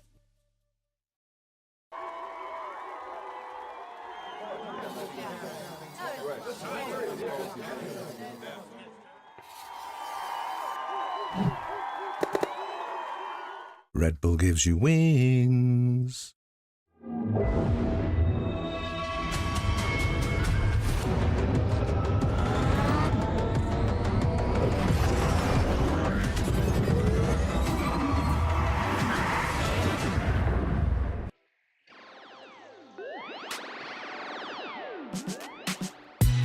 good, feeling great on my time. Won't let a hater block my shine. I'm just living my life, too busy chasing good vibes. Chasing good vibes, chasing good vibes, chasing good vibes. Too busy chasing good vibes. I'm feeling good, feeling great now. A hater can't play with my day now. Get that negativity out of my face now. In my city, I'm the man of my state now. Yeah, I'm living life to the fullest. Baby girl, you're talking to the realest. Energy and joy, you can't steal it. Good vibes all around. Baby, tell me, can you feel it? I woke up, so I'm blessed. Just another chapter in the test. I know I'm doing better than the rest. Got a smile on my face, showing teeth for the crest. It's no sweat, I'm a vibe in my own right. Go time in the sun, yes, I'm gon' shine. So fine, got a baddie on my phone line. Feeling good, feeling great, chasing these good vibes. Feeling good, feeling great on my time. Won't let a hater block my shine. I'm just living my life, too busy chasing good vibes. Chasing good vibes, chasing good vibes, chasing good vibes. Too busy chasing good vibes.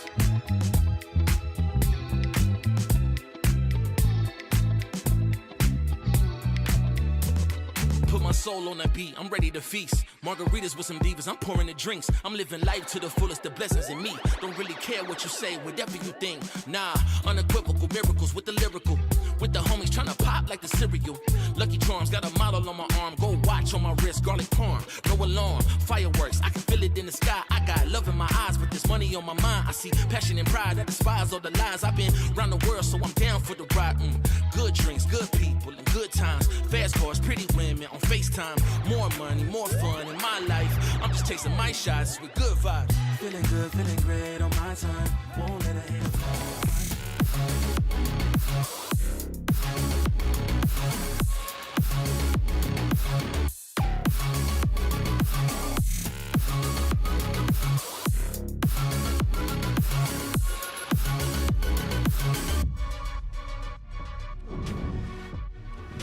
What do you think the opposing coach is particularly good at? I mean, this is a hard question to answer from the outside. But when I'm prepping against them, I see that there's a clearly system and structure. I think the coaches are responsible for that, of course, with the in-game leader and the team. So, yeah, I think that's why they are also good, because they have the system and structure built on. So I think that's something I can say now from the preparation, that they are good.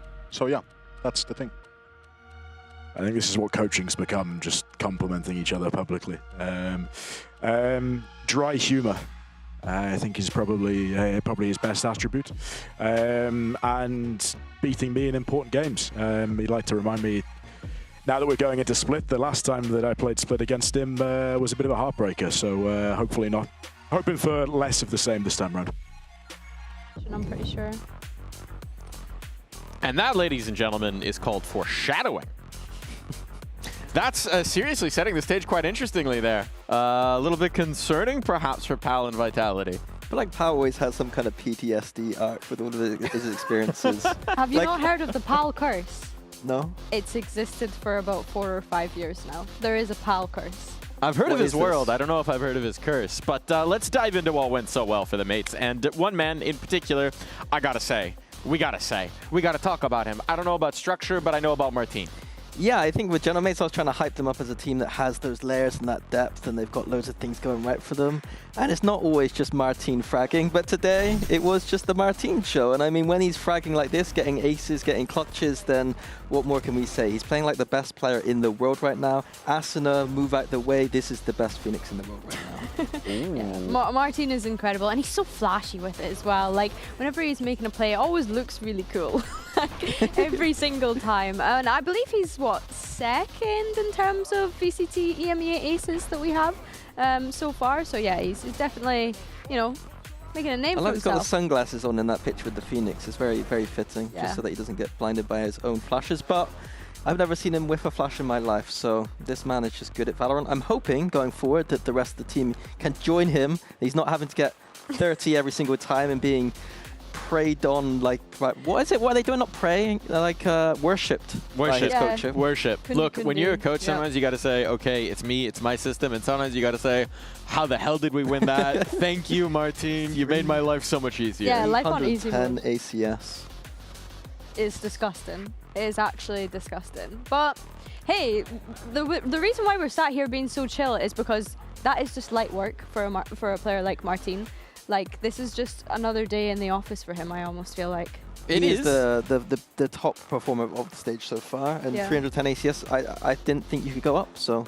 And a reminder, last week we didn't even think he was going to play. He was sick, and he still was the top performer on the team. This guy is genuinely unreal, and the consistency is starting to be something to be talked about, as well as the peaks, as well as the flat. Like, what else can you say? I do want to change the conversation, right? Because it wasn't just the Martin show. It wasn't just mates doing well. There were also some problems. There were some positives, though, as well for Vitality. Let's start with the positives here, Minnie. Yeah, so we started out looking at Chronicle with the operator, looking at attack side on the chamber, and he started extremely well. Bonus round Telestra I highlighted. Bonus round for mates looks very bad here because Chronicle just picked Martin off with the op. Early on, it felt like a lot of the times Martin was getting picked off by Chronicle a few times, and that, you know, when he's got 30 kills, you know that's a big win condition. So I quite liked what Chronicle was doing early on this attack side, but you'll see soon that there won't be any defense clips for a reason. He wasn't really doing too much on that defense side, and I know it's a bit harder, but that is where Chamber should be thriving. I like the attack stuff. I liked his entrying, I liked the operator usage, but on defense there wasn't much value. He was getting the first picks a lot of the time, and I was hoping to see, when we went into that agent select, conditioning coming out from who was going to be using the sniper at points, and I didn't really see that so much. I saw him maybe trying it on the defense, but not so much. I felt like Chronicle was just constantly getting ran down whenever he was on the A site. We don't have a clip of it here, but we saw like the Sova lineups with the Shock being able to just take away the trip instantly, Chronicle dying as a Phoenix ult is coming into sight, like just not being able to have any sort of control over that A site whatsoever, which was why on the defense he just was getting punished and punished and punished. We will be heading into the split, which might be bad news for the mates. Last time they played this, they got roundly trounced by Pacific. Yeah, they got absolutely destroyed, and I think Pacific were playing like, for one moment, like the best team in the world on split. So I'm not gonna, you know, you look at that and you're thinking, you know, how to lose Pacific. Genuinely, I came away from that map thinking, my God, Pacific are good at that map. My God, for a moment, they were incredible. That's old news. That's yeah, but old what's news. what I mean is like, do you think that Gentlemates are bad at this map then? No. Okay, there we go. That's the point I'm trying to make. Split is a good map for Pacific, and I think that that's maybe what caught them off guard here. But looking at the composition, we're actually going to see some changes here. Yeah. Mini was on the Waylay last time, so I'm kind of happy to see him pivot over to that Neon instead. I think mates are on the Waylay Raze and switching over to that Neon and the Phoenix. We've seen what Martin can do on that Phoenix. Just put him on the Phoenix again, looks like a good idea. Mirror composition here, both copying that kind of Lev style. I wonder if they've also copied their defense side and attack sides, because if they have, they're in for a good time, because that team's pretty good at this map. Yeah, for sure. I think that it's nice to see Gentlemates kind of switching things up, and I think that a lot of that is, you know, Mini, as we've mentioned time and time again, is new to having to pick up this duelist role. So playing the Waylay was kind of a big ask, but I'm happy to see him onto this Neon now. And then Durka on the Neon is obviously the highlight. We got a look at that one. We thought he was out of jail, but he is not. Split is his prison right now, and hopefully he will be able to escape it at some point. I don't know if that means that I want him to play badly this game, or he just be sending it and just doing his thing and just killing some. Look, I'm just saying, they lost one map. Durka was still top fragging, but they lost one map, and they said, all right, back on the Neon, bud. Yeah, yeah. I mean, last time they played Split, it was super close against BBL, right? And Chronicle put up an insane individual performance, so I think that we definitely need to see that coming out from him. I have a pitch for you, Minnie. What's up? It's a content pitch. You know the series that's like actors on actors? No. I think you should, it's a deep interview where actors interview actors. Okay. I want to do Mini on Mini. Just like an hour-long interview, a one-on-one sit-down. Me and Mini. With Mini. We have been saying for a while that we need some Mini on Mini content. What? I think if you search that on the internet, you might wind up in some strange places. But let's think about this split. You mentioned the Lev style, right? Yep. That's something that we're looking at based on these comps. What's going to be your tip-off early on that teams are stealing the inspiration from Lev? If they're playing full retake A with the fade in A heaven, that means that they are just copying Lev's playbook. Well, there's nothing like copying the homework of the smartest kid in school. Two of those kids couldn't be had for this cast, but we do have Hazza and Cairo. Take it away. I think we're pretty smart, no? I think it was more of the kids' comment, was it not? I mean, probably, mate. I mean, you look like one, so... I do. No, that is true. Yeah. But I saw that on a thread before. Who's Hazard in Cairo? It's the Scottish guy and the other guy that looks like a 15-year-old. So. Okay, right, let's focus on Split. Because so far, Vitality, we spoke about the Pacific game with Gentlemates. Vitality, though, have played against BBL and Navi and have had varying results. Got beat off BBL, but won versus Navi. How are you feeling coming into this one? They did what with BBL? No, I'm just kidding. I'm thinking that the attack side is going to be a good way to bounce back. The attack side is a great way to bounce back. Okay. And it's all eyes on Durka for me on this Neon, honestly. Yeah. I think it's something we're going to be referencing a lot. Different agent for him, back to something which, you know, he played a lot in the previous stage. And already you can see a bit of a fake on B through Yumpy, and Mates rotating at least a player off of that, and Yumpy's found the first kill. Brilliant first shot, but Gentlemates don't overcommit to it just yet. Prox on site manages to deal with the Phoenix, and now Vitality head into the stack of Gentlemates players, which is worrying. At the very least, they can take this with numbers. You've got that second layer of Prophet coming in from Vent. Big 1v1 going to happen in Heaven. Something which Mates should be aware of after that initial ramp control was taken, and already Bippo spotting it out. Paranoia is huge to just chase them away. But it's Starso that has to defend the site right now. With Mini arriving, it's well supported. Plenty of damage onto these Vitality players. C's landing as well, I believe. And looking at it here, 3 versus 2. It's only Bippo left, and he's now gone. So all eyes on Prox to make this one possible. Spike planted. 1v3. I mean, Paranoia are going to be pretty too far away, so has to get up close and personal, and he'll face up against Derka. Still a blind. Let's try and work off here, but would like to send that into the group if he can. Smoke still 5 seconds away. Dink through the corner of the wall, but it won't be enough. Vitality get themselves another pistol on this attack side. You must make the enemy. I mean, got to keep the momentum on your side on Split. I mean, Haven like that as well. Had you won the attack side pistol on the, won the defense side pistol on Haven, it would have been completely different. For sure. Nice, boys! Just saying, yeah, it was a great seize there from Starso, but Mates are struggling to peek off of it. I saw your headshot, Prophet. Liked the initial fake from Yumpy, and with this double duelist, it's something that you've got to be considering. Change up in the roles, of course. With that Neon coming in. Yeah, just a very slow start here. Gives us some time against the Classics to be thinking about bigger picture. I don't know if you'll get a chance to. I thought for a minute Gentlemates were going to bust out the smoke. Yeah, looking like it. Yeah, they try their best. But yeah, I mean, bigger picture here, thinking about Vitality. Should they lose to Gentlemates? It's going to be a pretty tough loss. It is, but again, it's that character building towards a potential... sorry, towards a potential play-ins campaign, which they've required in Stage 1, I think. And look, from the Mates' perspective, this then turns them into a real contender in my eyes, looking towards Champs qualification at the very least. The resolve that they've shown already in this series to battle back from 6 rounds down in the half on Haven.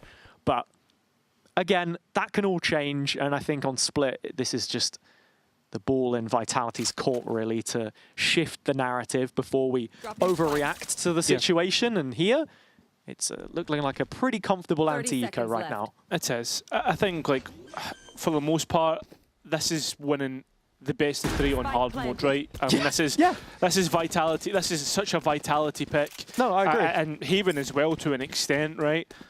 I think that's the thing. If it goes the distance and Vitality win it, then yeah, it's just making life difficult for yourself with how Haven went. But yeah, I mean, but it's still at the same time, it's respectable from Gentlemates to show a performance like that, should it go the distance. Exactly.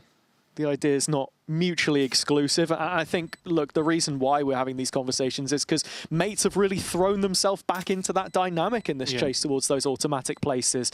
I mean, like, an 8th place finish in Santiago. Yeah. I think like all our Santiago teams have done that. And this is good damage for the most part. That Spike about to go, but Sayonara's sprayed out. Will put him very close to a Nightfall. Yeah, just 2 away. Yumpy the same, as we are still on the The patch where it's 6 orbs, that's changing soon. Durka tweeting out about getting 6.5, and then it sort of immediately being changed moments later. Of course, the devs would have had that queued up for ages, 100%. but still funny. Vitality without any ults, though, and I think that's the headline coming into this round. They're very close to a couple, but mates, getting that 4-buy now. I mean, the thing is, though, this bonus round will have its bait, but Vitality, how do they make that bait work? We'll certainly find out in the comms, especially after that entry pick.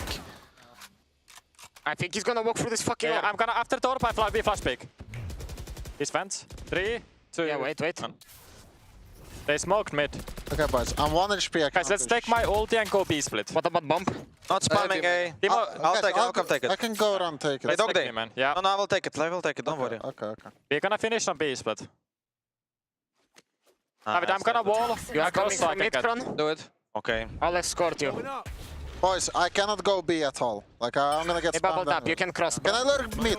We're gonna go B split. We're gonna go B split with my ulti. That's good then. I'm coming with you. Do I stay B main and do the set round or? Yeah, we can do that. Yeah. So Kron, go with them. Give me bump. David, can you paranoia B heaven? Yes. You want smoke vents or no? Yes, I'm gonna go now. 3, I smoke vents. 1. Paranoia. I paranoia. I'm gonna close vents. Mail. Still mail. I smoke city. I'm gonna come there. I'm gonna fast circle. 3, 2. Pillar, I suck in pillar. I TP to you. But guys, we aiming. Guys, we freezing. Yeah, keep holding. That pillar. Nice. One more. Omen is somewhere here. Yeah, chill boys. Okay. There is... Backside. 1 HP. Nice. 6 ping a mail. I can help you. Yeah, that's fine. They don't know about Derke. I am under. You can plant, Stefan. So, in a 1 versus 3, but it ends up very easily dealt with. Vitality convert the bonus. Yeah, I mean, some pretty chaotic comms there, I think, from Vitality. The plan creation, though, certainly good. Multiple players giving input, Yampi leading things. And coming back to a conversation that we were having in Stage 1 specifically, after the initial kickoff run was, those comms and who it is that's actually... setting them up a lot of the time, because we had such a loose structure on Vitality in the past, and that led to their downfall, really. Yeah, and I think you can sometimes see that creep it back into the game. Little bits, I mean, and Haven, for instance, but other times looked absolutely excellent. And it seems if this is trying to identify where Chronicle is playing from and continuing to ensue on his position. Encroach, the shotgun good enough, but it's only 1 that they're able to pick up. This is an equal round after all. Vitality should have little to no problems. And just building off what you were saying, it's Yampi with that final decision, and as they set up in this B plant now, it is going to be a little bit more reserved towards Pillar. That's your gun, Sayonara. Yeah, finally chucks the spike down. I mean, Gentlemate's given time to come back in here. Yampi's actually going to get another orb and maybe a plant here. No, unfortunately, it is going to be his death, but brings him closer to that run it back, sure. And Vitality up to 4. I think that's the reason for the mates re-engage in the end. They start hearing the ult orb in B main and they're like, what are you guys doing? Get the spike down already. Let's see if we can interrupt this. But it's nice ultimate prioritization. For sure. And I think these are the things that you've got to be thinking about. Vitality starting to run away with it a little bit now. Sure, that was the eco, but we're now heading into a gun round where really there's a lot riding on this. If mates can't find it, you're thinking about a timeout. Something has to change, because as it stands, this Vitality B threat has been fantastic. Yeah, I mean, so far, whoever's won the pistol round has went on to convert the bonus. It's the 4th round where things have usually changed, but Vitality getting past the eco round. And again, it's just instant garage control. I think it's only the eco that we saw from Gentlemates round 2 where they look to try and take garage space. Otherwise, you've got Starso 1 away from a Nightfall here. We'll be hoping for some information on A, or at least that first kill to set him up for a site defense. Yeah, I mean, retake ability for Gentlemates becomes so strong. And this is a nice catch on the Prowler. Yeah, a couple shots from Chronicle, though. Does it give much away? He's usually played here. And look at this. Vitality try and play off the timing. Great sees, and Starzo just knocks them down when they come his way. Unfortunately not able to get out with his life. And Gentlemates deny any spike collection. Mini's here. Still a 1 versus 3 for Prophet to try and clutch from. But Gentlemates get it so right. Yeah, and that's exactly what you were hoping for from the Mates perspective, because not only is it a round win, it's 3 players left standing. Some stability now for them, perhaps, and just a great hold from Starso. Buys so much time for the site to get backfield. Bippo Mini arriving. It's exactly what you wanted, and Vitality actually just going to double down directly off the back of this. Starso, of course, has the ult up now, though, so a little easier for him to fortify this one. Full mid-focus from Mates. And probably an easier rotate, all things considered.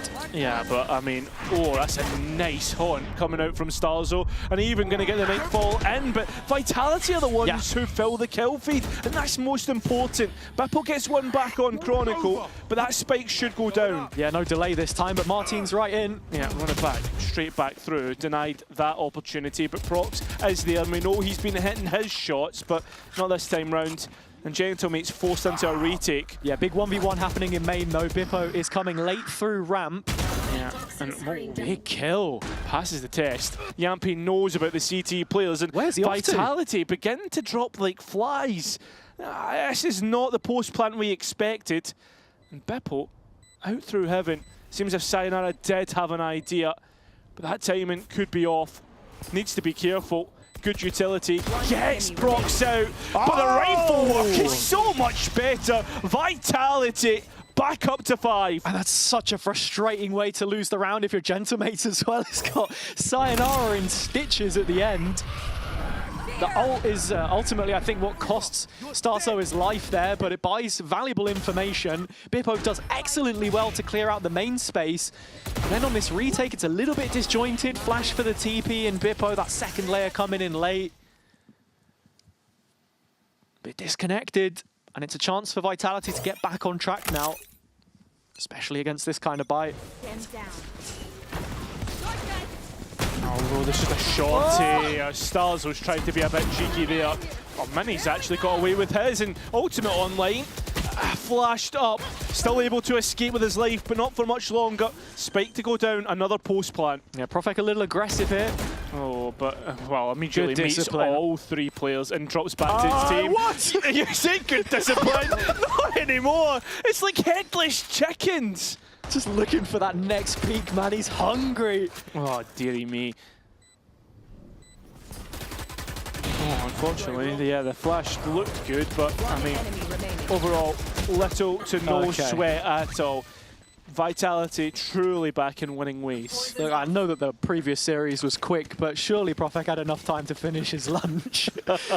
This man is hunting down every last kill. And against the eco, it's, you know, that risk that you take, right? I think Vitality now, though, instilled with a sense of confidence. Wherever they go, they're looking confident. The one round which Gentlemates win is where they're able to get everyone on side, playing from the same page. And with the timer paused here, yeah, it is a timeout that we're going to get from them. Chance to check back in. Yeah, and I think as well, we spoke about it early doors, about Dirk's Neon and about how good that was going to be. And I think so far, eye test wise, yeah, it's looked pretty decent, mate. But compared to his Phoenix, compared to his Jet, does that really compare? Yeah, it's the Phoenix specifically which we put under the microscope just based on that performance that we had against Pacific. But again, like I was saying, this is now a chance for them to build on that result. And already being a map down, we look towards that Neon for them to find the result. You're looking at the difference in stats. I mean, they are worlds apart. I'm not sure if this is extracted directly from Stage 2. I think you'd assume that it would be, with it being 314 ACS. But yeah, Phoenix, it's a baton which has been thrown around this team. Durka is really the only capable Neon player, though. And to even say that, he's someone who's always had those comfort agents, like the Jet, like the Rays. To see him on this and finding value is something that Vitality will really hope for. Vitality have been making cheap work of this A site. It's been pretty much straight executes. Yeah. It's surgery for that side of the map. And that Viper's Pit probably going to force players in towards that side of the map. And Dirk's Neon trying to force an issue on B. I mean, this is what they had him doing all of stage 1, judge in hand, running it down. And from the interviews he gave, he hated it. But he's given them a lot of space, and actually it's a distraction, which with mates pushing up in a main other side of the Viper wall allows Vitality to profit from it. This ult's going to expire on Yumpy, but he's done his job. Plant can come in from Profek. Well, I was going to say one away from a full house of ults. Oh no. Oh, this is just horrible. This is, I mean, you're anxious watching this. Oh! But unfortunately, Dirka doesn't win out. Not used to a judge, prefers a rifle in hand, or perhaps a marshal. Absolutely. Vitality still with precious map material, though. It's that main control that they're banking on right now for this open plant. Yeah, and once again, it's the same three who are trying to come back into site, and that utility is starting to thin away. Time as well. It's the white till thrown in, and it has to be said, the fact that we're seeing the same two players, Starzo and Mini, hold on this A site who continue to unimpress, you really start to wonder what is going wrong in terms of the pre-round calls. Yeah, I mean, that's the thing, right? It's the priorities that mates have to set. Got the toxic screen up, of course, to try and aid things, but something like a molly would be nice, I guess. And when you're playing on the other side of it here, Yumpy immediately brings the ult online and doesn't hesitate to use it. 10-5, Sayonara 10-1. Was talking about how Sayo's been so consistent, and it's in those bigger games where he was falling away at the start of his career on Vitality, but now it's just really in his element. I think the fact that they've managed to cement what feels like good roles, concrete roles, and once again Martin is traded out by Yumpy, so good stuff. Yeah. Split on the B side. And I think that's the difference. Martin isn't performing anywhere near to the level that he was in the previous map. Of course, it was an incredibly high bar, but 2 and 7 doesn't cut the mustard. Yeah, but at the same time though, right, it feels as if Vitality are suffocating the opportunities for him to perform. A 7-1 lead, and again, the stakes reiterated. This one to push either team one step closer towards playoffs, a 3-1 record for whoever takes it. And Vitality now trying their luck on B for the first time in a while. Met with a paranoia. Prox to try and slow them at the gates, but Bippo even jumping up finds a kill. It's not enough though. Vitality answer back with a couple of their own. It's good trades, but the most important thing is Kron's ultimate. He cannot go down. Oh, and he won't. Holds the line, Mini drops into his crosshair, but Chronicle gives himself away in the process. Sees Sayonara's ankles down to 1. Fade on fade, but the timing taken by Sayonara. As Starso had his hands in his pockets. It's a casual closer. And Vitality dismantle that buy again. Yeah, Starzo just fumbling about in the dark. They're trying to find something to work with and doesn't realise where Sayonara was repositioned. I mean, the fight, the exit, a little bit clumsy. But I was worried. I wondered why Kron went walking there. I thought he would have went, right, okay, get the player out of heaven, Viper's Pit in, confirm the round, and force Gentlemates onto an eco. And you can see Sayonara is giving it. Old enemies in Challengers France, I suppose.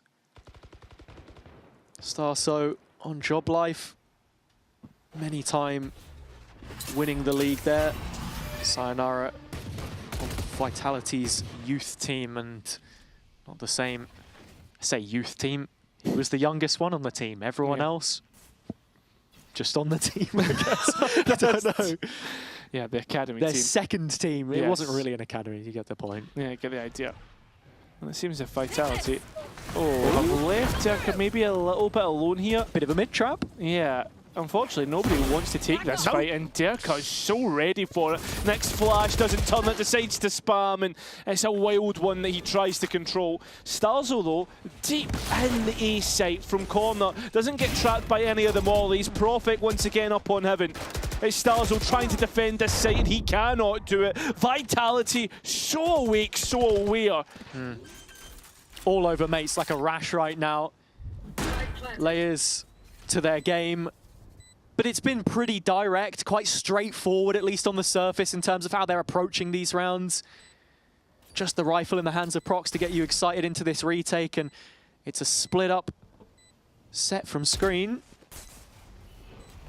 Nothing really connected. Prox has just sent it in towards site. I mean, it's a wild spam, but overall, it's as you expect. Vitality hit number 9, and we're starting to head in towards a territory that feels like if you win the pistol round, you've won the map. Yeah, look, we had a reversal of 9-3 on the previous map, but it's the context that's most important in these rounds. Vitality on Split looking worlds apart from the one that we saw on Haven. And that's exactly what we wanted to see from them. Again, evaluating this team in terms of strength, they've got to be stepping up and putting in results like this a little more consistently, you feel, but it's that kick up the backside that has put them in this position. And Mate's now just hanging on by a thread. Trying to see if they can find anything in which they can have a lifeline, but Vitality once again, as it seems like every single time, fill the kill feed. Martin gets one back. The operator of Mini does not hit, does not connect, and it's chances like this that go amiss.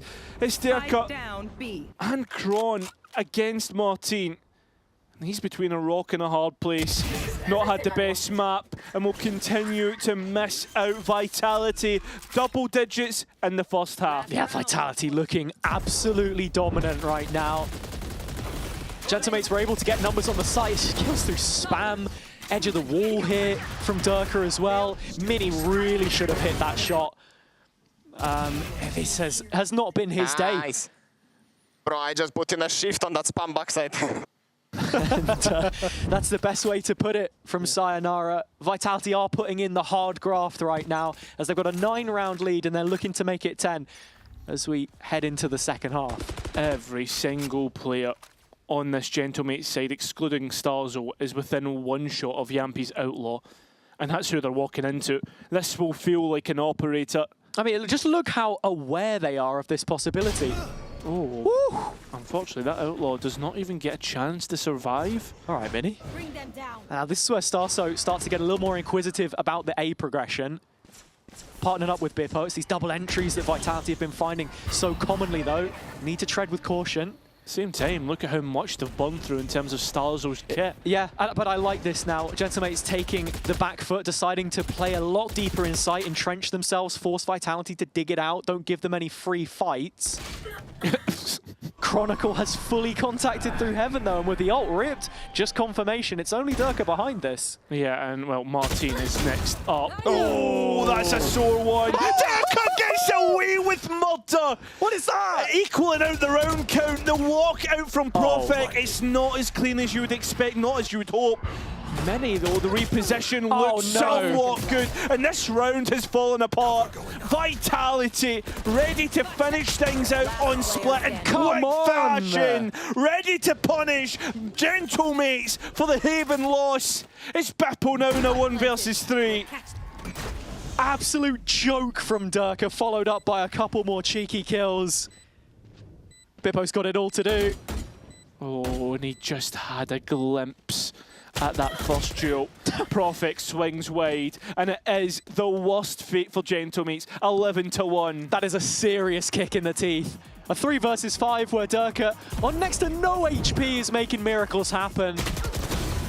If it ends as cleanly as this, then it should be an easy write-off for Mates looking towards map 3, but the way Vitality have come back into this shows you exactly what they're capable of.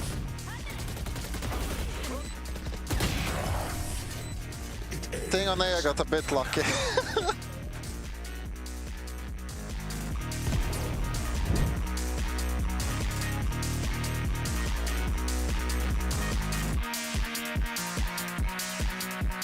The VCT EMEA Finals breaks tradition and leaves Berlin for the very first time this summer. There are cities that have already made history in Valorant, and this time it's Barcelona's turn to live one of the best experiences our region has to offer with the best teams in EMEA.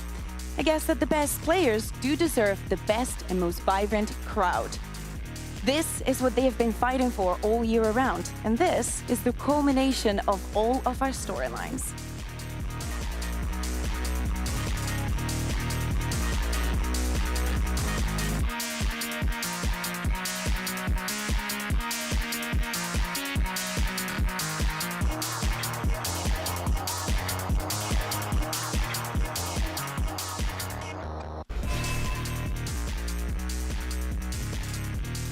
Yeah, and well, coming back in towards this second half has it. Vitality 11-1. This is probably clear cut. Yeah, I mean, neither of these teams should have their flights booked for Barcelona yet, but we're getting closer to that time Closer now. and You know, closer. Cairo, that doesn't get you excited. That little hype trailer from Kakuka. Then I don't know what will. I'm looking forward to it, and as always, the QR will be available in just a moment. Oh my god, You've been done so dirty. Production had me hanging on for dear life there, I swear. But yeah, what else is there to say coming out of this first half? It's an 11-1 lead for Vitality. They're onto the defender's side, and I think we've got to keep that on the back of our mind if we're really thinking that mates might have a chance, because this is where they've looked a little more struggled. Yeah, I mean, Mini has just sent it forward. Trying to find an icebreaker, trying to find a kill. Doesn't come through. It's 5 alive on either side. Yeah, and Chronicle just posing some questions about mid here. Maybe looking for a late flank in through Garage, a second layer. Otherwise, Vitality going 3-2, the strong side coming out CT. Yeah, the question is, though, is Bippo versus Kron on that flank, as you said. As the players start to get back in, there is bodies low, it's Yampi and Sayonara, but Dicko's already got his, and Martin once again lights up and sets Vitality on fire! An unbelievable pistol! The black and yellow scent smouldering from the B site.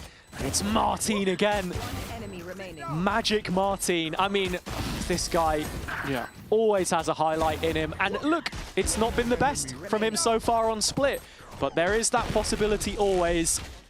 I did actually like the Vitality retake. That Phoenix wall cut across the reveal to clear close, but it's the second swing which catches him. Shots, Martin. You know what? Very humble of you, pal. Very prim and proper, isn't he? Yeah, he is. Very nice shots, Martin. You know what, Martin? I tip my head to you. Well done. He won't mind that. No, he won't. I've done that impression so many times. It's the first time we've got it on VCT I think it EMEA. might actually be the first time it's come on VCT. Yeah. We've waited too long. We have. Long have we awaited. Long have we debated. The PAL impression activated. Yeah. Well, lads, I think we should just wait for the spike to blow up. Oh, actually, Yampi just rushes him. There we go. Into the site, and it's the meat grinder. It's the Martin show again, to be honest. I don't think there'll be much to say about this one. But mates are going through the gears, and when you look at it, 3 rifles. In fact, it's a flawless, an in-zone flawless to carry it forward. You said every bonus had been won so far by the team that takes the pistol, so we'll see if that trend continues. Well, I mean, with a run it back and basically 5 rifles on the Gentlemate's side, I think that's exactly what you should expect. Well, not expect, but definitely anticipate that it's a possibility. And we've even got Derka, who's gone on to a judge. Okay. He's in jail again. He's actually playing from top ramp here as well, interestingly enough. You've got Prox's Paranoia and anything to set it up, but no, they're not going to head towards his neck of the woods. And, well, let's see what exactly it is that Gentlemates are planning as we get to listen in with them right now. 0 smokes, guys. Let's pop on him. I've rolled then. They It's the Phoenix ball. I think we can pop this, guys. Come. Wait. Let's bubble up and then go. Phoenix is inside. Bubble up. Yes, no bullets now. Yeah, wait. I will ult and we just I will stand default. right Go. side. Ready? Yeah. Go. 3, 2, go. Another after. Go. Another after. CT, Yaman. CT. No smoke CT. Cover heaven. Play to Lurk, maybe. Phoenix heaven. Neon is vents.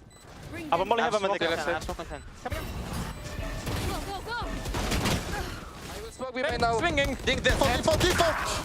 One more. Nice. Unknown. Could be anywhere. Literally anywhere. Yeah. I will just tap, bro. Got up. I don't see flank. Flank. Defuse. Yeah. You block the molly. Minus 40. Player standing.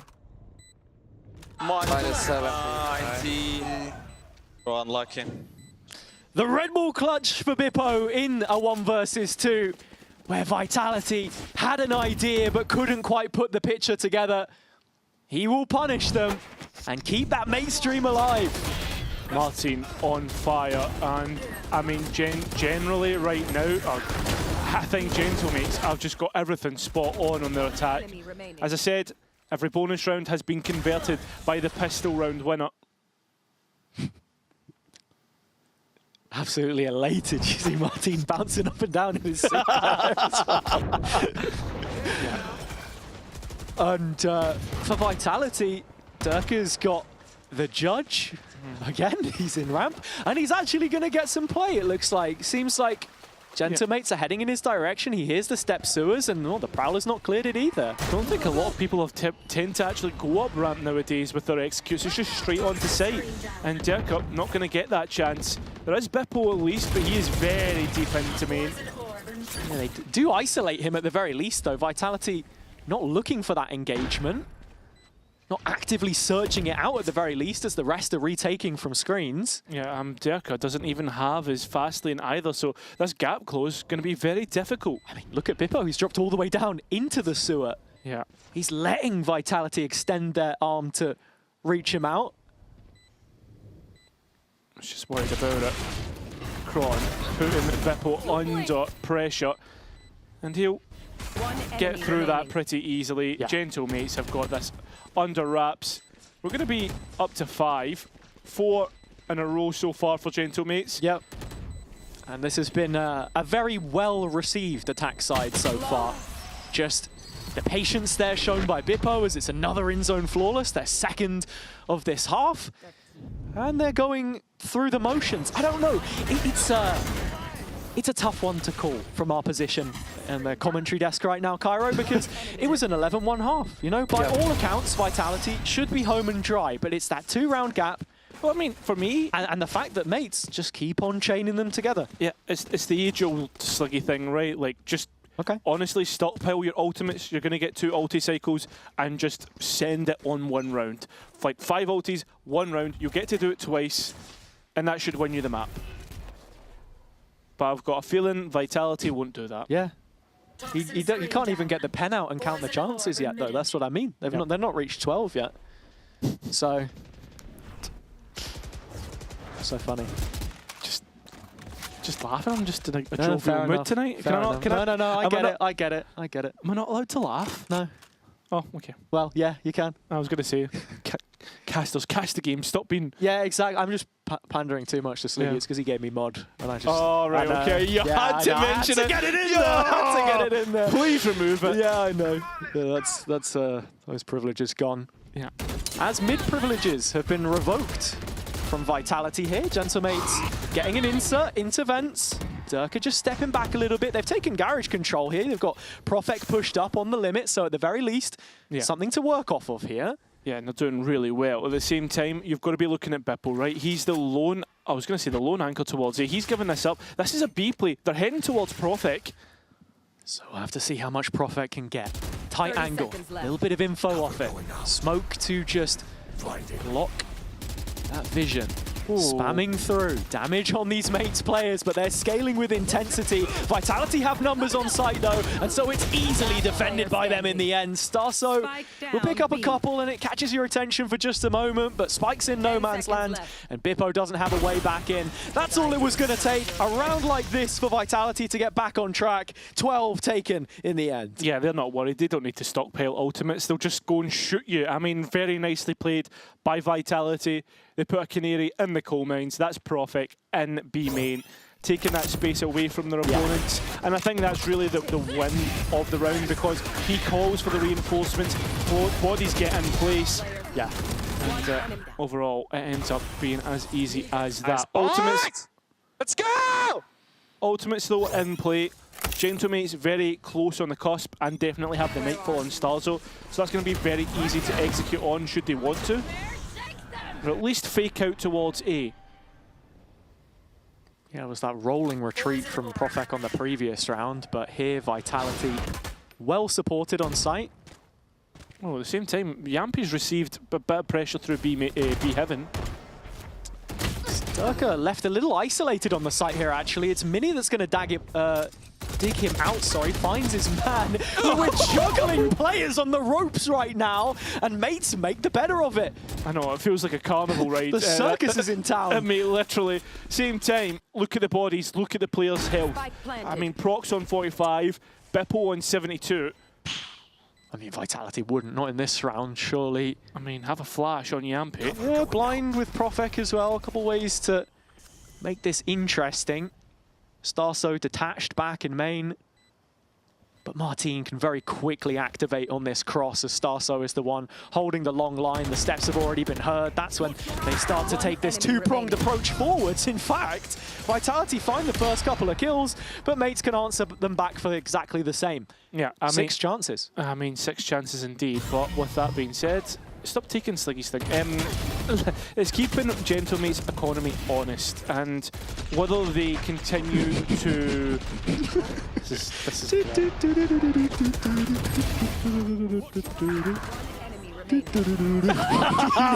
point I was going to make, even if Gentlemates win this round but lose a few bodies, it means that as rounds go by, they're going to have less of a buy. Yeah. And that's what Vitality want to do here when they've got 2 judges in play. One of which is Profek, which they're running into. It's been the clown show here on the caster desk, but mates, you just can't make a mockery of how they've come back into this game. It's admirable. They didn't leave themselves half a chance onto the attack side, and we know the woes of Vitality's own defense. Not got too much in this round, as you say. It's that economy cycle that can start to make things uncomfortable. And Gentlemate's grouping up for an A plate. Not really seen them split all too often, and so it's right down the neck of this judge. Still have 1 Prowler on Starzo, and as well, I mean, next to his full kit in terms of haunt, sees, he's seen the shoulder, retreated far, and well, the utility sent in, the connection good on Sayonara, but it's the run it back he gets. And it's just going to fall apart. Vitality tried their hardest. Sayonara's Guardian still here, but that's going to quickly be dealt with. So it's up to the Bandits. Enemy remaining. Spike planted. And yeah, you've seen how that's gone. Yeah, firepower in short supply for Vitality there. Looked like for a moment with everyone on mates funneled through a tight corridor that Durka could be in for a serious haul. But Mini did a brilliant job closing the gap, opening up some space for Gentlemates, which is exactly what this Phoenix Neon is all about. Martin sending in the flashes and having Mini following it up. Well, we were speaking about stockpile of ultimates, Hazza, and I think Vitality have got a fair few. This one has to land. This one simply has to land. And so that's why it makes sense that we're going to get an immediate timeout. You can't fumble this sort of tool package, you know? Yumpy's 1 orb away from a run it back. It would be a full house. Yeah. And I think that's it, right? You've got to make sure that you stick the landing and finish things out. I mean, at that same point, there's other issues that could arise. Gentlemates, for instance, they have the Viper's Pit in the overdrive. You don't want to get caught out, lose one of those ultimates. And you've also got to think about what positions do you take up out in the map. Do you play weak side A and play for retake, which personally I think that's much better? Or do you want to play for B, where Profek is, I mean, for the most part, being pretty good as a solo anchor and calling for that support? Yeah. I mean, just the way that Split plays in general, you usually want that second layer of control, whether it's someone, you know, deep in main, late in the round, coming through vents for an open plant. Vitality in this situation, as you say, if they can shepherd mates into an A post plant and then quickly hit back with the Nightfall, maybe Yumpy's ult as well if he can get it online, Durka, it's that threat that you're left so exposed on the attack side. So that's got to be what they're thinking about. As you say, the A side looking a little worse for wear, but at the same time, mates are straight in there. I mean, Gentlemate's very quick on this exit, but look how quick Vitality set themselves up. Stalzo's been caught out by Martin's wall. Profek is right in behind this, seizing the opportunity at the jugular. Vitality want to stop this one dead in its tracks. Got to get past Mini. Seen clutches before, but this feels a little out the wheelhouse on 33 HP. 2v1, I mean, yeah, it's the health, it's the real issue. Vitality, though, don't consider this. They're so focused on sight Depends if Mini can catch that second player, though, because Profect's ready to play off of that contact from Sayonara. Mini creeping closer, mental timer coming up. He's seen both of them. 5 bullets left. One more target, but Sayonara off the info. Right-click classic to close. Vitality get through split in the end. Their own map pick. Made a little bit messy, made to work for it, but they dig deep and get over the line. I have to say though, I think a lot of that Vitality just got really caught out with the momentum of the map, and I think that's where they really struggled, but overall, nicely done to actually convert from that advantage. Absolutely. Not the way that mates would have wanted to see this one trail away from them, but that 11-1 half made you feel as if it was a done deal. We're going to head down to the sidelines though to hear from the map winner, Sayonara. We are indeed nice bounce back map on split. What was working for you guys so well on that one? I think it's same on attacks at Haven. Our freezes are good, our tempo changes are good, and our executes are looking better and much more coordinated. Defense is still a bit sloppy. We need to be a bit more proactive, play a bit more together and have a set plan and have the same vision. Not too many ideas, not too many chaos. So I think attack is the same, we just need to focus on our defense more in this game. Our attack was incredible and obviously I had to only get 2 rounds, so 2 rounds was not that hard to get on defense. 2 rounds enough. Well, thank you so much for the chat. Good luck in the decider, and we'll be right back after this break.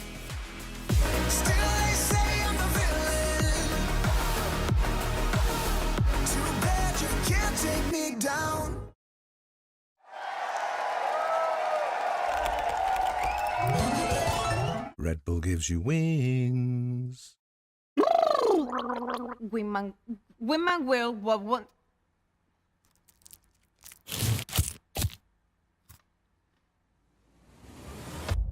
Have a break. Have a Kit Kat. Wingman World while wanting a well-worn break. ¡Vamos!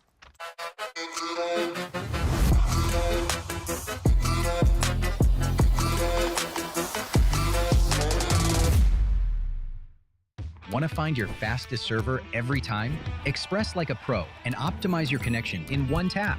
Express and game without ISP throttling. Express and shield yourself from DDoS attacks. Express and choose the VPN trusted by gamers everywhere. Express VPN. Experience gaming the Express way. Fast, stable, competitive. Outplay the world. It's time to Express. Unlock free cosmetics, including Lightning Kicks Buddy and more. Scan to subscribe.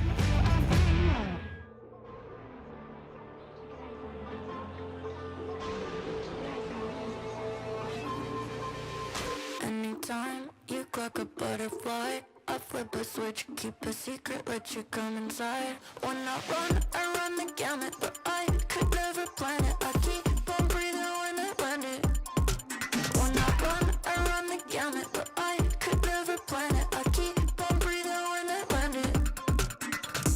If you give me a piece of your heart, you keep easy when we are a part of 2 worlds. It could be nothing, maybe it's something. Keep your eyes on me. Keep your eyes on me. Keep your eyes on me. Me. Keep your eyes on me. Keep your eyes on me. Me. Keep your eyes on me. Keep your eyes on me. Keep your eyes on me. Keep your eyes on me. Anytime you clock a butterfly, you flip a switch, keep a secret, let me come inside. When you run the gamut, but you could never plan it. You keep on breathing when you're in it. If you give me a piece of your heart, you keep easy when we are a part of 2 worlds. It could be nothing, maybe it's something. Keep your eyes on me.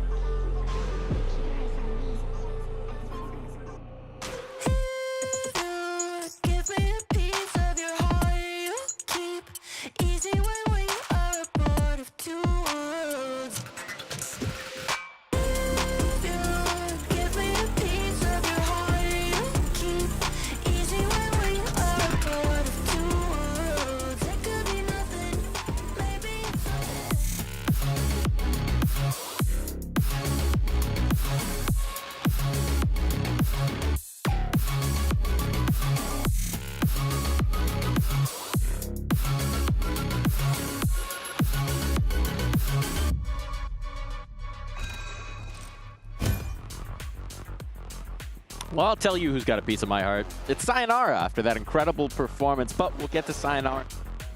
Overall, that is a much better looking Vitality here on Split. Yeah, it looked like they're much more comfortable on this map than on Haven. I think that on the flip side, though, I think it was mostly about mates starting to reveal their hand that maybe this is a weaker map for them. Losing Pacific so dominantly, they've changed some stuff around and still looking like they're struggling very hard. Yeah, I found it interesting that Sayonara was very much like, oh, our attack was incredible, incredible, incredible. But I think it was more like Gentlemates not really knowing how to play the defense with the composition that they had, and then also being able to control the attack that Vitality were having, if anything. Let's dive into this a little bit more, right? Because we were talking about them stealing the Lev comp, maybe looking to that for inspiration, but there's a difference between having the keys to the car and knowing how to drive it. Yeah, so something I highlighted was that you know a team has copied Lev if they're playing the retake on A and gonna let the team come in a little bit, and Blow is gonna be spamming you, and then they got the most beautiful retake protocols in the world, but that wasn't what we saw from Gentlemates at all. Breakdown here, we saw Sayo farming. Martin still putting up some numbers though. Yeah, he had That's a really positive nice sign going forward. He had a nice 4K to kind of like get them back into it on that pistol. I think we saw Bippo try and get a clutch as well. It was almost a comeback. It was almost a comeback, but not quite. Yeah, and I think it's about Mini probably stepping that up a little bit. He's been a bit quieter today, and obviously for mates, I think the biggest narrative this split in terms of strategy at least is that Bippo and Mini kind of switch around. This game not looking the best for that switch around, to be honest. Was indeed. We'll see some of those A-holds, but continuing that conversation, right, how would you try and tweak this to maybe make this work more? Yeah, so I think to be frank, like they just tried to hold the A site, and it wasn't working very well. Traditionally on Split, you know that the A side of the map is one that you're going to have a lot more success in those retakes on. That's been theory that's been there, ready to see for a long time. It's not just been a Lev thing, but Lev this year has really highlighted that. So here we see pistol round, that was an issue. Here we see an early round attempt where Starzo sat on the site trying to flood in. We would see Blows do this sometimes, but he wouldn't die like that, to be honest with you. Like, it felt like too many times Starzo was trying to do those like hard holds. And even here, they get aggressive up behind the Viper wall. Not a bad idea necessarily, but I didn't see enough of just the let them take the site a little bit, get some spam damage in, and just show some really good retake protocols.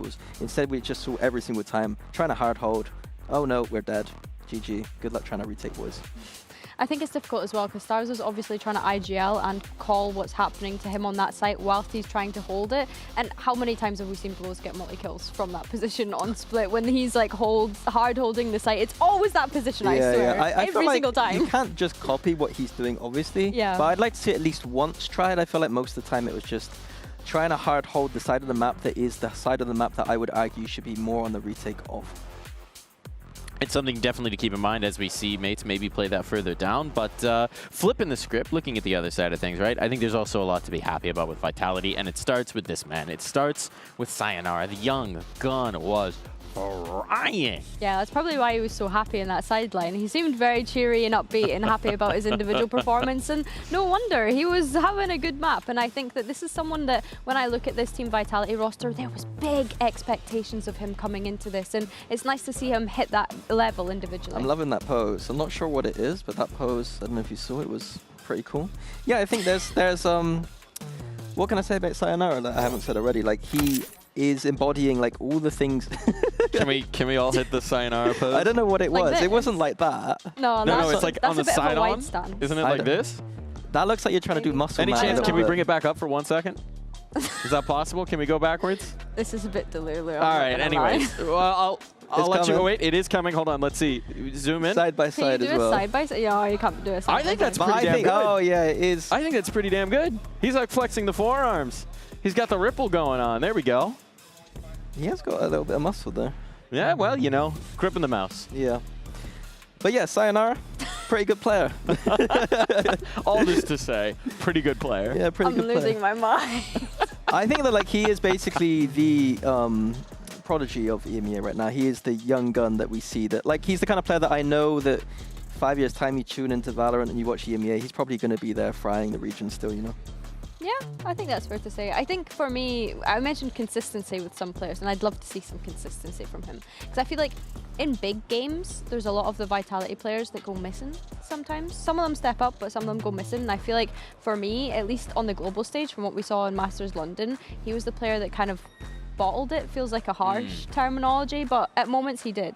No, I think I agree. I think that the only thing that he has left to build on is he has the skill, he has the mechanical ability, he has all that stuff. We were talking about Trex earlier. I think Sayo is that new kind of level of player, but I think it is just about those little details of just the experience that you will gain playing more and more. You know, he's a very young player. For how young he is, what he can bring to the server is incredible. He's what, 18 at this point, Just right? turned 18, yeah. Many Very more fresh. international events ahead of him, one would assume. Looking towards Ascent, we know we have at least one more map ahead of us, because really, beyond today, we can't guarantee anything. Yeah. But we can guarantee an Ascent.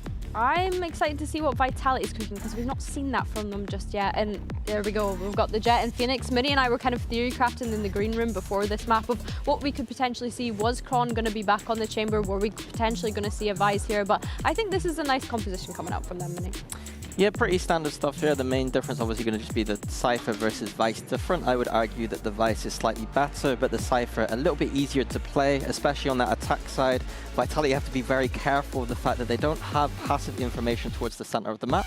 So Gentlemates might look to exploit that by pushing out areas. If Vitality haven't done their, don't have everything nice and tidy, there's going to be gaps on the map they need to be looking out for. But yeah, it's all going to be down to those Phoenixes for me, like just farming those orbs on this map. That's what Ascent is all about. Let's see if Yampi can beat Dirka's record this one. Yeah, I want to see things nice and tidy. It's Ascent, man. Like, it's such a puggy map. I think that if things aren't nice and tidy on this map, then I got some serious concerns. And I like that you mentioned mid. I do feel like it's going to be battle of mids, as much as the Phoenixes. That's a battle of mid. No, in terms of the teams, in terms of the map, guys, in terms of the map. Let me make that clear. I agree, they're going to be farming the orbs in the extremities, but yes, I want to see those mid defaults coming out for Vitality and how they're going to counteract for that space.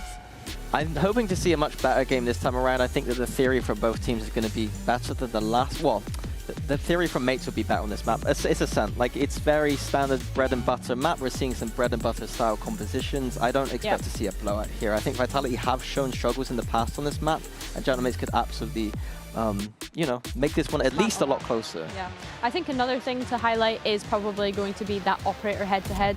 Minnie, you had highlighted how Minnie was having some good performances on Haven specifically in their last series, but I just think knowing that Derka is going to be the one with the operator in their hands and not Chronicle this time makes me very happy. Yeah, time for Minnie to step up here. Time for Minnie to step up, says Minnie, but what say you, Hazza and Cairo? I agree. What about you, Cairo? I agree. No, I think Gentlemates so far, right? The first game or the first Ascent that we saw was against Pacific. I'm not buying into that too much. This is the real test, as we've been saying. And Vitality, they haven't shown their Ascent, but we know they will be goddamn good at it. Yeah, not since Masters, of course. Couple appearances in EWC, if you play any importance to that. But right now, we're looking at it being a reformed and retooled Vitality heading into the attack side, which they've looked good on. So I think honestly this first half is certainly going to be a tempo setter as to what we're to expect from both of these teams. Gentlemates, of course, having their choice of the side onto the defense, and early on already starting to see some of that proactivity again in B main. Just to note, every pistol round winner has gone on to win the bonus in Ascent. That is mightily important. It's a nice little set piece in B main, and Kron's heard all of it. You know exactly where that orb is going as well. Martin starting to set up early for the run it back, but there are numbers here on the mate side and a trap to play off if they want to backfill. Smoke goes up and they do. Yeah, well, those smokes being used against them. As you can see, Vitality looking to bust out of it. Bipple's at least able to equal the death count on either side, but he's quick and gone, and Vitality have really flooded this site. Martin, not long for this world, and neither are Gentlemates. Big pistol round win from Vitality. Yeah, another pistol for Vitality. They've been pretty good so far at picking these up, especially on their attack halves. Every single one of those so far, if memory serves. Yep. And this is where we don't want to get too far ahead of ourselves. You know, it was an 11-1 on the previous map. Do we expect the same kind of numbers from them here? On Ascent, a map with a slight lean towards the defense. That's what we're waiting to find out, of course. Yes! But Yampi trying to keep the energy up. And just wondering where exactly mates are at after that comeback attempt that we had on Split. Yeah, I mean, Vitality are already starting to ask questions. of this roster. And their mentality, I mean, after you got dominated on split, right? Maybe they're feeling a bit hard done by that comeback was doable. I mean, they've done it on Haven, for instance. I mean, it's anything just to give you some confidence, right? But the fact of the matter is, as you say, Gentamates have had to dig in to find a result in the last 2 maps, so they can't afford to let this one get away from them. We know how the bonus rounds have looked for both teams. So posturing that towards this anti-eco already, you can see Vitality trying to pick up some of those orbs. Yampi's taking the full A main control. So that's a threat towards mates, and you can see they're just cognizant of it. 4 players drifting towards A. Oh, and Yampi's found the first of them. Great bandit usage. The rest of Vitality are ready to scale out on B. Yampi has seen everybody on A, and well, that's the go button to hit the B site, get the spike down, and pretty easy overall. Martin denied an orb through spike plant. That's a big one too, because just as we're talking about Yampi getting closer and closer towards his own run it back, which he should have a window for in the bonus. Building that one up, Martin can't follow in his footsteps. So Vitality looking really diligent in this round. And now, again, just all eyes on that bonus really to see if they can pile on the pain here. Yeah, I mean, Dirka is 5-0 right now. Just keeping track of that one. Back on the Jet. Oh, it's actually a spam. Yeah, you're frustrated by that. But as you said, Martin, 2 off of his run it back. Sorry, 1 off of his run it back. Like, oh no, sorry, I'm looking at the wrong play. I'm looking at Yampi for God's sake. Gliding across there with his hand out like Jamiroquai. Futures made of. Wait, it's not yeah, we're gonna get the stream demonetized soon. Nah, you're not that good. Certainly not. Yeah, I'll tell you who is that good though. Yeah, it's Vitality. Absolutely. The only JK is going to be mates if they lose this round. That's so bad. Pushing now towards the B site. Double boathouse setup, so very deep here for mates. Kill trips towards the switch. Yeah, I mean, I think you're pushing your luck, because I think Yampi has as well. Somehow still alive. And even at that, Vitality clear out backside with no retort. I mean, Gentlemates really need to pull themselves together here. 2 players down, and has at this point in time, you're thinking about saving the last couple rifles. I think just because it is the B site, maybe looking for some exits here, as Vitality have got to make their way out of some tight choke points, but no, Prox goes searching for it. Prophet takes him down, and that is the bonus. The trend continues. It does not stop, and right now Vitality are looking to repeat the feats of the last map, convert the 4th and continue on strong. And at this point in time, an equal round. Jump check. What did he say? Jump check. He said jam check for a second there. That's me in the morning. Yeah. Oh, the longer this goes, the hungrier we get. That's the problem. But so you can see, mates are starving. Not a round to their name yet. Yampi again, just 1 away from the ult. Takes the orb, has to run it back for the more important round, which is the follow-up, of course. As you can see here, mates have already identified that threat in tiles, but it's Dirka creeping up through mid that's going to catch them off. Yeah, it feels as if he's in his comfort zone now. The fact he's on Ascent, the fact he's on Jet. They know exactly what they need to do, and I mean, Dirka's even. Oh, what a shot from Mini. I was going to say, Dirka's even starting to push towards CT, or at least challenge that space. Instead, in through Market, and out onto the Execute. Yeah. Vitality should have no issues confirming the post plant here. Should. Just looking at if Starso can clear this out. Oh, do you cancel the drone? He's seen the barrel now. Yeah, and well, that's a good molly. Oh, nice dash out. I mean, Dirka still with a chance to escape, and he's still alive. Nobody's there to deny Yampi, just collecting orbs, and Vitality collecting rounds. We are 4 in a row on Ascent, and it feels as if, for the most part, Hazza, Gentlemates haven't even shown us much of a resistance. No, Dirka has just been leading the line for them here too. I've been super impressed with his Jet. We were talking about this head-to-head between the duelists, the desk mentioned it, that step up that they were looking for. And I mean, from Durka's perspective, right, this is an agent which he has so much comfort on. Okay. He can rely on those reps. Whereas for Mini, it's a little bit different, of course. That's poor. And so we are going to be heading into a mate's timeout here, and that gives us an opportunity to talk about it a little bit more. Yeah, I think this is a much-needed timeout, has it? I think so far, the duelists has been a massive talking point on this map. And again, we just wanted to focus in on Mini a little bit here in terms of his performance so far. It's been pretty good, right? This is the game where you're then expecting against a higher caliber opponent for him to be leveling up and showing exactly what he's capable of.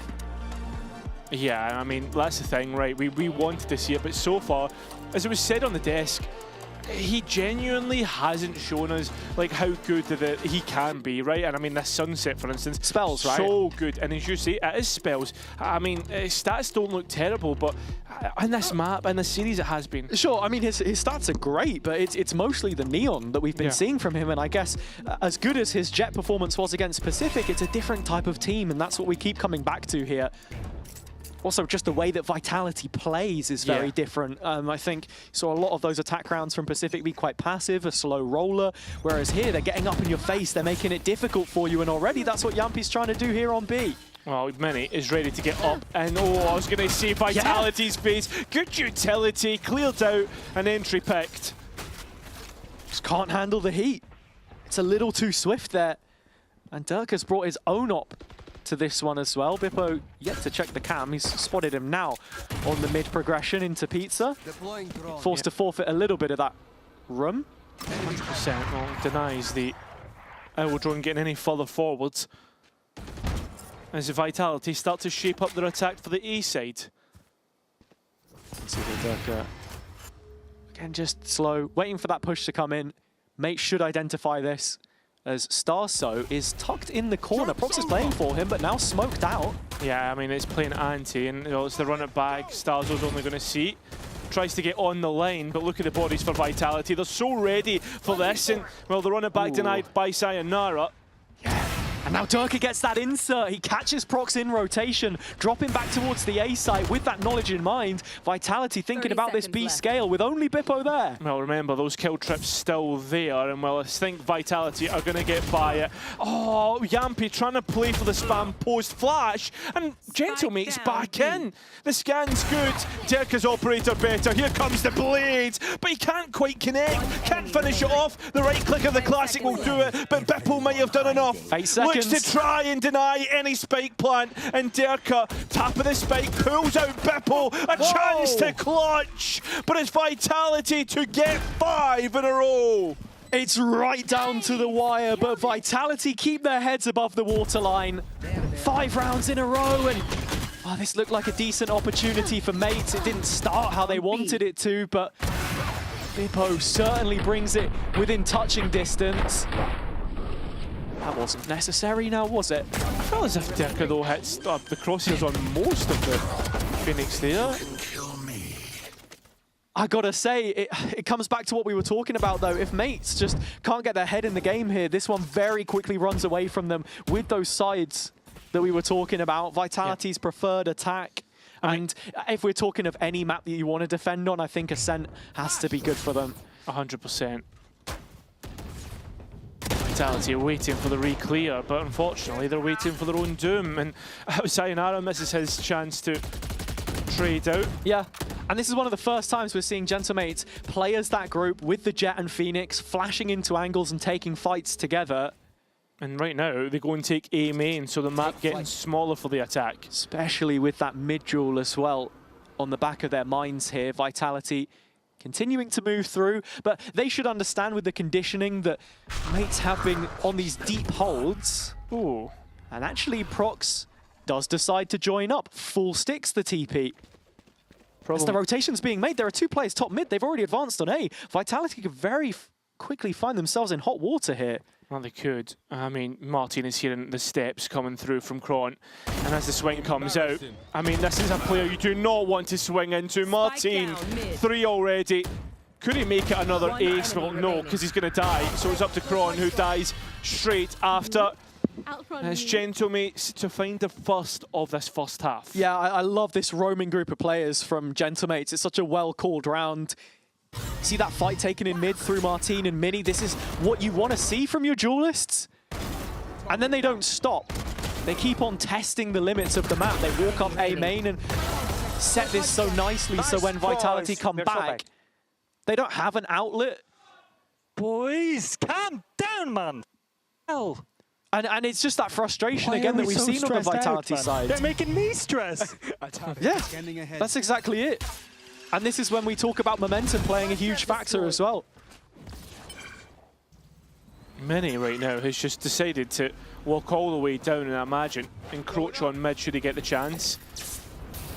The Vitality ready to keep it simple and, well, execute in. And he's even going to get the Steel Garden as well. Vitality ready to fight when the bodies hits are sent their way. Run it back already used. Beppo though, good on the marksman. Still 4 on 4, and now the rest of the bodies are here for Gentlemates. He's killed him with a wall again! Another one! 2 on 3. And, well, it's all up to the clutch of Profek. Spike lost, and I don't think Prox knows the barrel's seen. Profek knows that this Omen is low. In fact, he sees that the other body's there. Has 2 TPs if he wants to try and play with this one. But, I mean, they don't blink. They know exactly where Profek's coming from. 1-on-1 against Mini, and can't quite get it. It's now a double up for Gentlemates. Yeah, 2 rounds in a row, and those problems which Scott prescribed could start to creep in here because, you know, round after round that Gentlemates win, they're fighting their way back into this game. Good team fight. I don't know how Martine's got another wall kill. Yeah. Maybe like to see a little round review later on for that, but Vitality still hold all the cards. They've got a buy beneath them, 3 ultimates from which to work, and it's those heavy hitters, Run It Back and Hunter's Fury, to work with.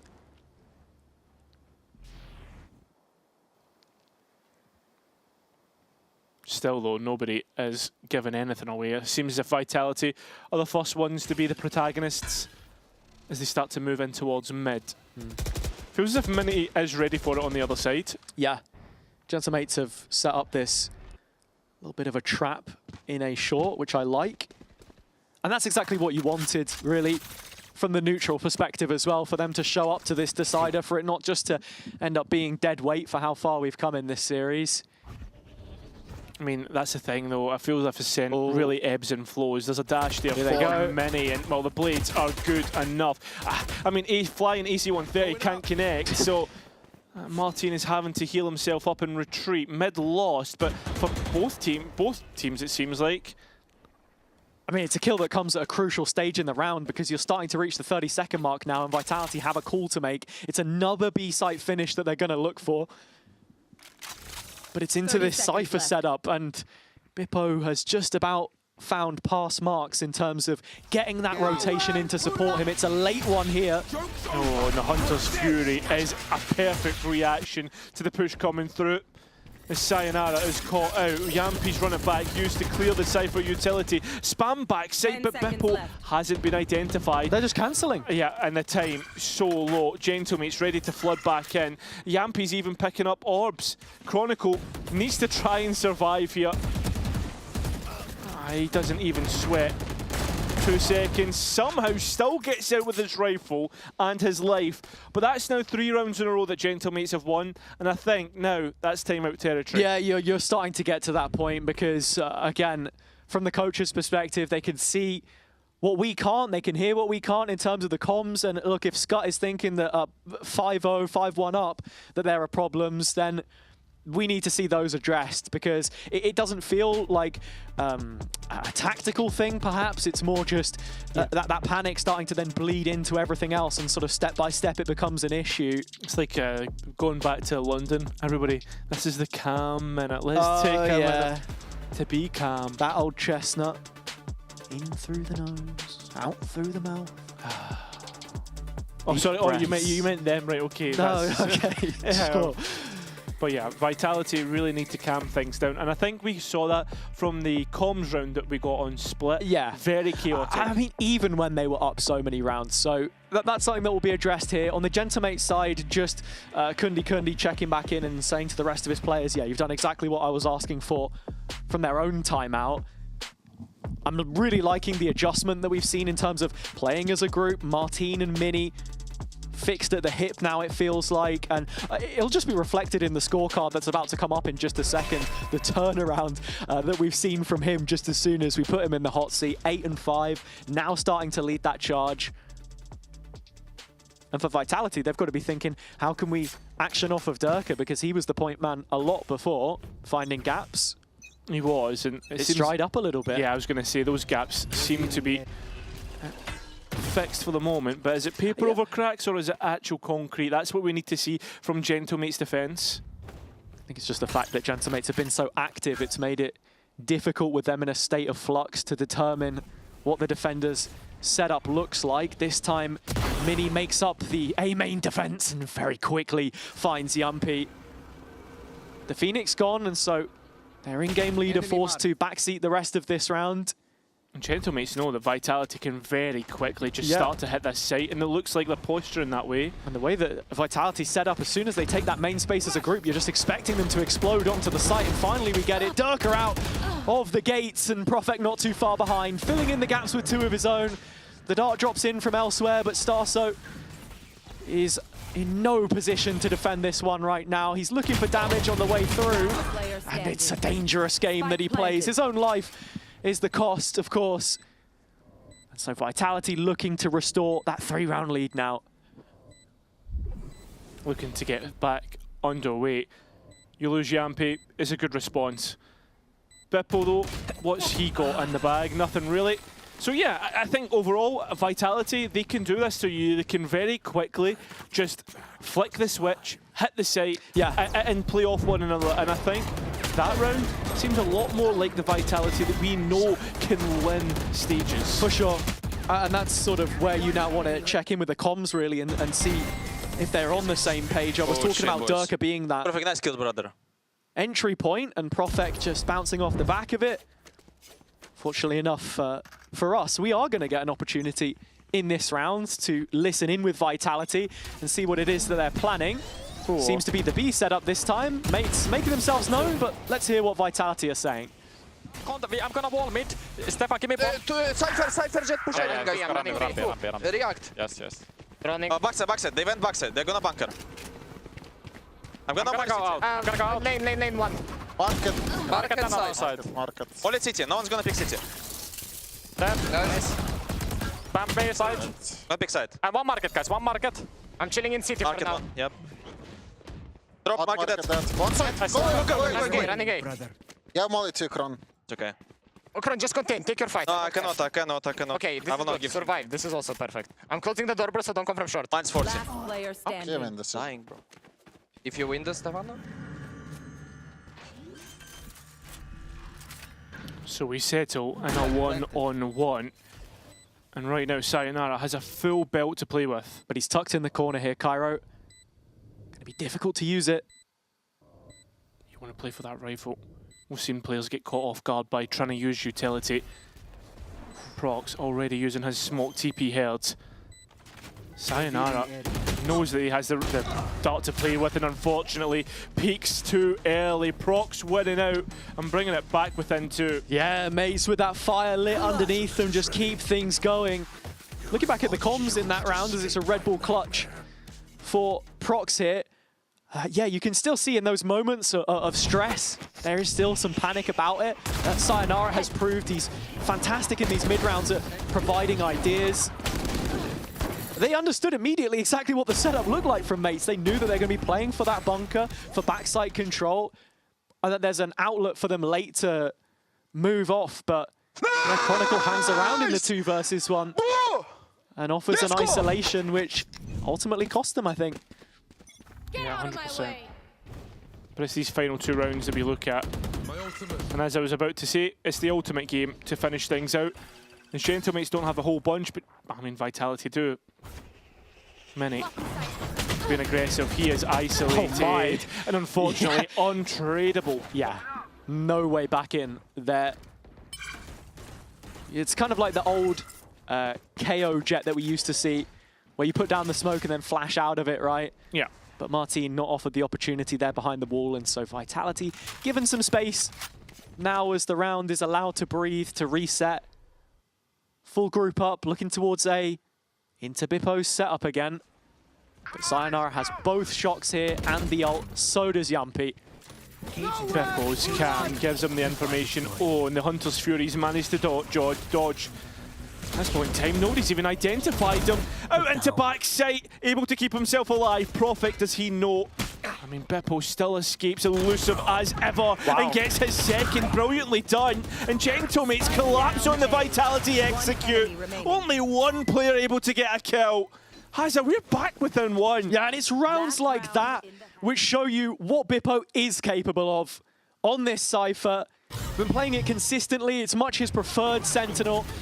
When we look at his agent pool, this was how things went to start. Of course, not ideal, but just being that stalwart player in the site here, setting up the rest to succeed. And I think mates will be happy with the round total. Already 5 here on the defense, especially with how things started, but a 6th would be sublime. Same time, by a normal Ascent measures, you would say that Vitality have done enough. Yeah, sure. But I think it's just the fact that we've only seen results from their attack so far that is ultimately worrying Cairo, and they've lost the first blood here. Yeah, that they have, and many having to use his dash. Although Vitality managing to get so deep on towards this B exec, Beppo have been forced out. Many still getting one, and Stalzo's Odin doing the damage. It's all left up to Sayonara. Mercurial as ever, but just with a Guardian. Yeah, and he's just going to get flashed off the line immediately. Mates know where he stands, and that's it.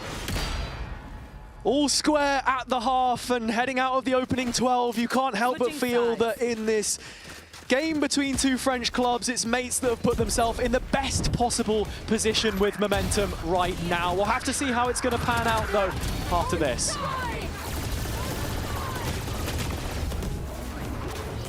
One enemy remaining.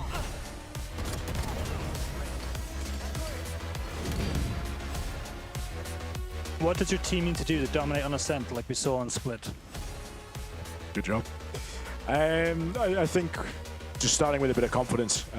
We know that they're going to be quite aggressive. We know that they're going to play with a bit of intention on their defense. A lot of traps, certainly Martin's playing well so far, so he's probably going to try and get in our face. So just as we start on our attack side, making sure that we don't find ourselves paralyzed and short of conviction in the middle of the round. If we just go together once we've worked a bit of the map, then then we'll be fine. Our conviction beats theirs. With this being such an important match for reaching to the playoffs, do you think the result on Split could affect their performance on Ascent? I mean, the losing map, of course, I think it affects, but I think we are very, very good at resetting. It's not the first time we are in this scenario. So yeah, it's now only about how we can reset from this the loss. And I think that's also like why we're a strong team. We have the resilience in this moment. We know what to do. We know how to reset mentally. And you will see better Gentlemates in the Ascent than in Split.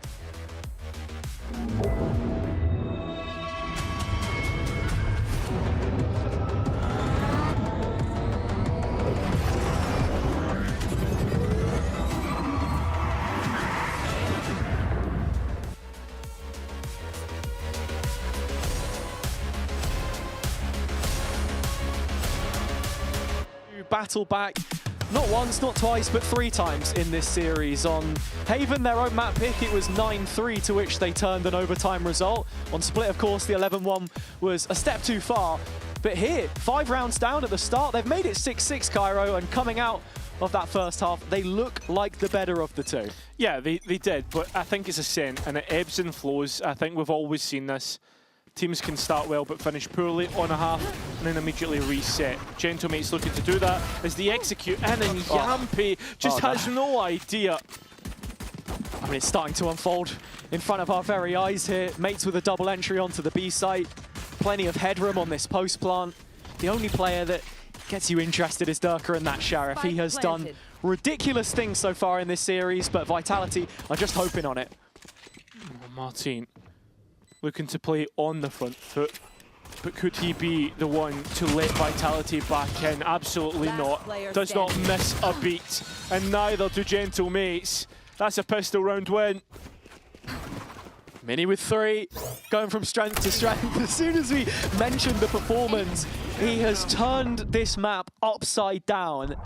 17 and 9, and you just see there on the replay over the top of Yumpy's head. Not too much he could have done about it, of course, but really liking the dive to start this one from Mates. Let's go! So in the second round, we come back to what we were talking about throughout the day and this road towards champions. There is one half of Valorant between them and going up 3-1 in the group, Cairo, putting themselves in front of Vitality, still having that BBL game coming up, of course, as well. It's exciting times for the organization post their Santiago appearance. 100%. Ooh, this is a little cagey. Yeah, that it is. And very cagey. Vitality have done so well. It's reminiscent of Haven, and they've got the spike as well. Managing to course correct, it seems. I was getting ready to speak about Gentle Mates versus BBL, but apparently not. Brought back to Vitality Mates. So yeah, Vitality looking forward towards that 3-1 scoreline. Yeah, now we would never get ahead of ourselves. No, not Certainly not when BBL are mentioned. Would we? Shout out TMV. Shout out TMV. It's an Emoda Thrifty here. And while he might be putting you on blast, Vitality and Yumpy, you already know what it is. Eco! Was it Eco? Every time it's the same. This is an unbelievable recon. Yeah. So well played. And Vitality create the trap that Gentle Mates walk into. Right now, it's the same. Hey, Artico! Let's go blindly! Let's go blindly!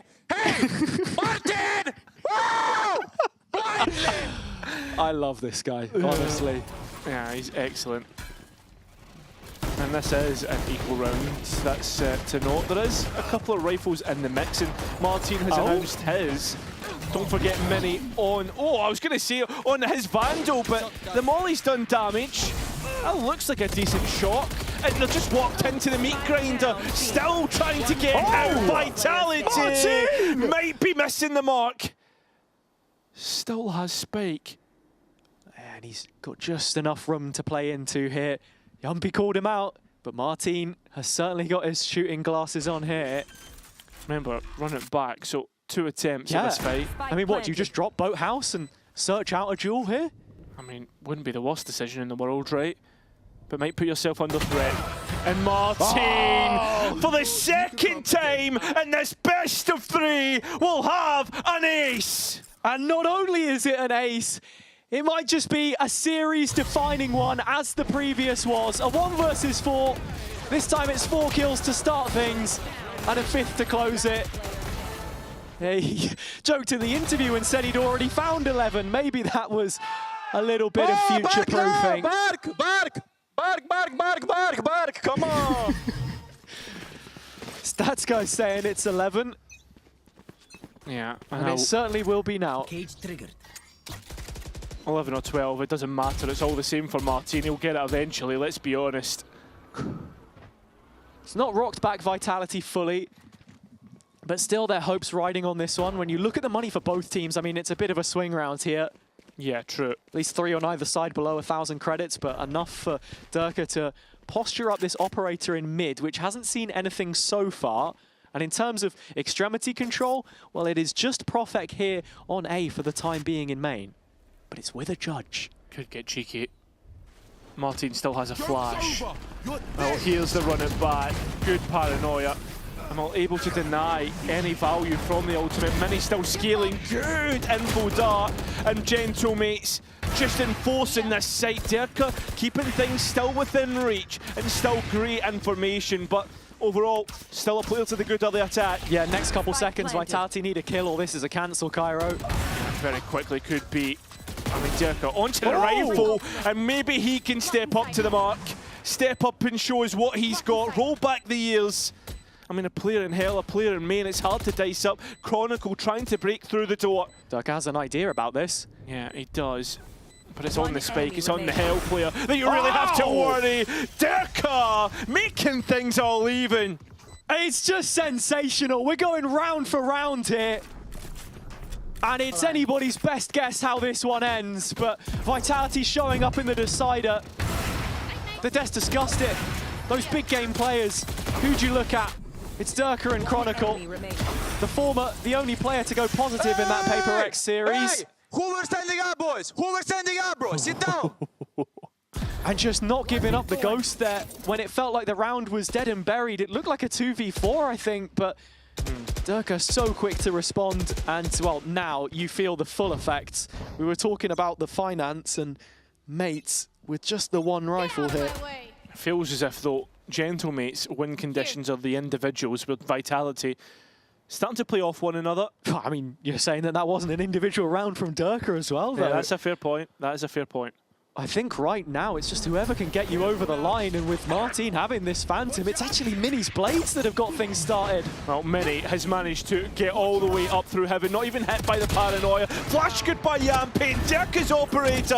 Oh, Vitality, a lovely hold. Sure, players are on Sheriffs, but there was problems created, and Vitality had the answer. And so the question now begs, can Vitality build on this advantage, or are we locked in a one-round game? Mates are gonna have answers, but they are without ultimates, unfortunately. Happy birthday, Prophet! Was that not last week? Yeah, it was a week ago. So, just hoping that he already sent him a card or a gift. Happy belated birthday, Prophet. Yeah. Cover going out. Op still out here for Dirka, but identified early. You can see this partnership now forged by the side. Yampi playing there. And Kron with plenty of delay. Still an extra thorn here if he chooses to use it. Oh, and Sayonara managing to get rid of Martin. And still going, our Gentlemates, but issues once again, and Vitality come out the advantage. Yeah, Prophet TPing in as well, so two players side by here for Vitality. I don't think that paranoia has hit the player on the boxes. It has it. Lovely from Chronicle, and Vitality starting to flex their muscles. Oh my, Chronicle! A really feisty exchange across the stage. It feels like it might just be one-sided, but yeah, Vitality starting to take the game by the scruff of the neck now. They've got mates exactly where they want them. I'm just waiting for this replay. Yeah. I wonder how much of it's muted. Probably all of it. Yeah, in fact, boo. We're not gonna be entertained to that one, unfortunately, but it's a final timeouts for mates, and yeah, from this position now, you've got to be thinking about them taking the opportunity while it's still looming. 100%. And I mean, you can see it here. One against Pacific, lost a foot, and one against Na'Vi. And the question is, really, who are our front runners in this group now, right? It feels like Vitality, BBL, and Gentlemates are the contenders for that second spot. Yeah, and that's exactly why we bring this up, because if mates could get that win against Vitality, it just pushes them into the upper echelon. Whereas they lose, and then, well, they're about exactly where you'd expect, to be honest. They were a midfield team in the previous stage. Yeah. I feel as if 2 losses for any team is enough to resign you to play-ins. The roles have reversed, really, between these two when you consider the fact that Vitality finished second in the previous stage, and that's roundabouts where mates were coming through the middle final in kickoff. But I mean, we're talking about Gentlemates' strength of schedule. You've got to be thinking about Vitality's as well. Win this, and it's foot later in the week. Yeah. So really, everything to play for right now. Just a couple of rounds in it. Dirka's got this op out again. The ults have started to come up on the Vitality side. A couple of strong sight holds from Chronicle has given him the Steel Garden. Sayonara's got the Hunter's Fury, and of course Yampi is always creeping towards the next run it back.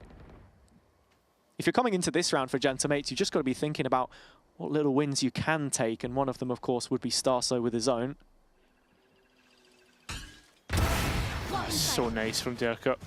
Just going to feed the beast instead, though. Yeah, Yampi here as well, just in case.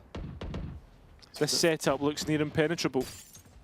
So while Durka's already got his own online, he's looking to hunt, but oh, mate, it's okay. Through the middle of the map, they find absolutely everything. And Vitality are torn to pieces.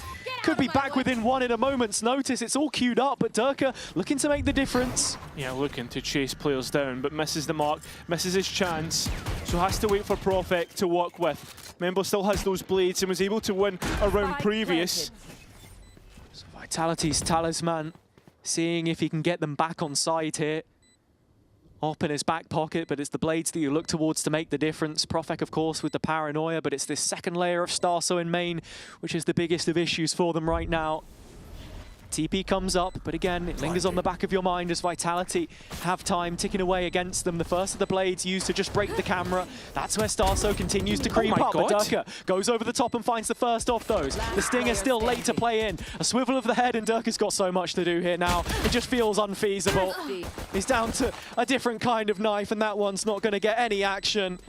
And a mode of thrifty for Gentlemates.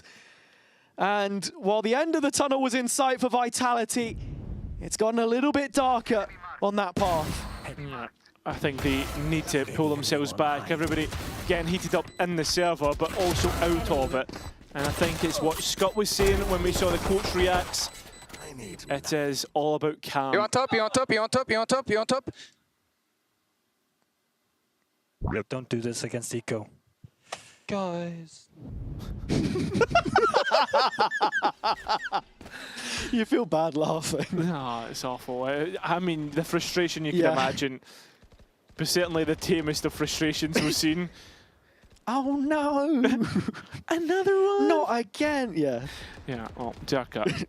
God forbid we kick a guy while he's down. But No, yeah, no. it's one round in it. And, well, Durka has an op here, and unfortunately for him, it has connected, but not for a kill. Yeah, it has 8 health though, and Starzo cannot get that back. So he needs to stay away from Martin's walls. And it looks like, as a B finish... Yeah, and Vitality have been pretty forward with these aggressive holds. They've got 2 lots of thorns in there. The only player that can get over it is Mini, and yeah, with a sniper in hand, it's not the tool for the job. Well, the operator announced they know it's on the B site, and they should know that the Vise is here as well. It's that wall again. Continuing to delay. Starso's counting his lucky stars. But Yampi's done some brilliant work here in clearing out all of A. And honestly, with mates not hearing that ultimate anyway, they should understand that it's completely compromised. Now is the time to go if you want to hit B. Well, they're going to try it. And I mean, the utility, the ultimate timing's unbelievable. It's 25 seconds, 20 actually now, as Martin doesn't get anywhere near the site. A rush towards A, the door already closed. And Yampi's ready for this. A reposition that looks good. He could deny it all. He can win the round here and now, but denies. Doesn't get a chance. Sion now does. It's just one more to find, really. Prox scanned up. The bullet's not connecting, but he will. Vitality up to 11. And I mean, Gentlemates just so indecisive. Yeah, it's just left so late. The call there from Starso in the end. A cancel on the B play. Yumpy keeps his crosshair at head level rather than being brought off the angle by Mini. That was the distraction that he wanted, but it's the Kid Wonder to claw them through again. Hallelujah. Sigh of relief, of course. But why wouldn't you be in that position? It felt like this has been Vitality's series to win the majority of the time. But we'll listen on the mate side and we'll see what the comms are looking like here, heading into what might be a last chance. Yeah, late pick. Yeah. So I see the jump spotting. I smoke M3. Smoke M3, smoke M3. He's drawing. Bro, get short. Get short, right side. I have left side. Hey, market guys, maybe? Finish flash B. Okay. I'm big market. Get A, man, push. Let's over B. Play B speed, guys. Play B speed. 2-2. I'm on T. Here. I think we need to popping carry, just... Ready to pick B, pa? Ready to... You can reveal close B, man. I will reveal, guys. Be ready. Do it. I don't know if it... Jet, he's dodging. Blind him and go. Smoke City now. Right, All right. Pick. Both. Locks. Last player standing. Spike down B. That's an unbelievable round by Vitality. And how does Durka get that kill on the Bandit? Yeah, I mean, this guy is just pulling odds and ends out of thin air right now. And as we've stated many times, big game players win you big games. Call that for a reason. But it's Durka and Chronicle right at the top. For Vitality, everyone chipping in, and mates just don't feel like they're at the level right now. I mean, sure, we've seen steps up from Mini. Martine has had an excellent day in the office, but it just feels like they can't quite compete as we get to the end of the night here. Series point for that 3-1 score. Let's team up to stand and be counted. Good flash from Yampy, good information. This looks like an A split with the Omen still in A main, holding on to that space. Oh, fantastic reveal from Sayonara as well. The setup perfect, and so mates put on the chopping block. A minute, or their stage starts to unravel. Vitality starting to feel like the Galacticos at this point in time. Yampy, lovely stuff. I mean, Durka as well. Vitality ready to finish it here and now and push it to a finale at the end of the week. Vitality versus Foot. Put it in your calendar, because that's one to watch. Yeah, they've taken strides forward here in this series with a lot of soul searching, honestly. Mates with a team that never knew when they were beaten. 3 maps worth of being on the back foot, but ever present in competition. I tip my hat to them. Credit to be made, of course. They'll be looking towards what is most likely play-ins now, with a sense of confidence, with the role swaps and everything in mind, of course. But what a series, and what a way for it to conclude. Yeah, I don't think there's anything else that needs to be said. A frustrating one. One that individuals showed up on Gentlemate's side, the likes of Martine, the aces that he's found. I mean, Mini even on there, he upped his game 21 and 18. But I don't know what it is with this Gentlemate side when it comes to, as you said, the big games, when you need to stand up and be counted. They just don't do it. And you look at this Vitality side and they do show up. They do show up when they need to. Deep runs in London, deep runs in internationals, that's what this roster was built for, and they prove it, and prove that they can contest those qualification spots. Yeah, I mean, look, there are still going to be concerns attached to this. The result is one thing, but the way that it panned out, another. The map pool looking to strengthen itself, of course, as you say, if you want to go deep in those events, but that's a long way away for now. We're looking towards a potential playoff spot, and no better to take you through that and what we can expect with Pal and Yampy in the post-plan. We can indeed. Welcome to the post-plan. We've got these two fine gentlemen joining us. I want to start off with your final words there. Was that best team in France? Yeah, I guess we are as a French org. Not too much French players in our team, but merci. Thanks to the Vitality fans for believing us. Thank you. It's nice to beat. We beat KC, right? And we beat Gentlemate, so best it's nice to beat all the French orgs. I think your new passport is coming in the mail, if I'm not mistaken. Yes. Merci. You don't need it. I do. Oh yeah, sorry. I mean, it's been a long-standing rivalry for you as well, Pal. When we think of the coach head-to-head, I gave a little lore drop when we were getting into the game about you and Kundi going way back in the DAC League. So how does it feel to finally beat him after all this time? Yeah, thanks for rubbing that in. No, I thought he was maybe going to bring out the deadlock on Split again to counter our comp with our comp change. But no, it's great. He's a very good guy. Always a pleasure to play against him and also Mavera as well, who I used to work with. So no, it's nice. Nice to be able to get one up on them. Will you be chatting a little smack about this to both of them for a while now? No, I don't think so. I think we've got enough to focus on this weekend, to be honest. Yes. We need to beat Foot next, right? Let's talk about that, right? Because if you beat Foot, you're in. You're very likely the one seed. We are in and not in play-in. Not in play-in, play-off in play-off. Anyways, you're in. You don't have to worry about that, so it's all about that match, right? And it all comes down to that. Do you like controlling your destiny like this? Yes, of course. Better than last group stage. Yeah, literally, that is true. Last group stage, destiny was not in our hands, and we got lucky. So, yeah, hopefully this time we can go cleanly. And what do you think about KC? I know you haven't done your prep, obviously. You got a little bit of time for that. KC, they're playing Foot. Sorry, Foot. You said KC earlier. Foot, what do you think about Foot? How do you feel about Feet? Yeah, I mean, they are a good team, you know. We have beaten them now 3 times in a row, so they for sure want to beat us and get revenge. But yeah, it was nice versus Gentlemen. You know, they are being a loud team. They are yelling a lot. I know, like in the studio, there is no big noise, so you hear the trash talk and stuff very clearly.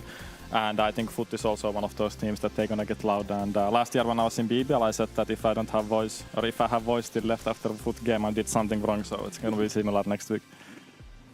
It's kind of crazy because like the last 2 times you would have played Foot would have been in London and you eliminated them from London. So how do you think that the kind of development is going to be from you guys' side, but then also from their side since then? I think for us, because we've been pretty busy, they're definitely in a better position better position than us, especially with this week as well, having 2 games. They've been able to sit back, watch us play tonight, watch everything and prep. So I think, look, the last 3 times we played them, only one of them has actually been particularly clean. The last 2 games definitely could have gone either way, so I'm expecting an absolute mud fest on Saturday, to be honest. We're tired. They're going to be super up for it, and I think with the way that they play into us, it's going to be absolute carnage. I do enjoy a good mud fest.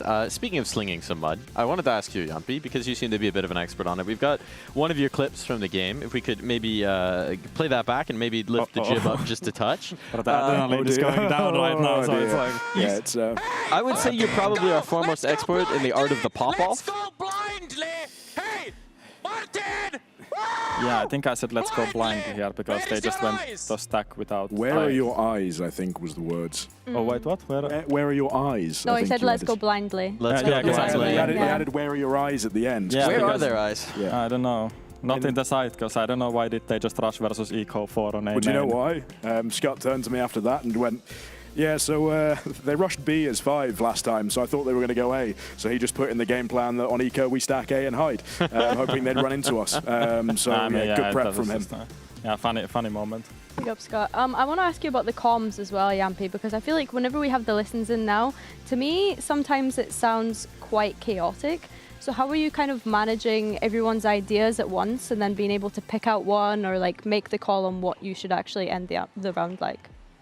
Yeah, I mean, after first map, I actually told the boys that we need to calm it down a little bit, because I think especially first map, I think we just completely lost the defense side because we were too chaotic and hectic and not coming clear to pass, because I think we should have won like 2-0 if I'm honest. Like, okay, Martin had 1v4, but that kind of clutch should never happen if you play correctly. And yeah, I mean, just manage. I mean, for a lot of people it could be chaotic, but also I think sometimes we like chaos. But yeah, it's definitely still improving every time but you learn from officials, right? And it's not that much bothering in us as long as we understand that we need to calm it down. Because after first map, it was a little bit too chaotic on the first map, so boys did good to reset. I want to ask you both about the structure and the system as well, because obviously you guys have been working together for almost 2 years now, right? When we think back to your time in BBL and now this year on Vitality, how has the structure and system helped since stage 1 coming into stage 2 and having a global in between, and how are you starting to build upon that as well? I think there's a lot of ways it's really helped, and it depends which bits of it we talk about. Like we're able to find a relatively consistent floor in terms of what we're doing most of the time, purely because we have that underlying understanding of how do we approach each map versus an opponent. And now that we've got so many reps on playing different teams, EMEA, non-EMEA, different maps, and going again and again and again, I think we've kind of refined how we prep for games really well. We found what works for the boys, we found what works for Elias. And so that just gives us that consistency that it's almost like a ritual. We know what we're going to be speaking about as soon as we load into a map. We know what we're going to be speaking about when we go into a game day. But I think we're starting to update it now, as you've already picked up on, with ways in which we can go away from just having everything on his shoulders and now start to actually properly feed in other people's ideas, whether it's in game prep, whether it's with mid-rounding, whether it's the boys bringing stuff and us including it in theory as well, so they're confident at short notice to be able to run new ideas. Would you class London as playing against non-EMEA teams? Yeah, we definitely played against them. Only a few though. Yeah, there were two of them we remember. 50% against the EMEA, right? We played 6 games and 3 was EMEA. Yeah, we definitely played against 2 of them. I remember that pretty well. Yeah, I mean, it's more also for me to listen, because like if it was up to me, I'd like to actually just do everything, but I also know that I need help from others. And especially after EWC, my calling was awful there. Like our T sides were just garbage, if I'm honest. Like I think we had like 40% win rate on the T side, and yeah, I mean, doing a lot of VOD reviews lately. I don't think I have touched playing the game since like 2 weeks, and I've just been watching everything. And yeah, I feel much more comfortable. I think it also comes from practice. Like I think our practice have been going much better also, as Gregor said, just for input from everyone. So it just comes from practice. What does that input look like? Who's sort of picking up the voices, and whose ideas are you integrating the most? I mean, it's a lot like when people are giving information. I mean, I don't know, like it's hard to pick us. I think we have vocal players in general. It's more for me to pick up the right information, and like it's not like I call everything. It's like when I try to listen to them more, I would say, than I did before, and then I just give like sometimes I like say Sayonara is good because he's also playing Initiator, so he understands what I see, example, and then let's say Chronicle sees something when he's playing the Sentinels, if he's lurking or something, and I just try to listen and make a call around that. I think we had a listen in as well earlier. I want to say it was back on the split where we were hearing Sayonara do a lot of the calling into a retake. Yeah. It seems like, again, I think we had this in a previous game too. He's very young and really clear comms for that. It's quite impressive. Yeah, he's good. Like as I said, like he's not like a normal youngster. Like he's more calculating, and he's more passive player. Like he loves playing Initiators and be more like not being on the first entry duels and stuff. And he has, of course, more time to think when he's doing like that. And he's a smart player. Yeah, so we just take the time to think away from Elias, to be honest, which might explain a lot of his decision making on Phoenix. But at least he's having fun. At least the others can pick up for him. Tactical map Vita, I play only Phoenix. Yeah, he just puts himself in those positions. Well, at least now you've leaked our vetoes for the rest of the Phoenix every game. But no, I think when you're looking at Sayo coming that much, like that's when he's at his best. We had a game against NRG recently. He was fantastic, and that really set the standard. And we've been trying to hold him to that standard, seeing that come out more consistently. And as we're starting to hear now, he's really growing into that a lot more. On the topic of Sayonara then, how do you guys kind of help nurture such a young talent so that thinking of like this team and beyond and the future teammates that he's going to have, how do you continue to nurture a player like that that's come into the league so young? I think it's about recognizing his strengths to begin with, and trying to make the most of that. Like if we're talking about what sort of input are we getting, him and Elias really took a lot of the lead when we were going into, when we made that Sunset comp switch of really looking at our defensive reactions. And they sat down, they did a VOD review together for about half an hour, and because he really had ideas that he wanted to get in, and then Elias then brought it into VOD review the next day, Sayo then added onto it. So it's about trying to recognize where he can add his input best and really give out a lot of those ideas, because he does have a lot of experience, and then also just help him really understand what it's like to work in this environment and what's expected, because ultimately anyone coming into any team in VCT, but also especially with the standards and the culture that we want to have, making sure that all 5 of the players are coming in, buying in, and understand how they can actually have an input, how they can be essentially a 1/5 of the puzzle. Yes. It's a good puzzle. Good answer. You know, that's a supportive teammate right there. I think we are going to start to look towards tomorrow. We appreciate all this insight that we've gotten here. We do have our standings for the check. You guys already know the situation. Win and you're in. Yeah. Lose and you got to think about tiebreakers. We have 13 points. That's a nice even number. I like that. It's a good one. Yeah. Yampi, not this again, please. Don't. You have no idea how bad it gets. 3-1 and 1-3. It's even, so it's same. Sure. Because we are 3-1 and 1-3, same Didn't numbers. you have this with the 11 last time as well? Was it not 1-1 and then you had... Yeah, okay, we're doing this again. Well, Finnish is a strange language. Let's see if we can get... He's just a strange bloke, to be honest. Let's see if we can get ourselves up to 14 instead of foot, yeah? That'd be nice. So it's a nice odd number then. On that note then, what kind of is the goal for you guys? I presume to make Barcelona, to make champs, but win like... the trophy. To win the trophy, that's the goal? Easily, like, I think it was good that versus Heretics we didn't win the trophy because we got some more international time to play the groups and we got more games in there, but now it's like that stage 2 is the main one, right? It's like what everybody wants to win. It's like the main stage of the season. It ends your year in terms of EMEA there. It also, if you win it, you automatically qualify to champions if you win it, so... Yeah, that's it. And also, I've never been to Spain So, muchas gracias also. I'd like to be in the Stage 2 Grand Final because last year we missed out on that. So I think that'd be nice. Just give ourselves that opportunity to really go out and make amends, not only for us personally, but also for the whole boys. Showed how much we've learned throughout this year, and yeah, avenge ourselves from that Stage 1 final, like Elias said. I was having to explain Mini the PAL curse earlier. Ah, yes. Could you give your summation of the PAL curse?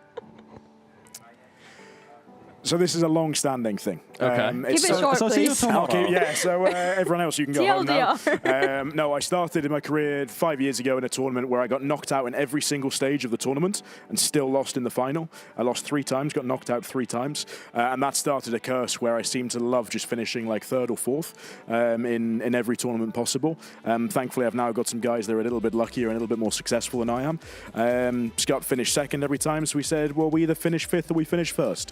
We started kickoff finishing 5th. Let's see if we can finish the year ending 1st. All right, I'm not good at math, but that does sound like a pretty dang good idea. We'll see if you guys can do it. We are going to look at tomorrow's games as well. A little hint on the schedule. Maybe get some predictions from you fellas. Flash it on through here. Navi Pacific, they cannot make the playoffs. Navi Pacific. Battling for the bottom. Pacific, bra. Yeah, it's their time. Keepert. Yampi guarantee? Yes, Pacific is taking it tomorrow. Pacific finally getting a win. You heard it here first. It's happening, and then we've got Eternal Fire Fnatic. That's wow, that could be a banger because Eternal Fire back up against the wall, really nothing to lose. And Fnatic hasn't they've been got all the looking talent that in the good world. either, so. Fnatic should close that one out they pretty should win it, comfortably. but they haven't been looking good either, so. Yeah, I think they've got the resilience, they've got the experience. I think they shut them down early. Yeah. 2-0. Okay, there we go. We've got a Pacific win guaranteed, courtesy of Yampi. We've got the 2-0 coming in from Fnatic, courtesy of PAL. We'll see who's correct, but now it's time for us to wrap up. Thank you so much for joining us for another day of VCT EMEA action. And now, enjoy these Razor end-of-day highlights. I'm gonna go get Magnum ice cream.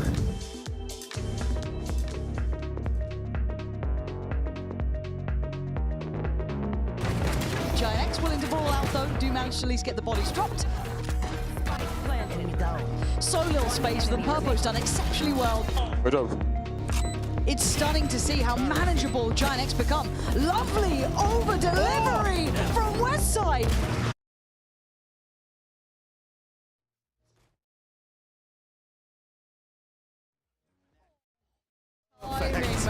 Perfect to bail him out. The Camo continuing to run away with his tracks. Absolutely zero awareness on it, and a quick clear from Camo. 3 kills, make it 4. This man could be on for an ace. They hold their ground, starting to chip away, but it's Westside to answer back first. That's what the doctor ordered here. Can that maybe be a nuisance? Trex has done the best he can. They line up. Oh my god. Kicks! That's outrageous! And this is a fairly dominant showing from Liquid, honestly. Gentlemates versus Team Vitality.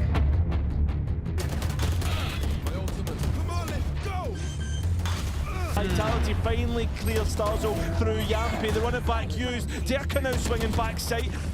So Vitality need to be careful of the CT push. Until 1 versus 1! Nice!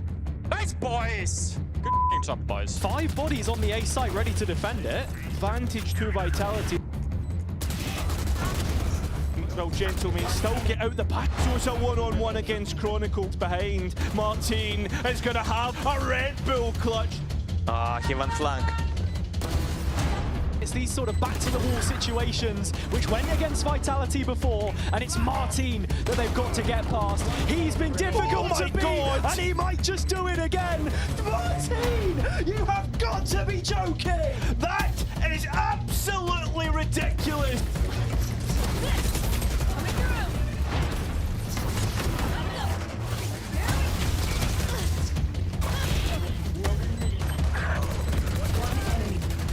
Overall, little to no sweat at all. Martin once again lights up and sets Vitality on fire. And Gentlemate's back in. The scan's good. Can't finish it off. The right click of the classic will do it, but it's Vitality to get 5 in a row. Beppo still escapes elusive as ever. Nice, boys, come on! and they've just walked into the meat grinder, still trying to get out Vitality. And Martin, for the second time, Vitality ready to finish it here and now and push it to a finale at the end of the week. Vitality versus Foot. Put it in your calendar.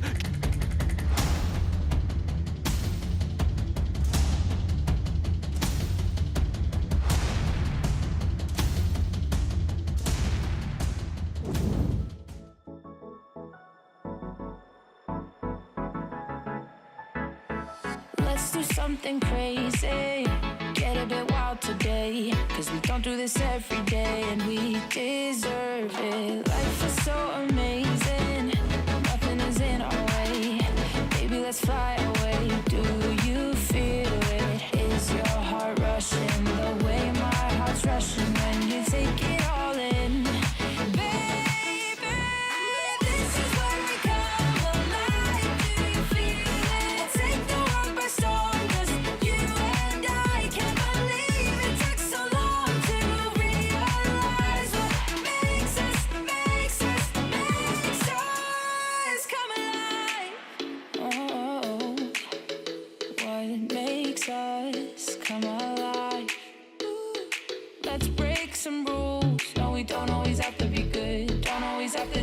We should, we'll feed the fire. Let's see it through and let go of what's holding us back. Just light it up and we'll burn through the past and take it higher. Is your heart rushing the way my heart's rushing when you take it all in? Baby,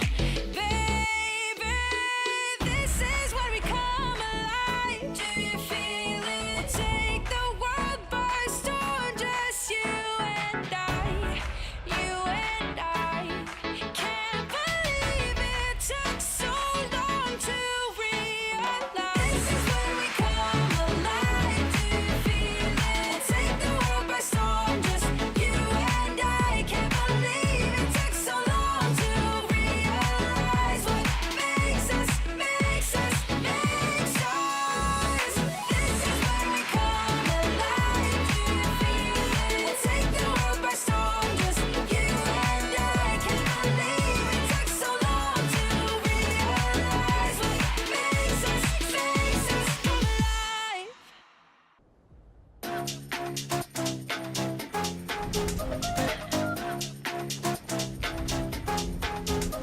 나의 속도가 돈이라면 벤소미 더 세게 괴롭혀봐 나를 rain on me 다가서면 뱅뱅 전부 걸어 게임처럼 너의 고개를 떨굴 때는 댄서니 먼저 몸에 걸어 눈이 빛나는 걸로 전부 걸치고 난 이 노래는 끝